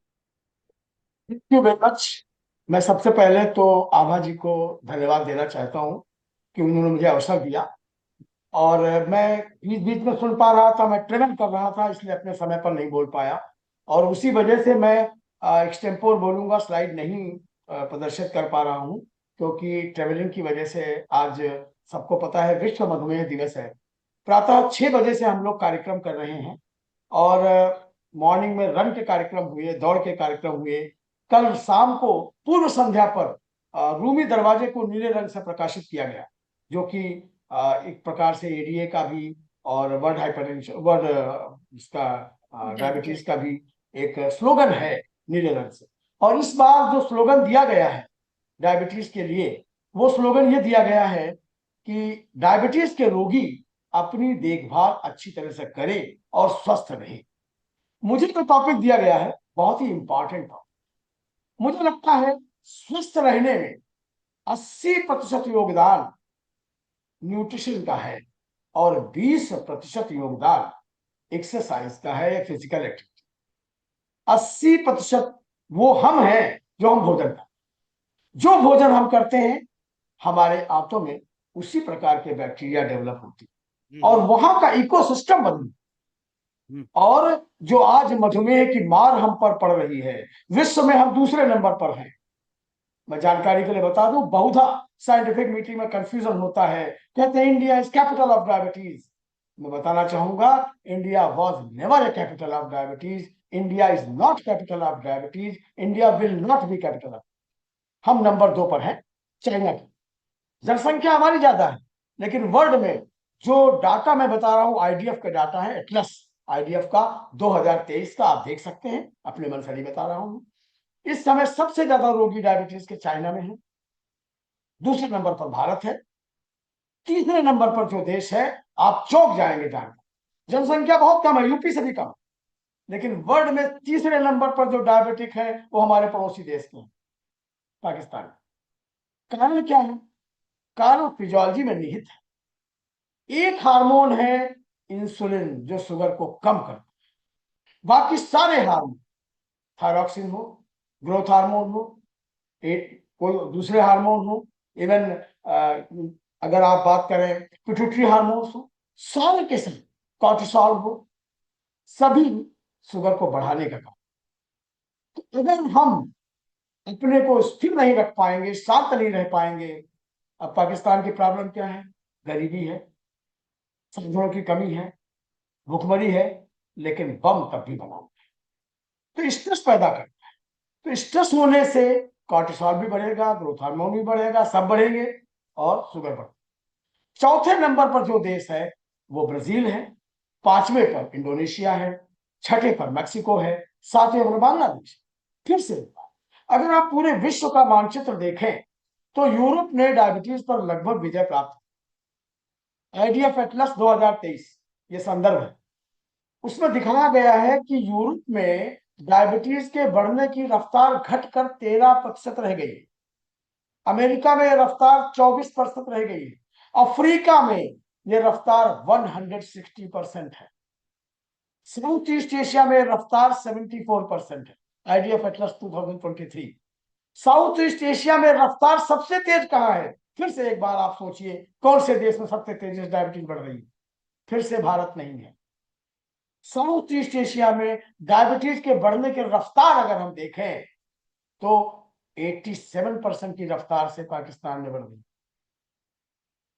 मैं ऐसा इसलिए नहीं कह रहा हूं कि पाकिस्तान से मुझे कोई दुश्मनी है, ये सत्यता है। और दूसरे नंबर पर जो साउथ ईस्ट एशिया में डायबिटीज बढ़ रही है उसमें जो कंट्री है वो कंट्री गल्फ कंट्री में से कतर। तीसरे नंबर पर बहुत तेजी से जहां बढ़ रही है वो सऊदी अरबिया है, चौथे नंबर पर बांग्लादेश है, पांचवें नंबर पर भारत है। तब भी हम संतुष्ट होकर नहीं बैठ सकते। और सबसे बड़ा योगदान इसमें जो है वो जो हमें आज टॉपिक दिया गया उसका है, भोजन का है। न्यूट्रिशन की त्रासदी ये है कि न्यूट्रिशन ना हाई स्कूल में पढ़ाया गया, ना इंटर में पढ़ाया गया। एमबीबीएस करने आए तो बायोकेमिस्ट्री में फार्मूले पढ़ाए गए, मेडिसिन में भी न्यूट्रिशन नहीं पढ़ाया गया, एमडी करने में भी नहीं पढ़ाया गया, डीएम में भी नहीं। न्यूट्रिशन में लोगों ने, डॉक्टरों ने जो उनको पसंद था उसे अच्छा मान लिया और जो नहीं पसंद था उसे खराब मान। मैं छोटा सा उदाहरण देता हूं, अपने ऑफिस में मीटिंग थी, मैंने एक मीटिंग रखी और उसमें एक ट्रेडिशनल है पास के समोसे सर, एक डॉक्टर साहब ऑप्थेल्मिक्स के हेड थे, उन्होंने कहा सर ये समोसे बंद करें। हमने कहा क्या करें? उन्होंने कहा बस ब्रेड देंगे, यानी मैदे की ठंडी ब्रेड खाना चाहते लेकिन ताजा तला हुआ समोसा नहीं खाना चाहते, पता ही नहीं है। फिर मैंने कहा सर दोनों की कैलोरी का हम आकलन करते हैं और दोनों की न्यूट्रिशन वैल्यू का आकलन, तो आप पाएंगे कि वो ज्यादा घातक है। सैंडविच बहुत घातक, और जितने भी एविएशन इंडस्ट्री आप देख लीजिए, दुर्भाग्य क्या है हमारे देश में, एक इसका बहुत अच्छा उदाहरण ये कहा जाता है कि अन्नदाता जिसे कहते हैं, अन्नदाता के देश में कुपोषित बच्चे, कुपोषण बहुत है दोनों में, बच्चों में भी बड़ों में। बच्चों में कुपोषित गरीबी में भी है, अमीर में। गरीबी में इसलिए है उन्हें जो मिलेगा वो खाएंगे, पेट भर लेंगे, कैलोरी मिल जाएगी बस। अमीरों में क्या है? फूड फैट, ये नहीं खाएंगे, ये नहीं खाएंगे। और फैशन, अगर हम लैया चना खा लेंगे तो बैकवर्ड। हमको खाना क्या है? वही डबल रोटी, वो खाएंगे तो हमने नकल करनी। आप देखें जितने भी ऑस्ट्रेलिया, अमेरिका जैसी कंट्री हैं, वहां एक गरीब आदमी पार्टी देना चाहता है तो कहा दे? मैकडोनल्ड, सस्ते है, फिर भी कहां से पार्टी? हमारे यहां अमीर लोग पार्टी कहां देते हैं? मैकडोनल्ड। ये गलती हो। न्यूट्रिशन बहुत कोर पॉइंट है डायबिटीज के मैनेजमेंट के लिए। मेरा ये मानना है, मैं 6 पॉइंट बताता हूं जो मैं अपनी प्रैक्टिस में 40 साल से प्रयोग कर रहा हूं और उसका मैं खुद भी डायबिटिक हूँ, 26 साल से अपने ऊपर लागू करता हूँ और वर्तमान में केवल एक दवा खा रहा हूँ, वो भी दवा नहीं कही जा सकती, मेटफॉर्मिन, और कोई दवा नहीं खा रहा हूँ। उसके अलावा एक हर्बल कैप्सूल है जो मैंने खुद इजाद किया, उसको खाता हूँ। मेरी उम्र 66 साल के ऊपर है, मेरा वजन 61 किलो है, डायबिटीज का कंट्रोल बहुत अच्छा है। और रात में 11 बजे भी इतनी एनर्जी होती है कि मैं लखनऊ से अयोध्या पैदल चला। क्यों? भोजन कम। तो जो 6 चीजें मैं बताता हूँ वो सूत्र हैं, फिर और बात करेंगे। पहली चीज ये है कि भोजन, जो भी डायबिटीज के रोगी हैं, नहीं है, होने वाले हैं, हो जाएंगे, नहीं होंगे, स्वस्थ हैं, नहीं कोई बीमारी है, बीमारी है, भोजन सूर्यास्त के पहले, अगर हम सूर्य को आधार मान करके भोजन करेंगे, जैसी हमारी परंपरा थी, जैसा हम जब मानव की शुरुआत हुई थी, we were hunters and gatherers, तब भी यही होता था। रात्रि में न शिकार करते थे न भोजन करते, दिन नहीं, दिन में भोजन करना प्रारंभ कर दें। केवल इतना करने से 3 से 5 किलो वजन कम होगा, जो कि मोंजेरो से होता है, जो महंगी से महंगी दवा से होता है, जो ताऊ ने यहां दवा भेजी है उससे होता है, 17,000 खर्चा करके होता है 4 किलो कम, और वही हो जाएगा रात्रि भोजन बंद करने से। दूसरा, पहला सूत्र हो गया रात का भोजन 7 बजे के पहले। दूसरा, भोजन बैठ कर, हम 2 पैर वाले जानवर हैं, हम खड़े होकर खाना नहीं खा सकते, बैठ कर किया जाए। बैठने से जो हमारी मुद्रा होती है वो भोजन की बेहतर मुद्रा है। खड़े होकर एनिमल खाते हैं 4 पैर, तो आजकल जो भोजन की प्रक्रिया है वो जानवरों वाली, 4 पैरों वाले जानवरों की तरह से खड़े हैं। खड़े हैं, जहां भोजन लगा है वहां से निकाल रहे हैं, और निकाल के हट नहीं रहे हैं। ऐसा आप अक्सर देखते होंगे पार्टी में। तो बैठकर भोजन करना है, और बहुत धीरे धीरे, प्रत्येक दांत को अवसर मिले, छोटा कौर लेके 32 बार चबाना है। 32 बार क्यों? 32 दांत होते हैं, प्रत्येक को अवसर मिले। और जब हम बहुत देर तक च्यू करते हैं तो सलाइवा बनता है बहुत ज्यादा। आप सभी जानते हैं कि सलाइवा में एक ऐसा डाइजेस्टिव एंजाइम है जो पूरे जीआई ट्रैक्ट में कहीं, वो है सलाइवरी एमाइलेज। अगर सलाइवरी एमाइलेज वहां एक्ट नहीं किया तो फिर पूरा कहीं एक्ट नहीं किया गया। तो मैगी खाने वाले ये नहीं जान सकते, वो निगलती। मुझे तो भय है ये निगलने के चक्कर में आने वाले समय में हमारे देश के बच्चों के दांत ही नहीं होंगे। जब दांत युद्ध नहीं किए जाएंगे तो जैसे हमारा वर्मी फार्म अपेंडिक्स गायब हो गया, वैसे दांत ही गायब। This is the trophy. तो बहुत धीरे धीरे भोजन किया जाए, 32 बार चबाया जाए, सलाइवा खूब बने। सलाइवा जब खूब बनेगा, अच्छी तरह से फूड एसिमिलेट हो और डाइजेस्ट होना ओरल कैविटी से शुरू हो जाएगा। उसके अलावा सलाइवा में कुछ हार्मोन्स भी हैं जो कि हमारे हाइपोथैलेमस को ये निर्देश देते हैं, पहुंचते हैं, वहां संभावना बताते हैं, उन तक ये सूचना पहुंचाते हैं कि भोजन आ सकता है, माउथ में पहुंच गया है, अब वो इंटेस्टाइन में पहुंचेगा, स्टमक में पहुंचेगा, तैयारी कर। तो वहां से निर्देश मिलने पर हमारे लीवर से बहुत से एंजाइम की प्रक्रिया तेज हो जाती है और जीआई हार्मोन्स निकलने लगते हैं, जीआई एंजाइम निकलने लगते हैं। अब कोई निगल लेता है तो पेट हतप्रभ रह जाता है, ये क्या हो गया, खाना कहां से। लेकिन आजकल के जितने फास्ट फूड हैं वो निगलने वाले फूड है, कोई खाने वाला फूड नहीं। निगलने वाला काम अजगर का है और इंसान का नहीं।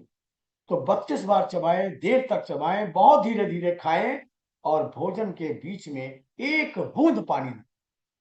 क्यों?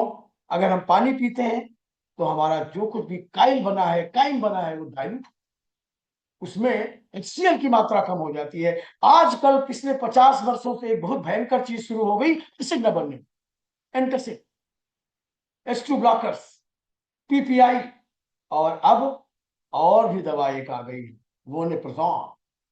24 घंटे एसिड न बनने दो। अगर एसिड इतना खराब था तो नेचर ने क्यों बनाया, भगवान ने क्यों बनाया? बिना एसिड के कोई डाइजेशन नहीं होगा।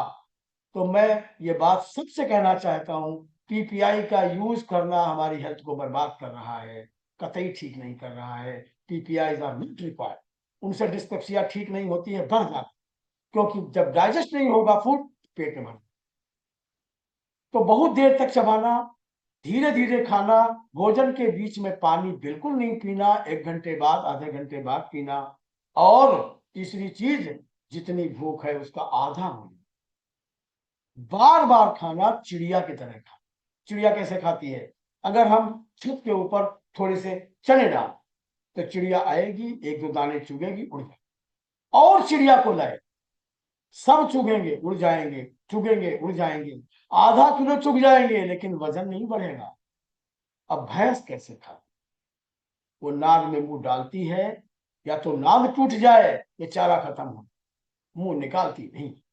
तो अगर भैंस की तरह खाएंगे तो भैंस हो जाएंगे, और अगर चिड़िया की तरह खाएंगे तो आसमान में उड़ेंगे, हल्के रहेंगे, भैंस नहीं। सीधी सी बात है, मरीजों को समझाने वाली भाषा में बात कर रहा हूं। बाकी साइंस ने बहुत सारी स्टडी कर डाली, पीते रहे, वृद्ध बन गए, लेकिन डायबिटीज पर असर नहीं पड़ा।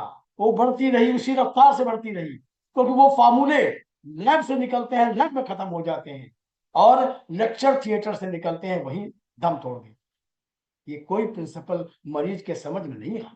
मरीज के समझने वाली भाषा में हमें बताना होगा, ऐसे करें। चौथी चीज, भोजन का, अंतिम चीज समझ सकते हैं भोजन के बारे में। भोजन का 85% सलाद, सूप, दाल, दही, सब्जी, फल, अंकुरित अनाज। जो 15% बचा उसी में रोटी, बोटी मतलब नॉनवेज और चावल। 15% में वो चीजें, 85 में वो चीजें घास फूस पर। ये न्यूट्रिशन का मूल मंत्र है, यही न्यूट्रिशन की पीएचडी है। बाकी न्यूट्रिशन पे कितनी भी रिसर्च होती रहे, ऊफा फूफा फूफा टूफा, ये सब है, उसका कोई लाभ नहीं। लोग देसी घी की बहुत आलोचना करते हैं। मैं यहां जरूर कहना चाहूंगा आपके समक्ष, आप सब पर रिसर्च भी कर सकते हैं। मैंने पबमेड पर देसी घी पर एक भी आर्टिकल नहीं पाया। बिना एक आर्टिकल के, बिना एक रिसर्च के, बिना किसी पर्टिकुलर एविडेंस के हमारे देश के कार्डियोलॉजिस्ट ने देसी घी को खराब किया। देसी घी बंद हो, डालडा, फिर उनको पता लगे साहब डालडा भी खराब है, फिर रिफाइंड आ रहा है, फिर साहब वो भी खराब है। क्या बचा? मोबिल ऑयल बचा है, उसको यूज करके देख। देसी घी में कोई खराबी नहीं है। अगर कोई 25 ग्राम से 50 ग्राम देसी घी रोज खाता है तो जीवित श्रद्धा सतम 100 साल जीवित, कुछ उसे होने वाला नहीं है। देसी घी से कोलेस्ट्रॉल कतई नहीं बढ़ता है, और कोलेस्ट्रॉल बढ़ने से एथेरोस्क्लेरोसिस नहीं होती, वो भी फिजियोलॉजी वाले जानते हैं। एथेरोस्क्लेरोसिस होने के लिए केवल कोलेस्ट्रॉल जिम्मेदार नहीं, उसके लिए फोम सेल बनना चाहिए। फोम सेल बनेंगे तभी एथेरोस्क्लेरोसिस होगी। कोलेस्ट्रॉल उसके लिए जिम्मेदार नहीं है, कोलेस्ट्रॉल का फोम सेल के अंदर जाना जिम्मेदार है। उसके लिए हमारे फेगोसाइट्स जिम्मेदार हैं, उसके लिए इन्फ्लेमेशन जिम्मेदार है। अगर इन्फ्लेमेशन नहीं होगा तो फोम सेल नहीं बनेगी। तो हम केवल एक कारक के पीछे जुटे रहे, पूरे हिंदुस्तान को स्टेटिन खिलाते रहे और देसी घी बंद कर दें, तब भी एमआई बढ़ता जा रहा है, यंग एज पे हो रहा है, कोई एक्सरसाइज कर रहा वही हुआ जा रहा है, सेलिब्रिटी मरे जा रहे हैं, 20 साल के बच्चे मरे जा रहे हैं। देसी घी तो पिया नहीं, छुआ नहीं, देखा नहीं। तो ये हमें सोचना होगा, न्यूट्रिशन को हमें लैब से निकालना है, ग्रंथों से निकालना है, किताबों से निकालना है, जनता तक पहुंचाना। न्यूट्रिशन की इसलिए बात नहीं। डायबिटीज में न्यूट्रिशन का इतना जबरदस्त रोल है। अभी A1C की बात हो रही, एक्सरसाइज को लेकर के हो रही थी, मैं सुन रहा था, बहुत अच्छी चर्चा हुई, अर्चना जी से करा रही थी, बहुत अच्छी चर्चा हुई, बहुत अच्छा सुना मैंने। इस बारे में जो रिसर्च कहती है बताता हूं। रिसर्च ने देखा कि लाइफ स्टाइल मॉडिफिकेशन LSM, उसको जो कंपेयर किया गया तो 38% लोगों में ये पाया गया कि प्री डायबिटीज से डायबिटीज नहीं होती, जो मेटफॉर्मिन था। 42% लोग जिनमें लाइफ स्टाइल मॉडिफिकेशन किया गया, कोई दवा नहीं दी गई, 42% को प्री डायबिटीज से डायबिटीज नहीं हुई, और 28% जिनको एकार्बोस दिया गया उनको प्री डायबिटीज से डायबिटीज नहीं। तो जब तीनों दवाओं, तीनों चीजों की तुलना करें तो आप पाएंगे LSM is the greatest. LSM से जो परिवर्तन होते हैं, हम डायबिटीज को रोक पा रहे हैं, वो ना मेटफॉर्मिन कर पाती है, ना एकार्बोज कर पाती है, और किसी दवा पर कोई रिसर्च हुई नहीं। रोजिबिटाजोन पर हुई थी, वो रिसर्च बीच में रोक दी गई क्योंकि रोजिबिटाजोन कुछ प्रॉब्लम कर रही थी।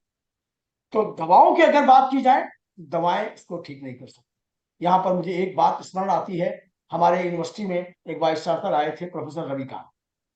वो काफी एनर्जेटिक व्यक्ति थे, उन्होंने काफी परिवर्तन किए यूनिवर्सिटी में, परंतु उन्होंने एक मीटिंग में मुझे रोक ली कि वर्मा जी, आप डायबिटीज की बहुत बात करते हैं, कि कोई ऐसी दवा है जो सबको दी जा सके?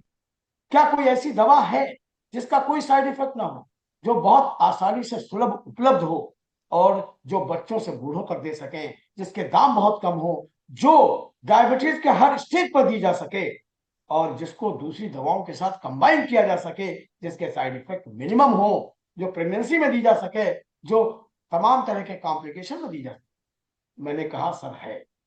उनका अरे है, कौन सी? मुझे नहीं मालूम। मैंने कहा सर एक कैप्सूल है LSM। सर समझ नहीं पाए।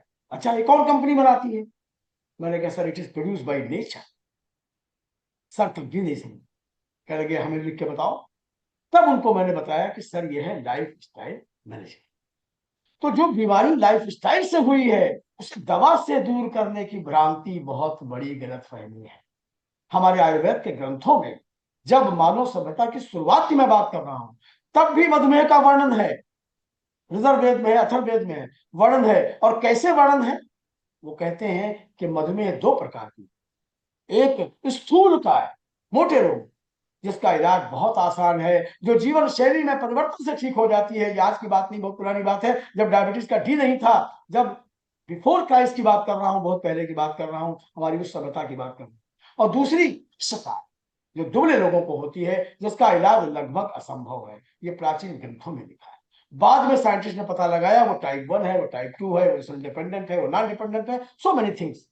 लेकिन जो ये भोजन की बात है, न्यूट्रिशन की बात है, ये मैं जहां तक ये बात जानता हूं और जितनी रिसर्च है वो शो करती है कि 80% तक हम डायबिटीज को प्रभावित कर सकते हैं, ठीक कर सकते हैं, नियंत्रित कर सकते हैं, रिवर्स कर सकते हैं। जो एक ही स्टडी सबसे बड़ी रिवर्स की हुई है, डायबिटीज रिवर्सल की, वो यही बताती है अगर हम कैलोरी को 800 से कम कर देते हैं तो डायबिटीज रिवर्स हो जाती है।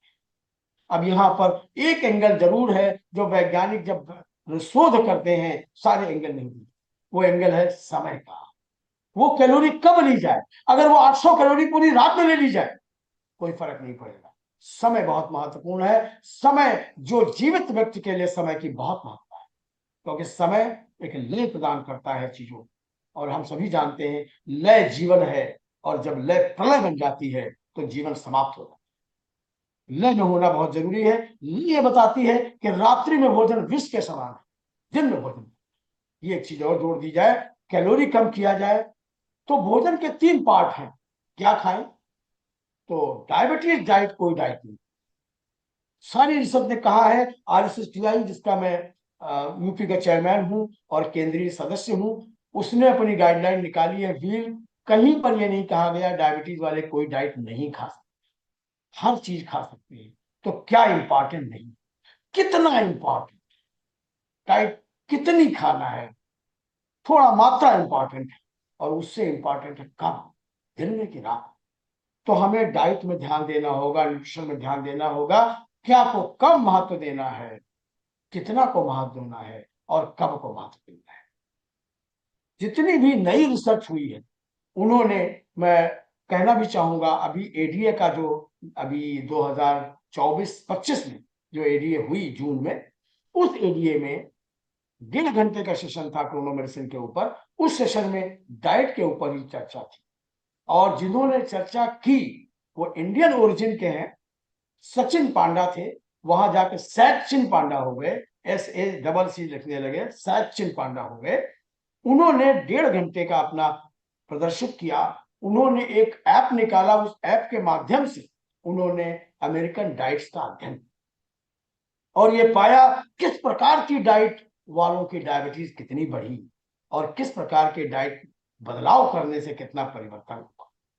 उससे ये निकल करके आया, निष्कर्ष जो निकल करके आया वो यही है कि डाइट बहुत इंपॉर्टेंट रोल अदा करती है डायबिटीज में, और इससे डायबिटीज का रिवर्सल पॉसिबल है, कंटेनमेंट पॉसिबल है। डाइट पर ध्यान दिए बगैर दवा देना निरर्थक। तो 2 ही चीजें इंपॉर्टेंट हैं ज्यादा।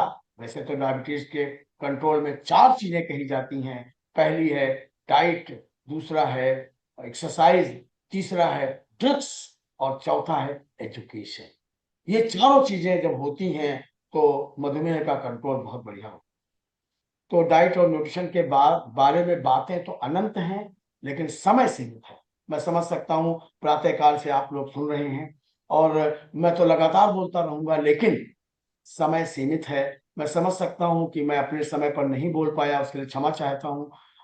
मैं शायद प्रबंधन ठीक नहीं कर पाया अपने समय का, या ये कहिए कि जब मेरे बोलने का समय आया, मेरे कॉलेज में हमारे चेयरमैन आ गए, वो चाचा नेहरू का बाल दिवस मनाने लगे।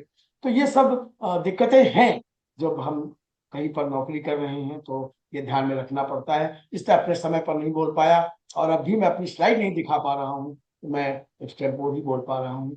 तो मैं अपनी बात को ही समाप्त करूंगा, लेकिन मैं चाहूंगा अगर किसी का कोई प्रश्न है, मैं जरूर बताना चाहूंगा। मुझे चर्चा बहुत अच्छी लगती है, बहुत अच्छी चर्चा डॉक्टर अर्चना जंध्याल ने जब कराई, मैंने सुनी, बहुत अच्छा लगा मुझे। वहां पर मैं भाग लेना चाहता था, लेकिन अपने को रोका मैंने कि भाई जब उसमें विशेषज्ञ मौजूद हैं तो मैं क्यों बोलूं, तो इसलिए मैं रुका। लेकिन बहुत अच्छा लगा। फिट प्रिंसिपल के ऊपर मैं बहुत सारे लेक्चर दे चुका हूँ। एफ भी इम्पॉर्टेंट है, आई इंटेंसिटी भी इम्पॉर्टेंट है, ट्रेनिंग इम्पॉर्टेंट। एक चीज ट्रेनिंग के लिए है, और एक चीज टाइम के लिए है, और एक जो अंतरन ने कहा इंटरटेनमेंट के लिए है, वो न्यूट्रिशन में भी लागू होता है।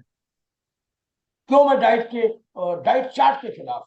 डाइट चार्ट किताबी ज्ञान वो कतई काम नहीं करे। डाइट के लिए जो प्रैक्टिकल चीज है वो ये है कि मरीज का 7 दिन का रिकॉर्ड, सुबह से रात तक क्या खाते हो, सोमवार से लेकर के संडे, उस रिकॉर्ड में 3 रंग के पेन लेके बैठ जाइए, एक रेड कलर का, एक पीले रंग का, एक हरे रंग का। जो चीज बिल्कुल नहीं खा सकते, गुलाब जामुन रेड कर दे और रिप्लेसमेंट बता दें, गुलाब जामुन की जगह एक केला खा। और जो प्रचुर मात्रा में खा सकते हैं, जैसे कि खीरा, उसको हरा कर दे, खा लो, खीरा भर खा लो, कोई दिक्कत नहीं। और जिसे सीमित मात्रा में खा सकते हैं उसे एडो कर दीजिए, उसका डाइट चार्ट तैयार है। क्योंकि हर व्यक्ति को हम पौध नहीं पिला सकते, हर व्यक्ति को हम अंग्रेजी में लिखे हुए व्यंजन नहीं बना के सिखा सकते, न खिला सकते हैं। इसलिए जितने भी इंस्टीट्यूट हैं, वहां पर जो डाइटिशियन हैं, वो जो डाइट चार्ट देती हैं, मैं उसके महीन महीन टुकड़े करके अपने डस्टबिन में डाल देता हूँ, ऊपर से पत्थर रख देता हूँ, कहीं फिर से न बाहर। यूजलेस, कोई काम नहीं है, क्योंकि वो प्रयोग में लाने लायक है ही नहीं।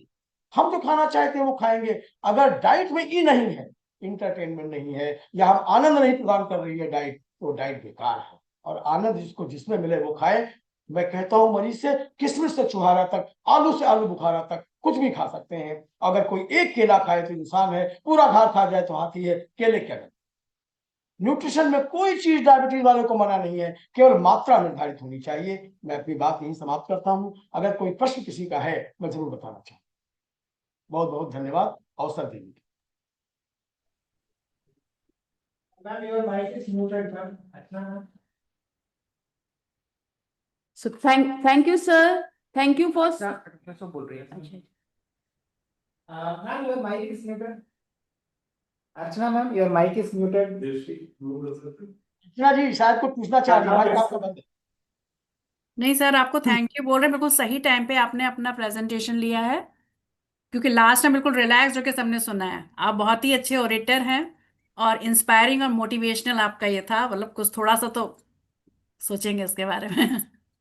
Thank you so much sir. किसी का कोई प्रश्न है तो जरूर बताएं, बात करना चाहेंगे। करने सिर्फ डायबिटीज नहीं, पर हमारी लाइफ में कैसे खाना है ना, वही पूरे का पूरा बता दिया है। अगर वो उस तरह जिएंगे तो डायबिटीज नहीं, कोई रोग अपने को टच नहीं कर सकता। Thank you sir, thank you very much.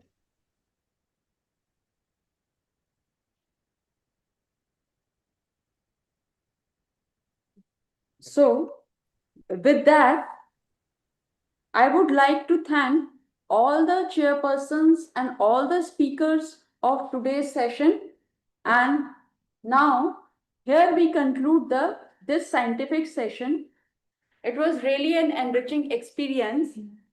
And now I would like to invite Dr. Jyoti Dwivedi ma'am, who is professor in Department of Physiology, for concluding this academic feast with vote of thanks.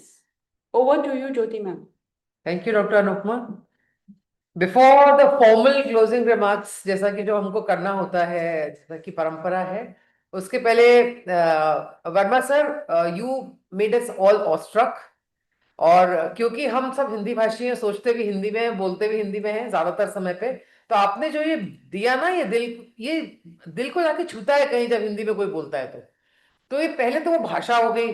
फिर sir आपकी being I don't know, आप physiology में हैं, but पूरी दुनिया के लिए आप एक मोटिवेशनल स्पीकर हैं। टेड टॉक जैसी चीजें बहुत छोटी हैं आपके सामने। तो I have been knowing you since so long, so मैं रोक नहीं पाई अपने आप को। So now I start the formal vote of thanks. As we come to the close of this enlightening CME, I would like to take a moment to express a heartfelt gratitude to our respected leadership, including our Honorable President, Dr. Vijay Dasmana, whose vision and efforts have made this CME possible. I also thank all the dignitaries of the management of Swami Ram Himalayan University. On behalf of the Department of Physiology, on behalf of all of us in HIMS, I extend our sincere thanks to Dr. Renu Samana and Dr. G.K. Pal sir for gracing this occasion, and of course, Dr. Narasimhan sir and all the other speakers and chairpersons for gracing this occasion and sharing their invaluable sights.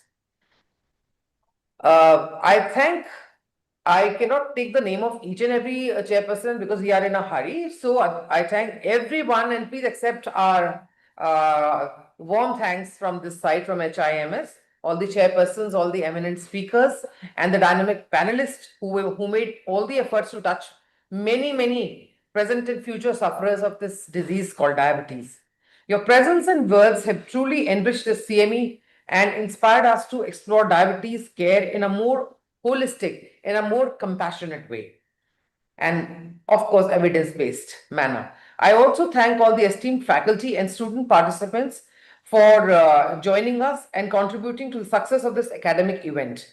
Thanks will never be enough for the technical support, especially the IT department of SRHU, the media personals, and the office staff of the Department of Physiology. The entire organizing team of the CME deserves a special thanks and a special applaud. Can we all applaud for the organizing team of the event? With that, we conclude this National CME and look forward to the upcoming scientific deliberations that promise to be both enlightening and engaging. Let us carry forward this message of the CME that diabetic care is not just about controlling glucose, but about nurturing holistic health in every individual. It is about nurturing holistic health in every individual. Thank you all once again. Wishing everyone a happy and healthy World Diabetes Day. Thank you. Thank you so much. Thank you, ma'am.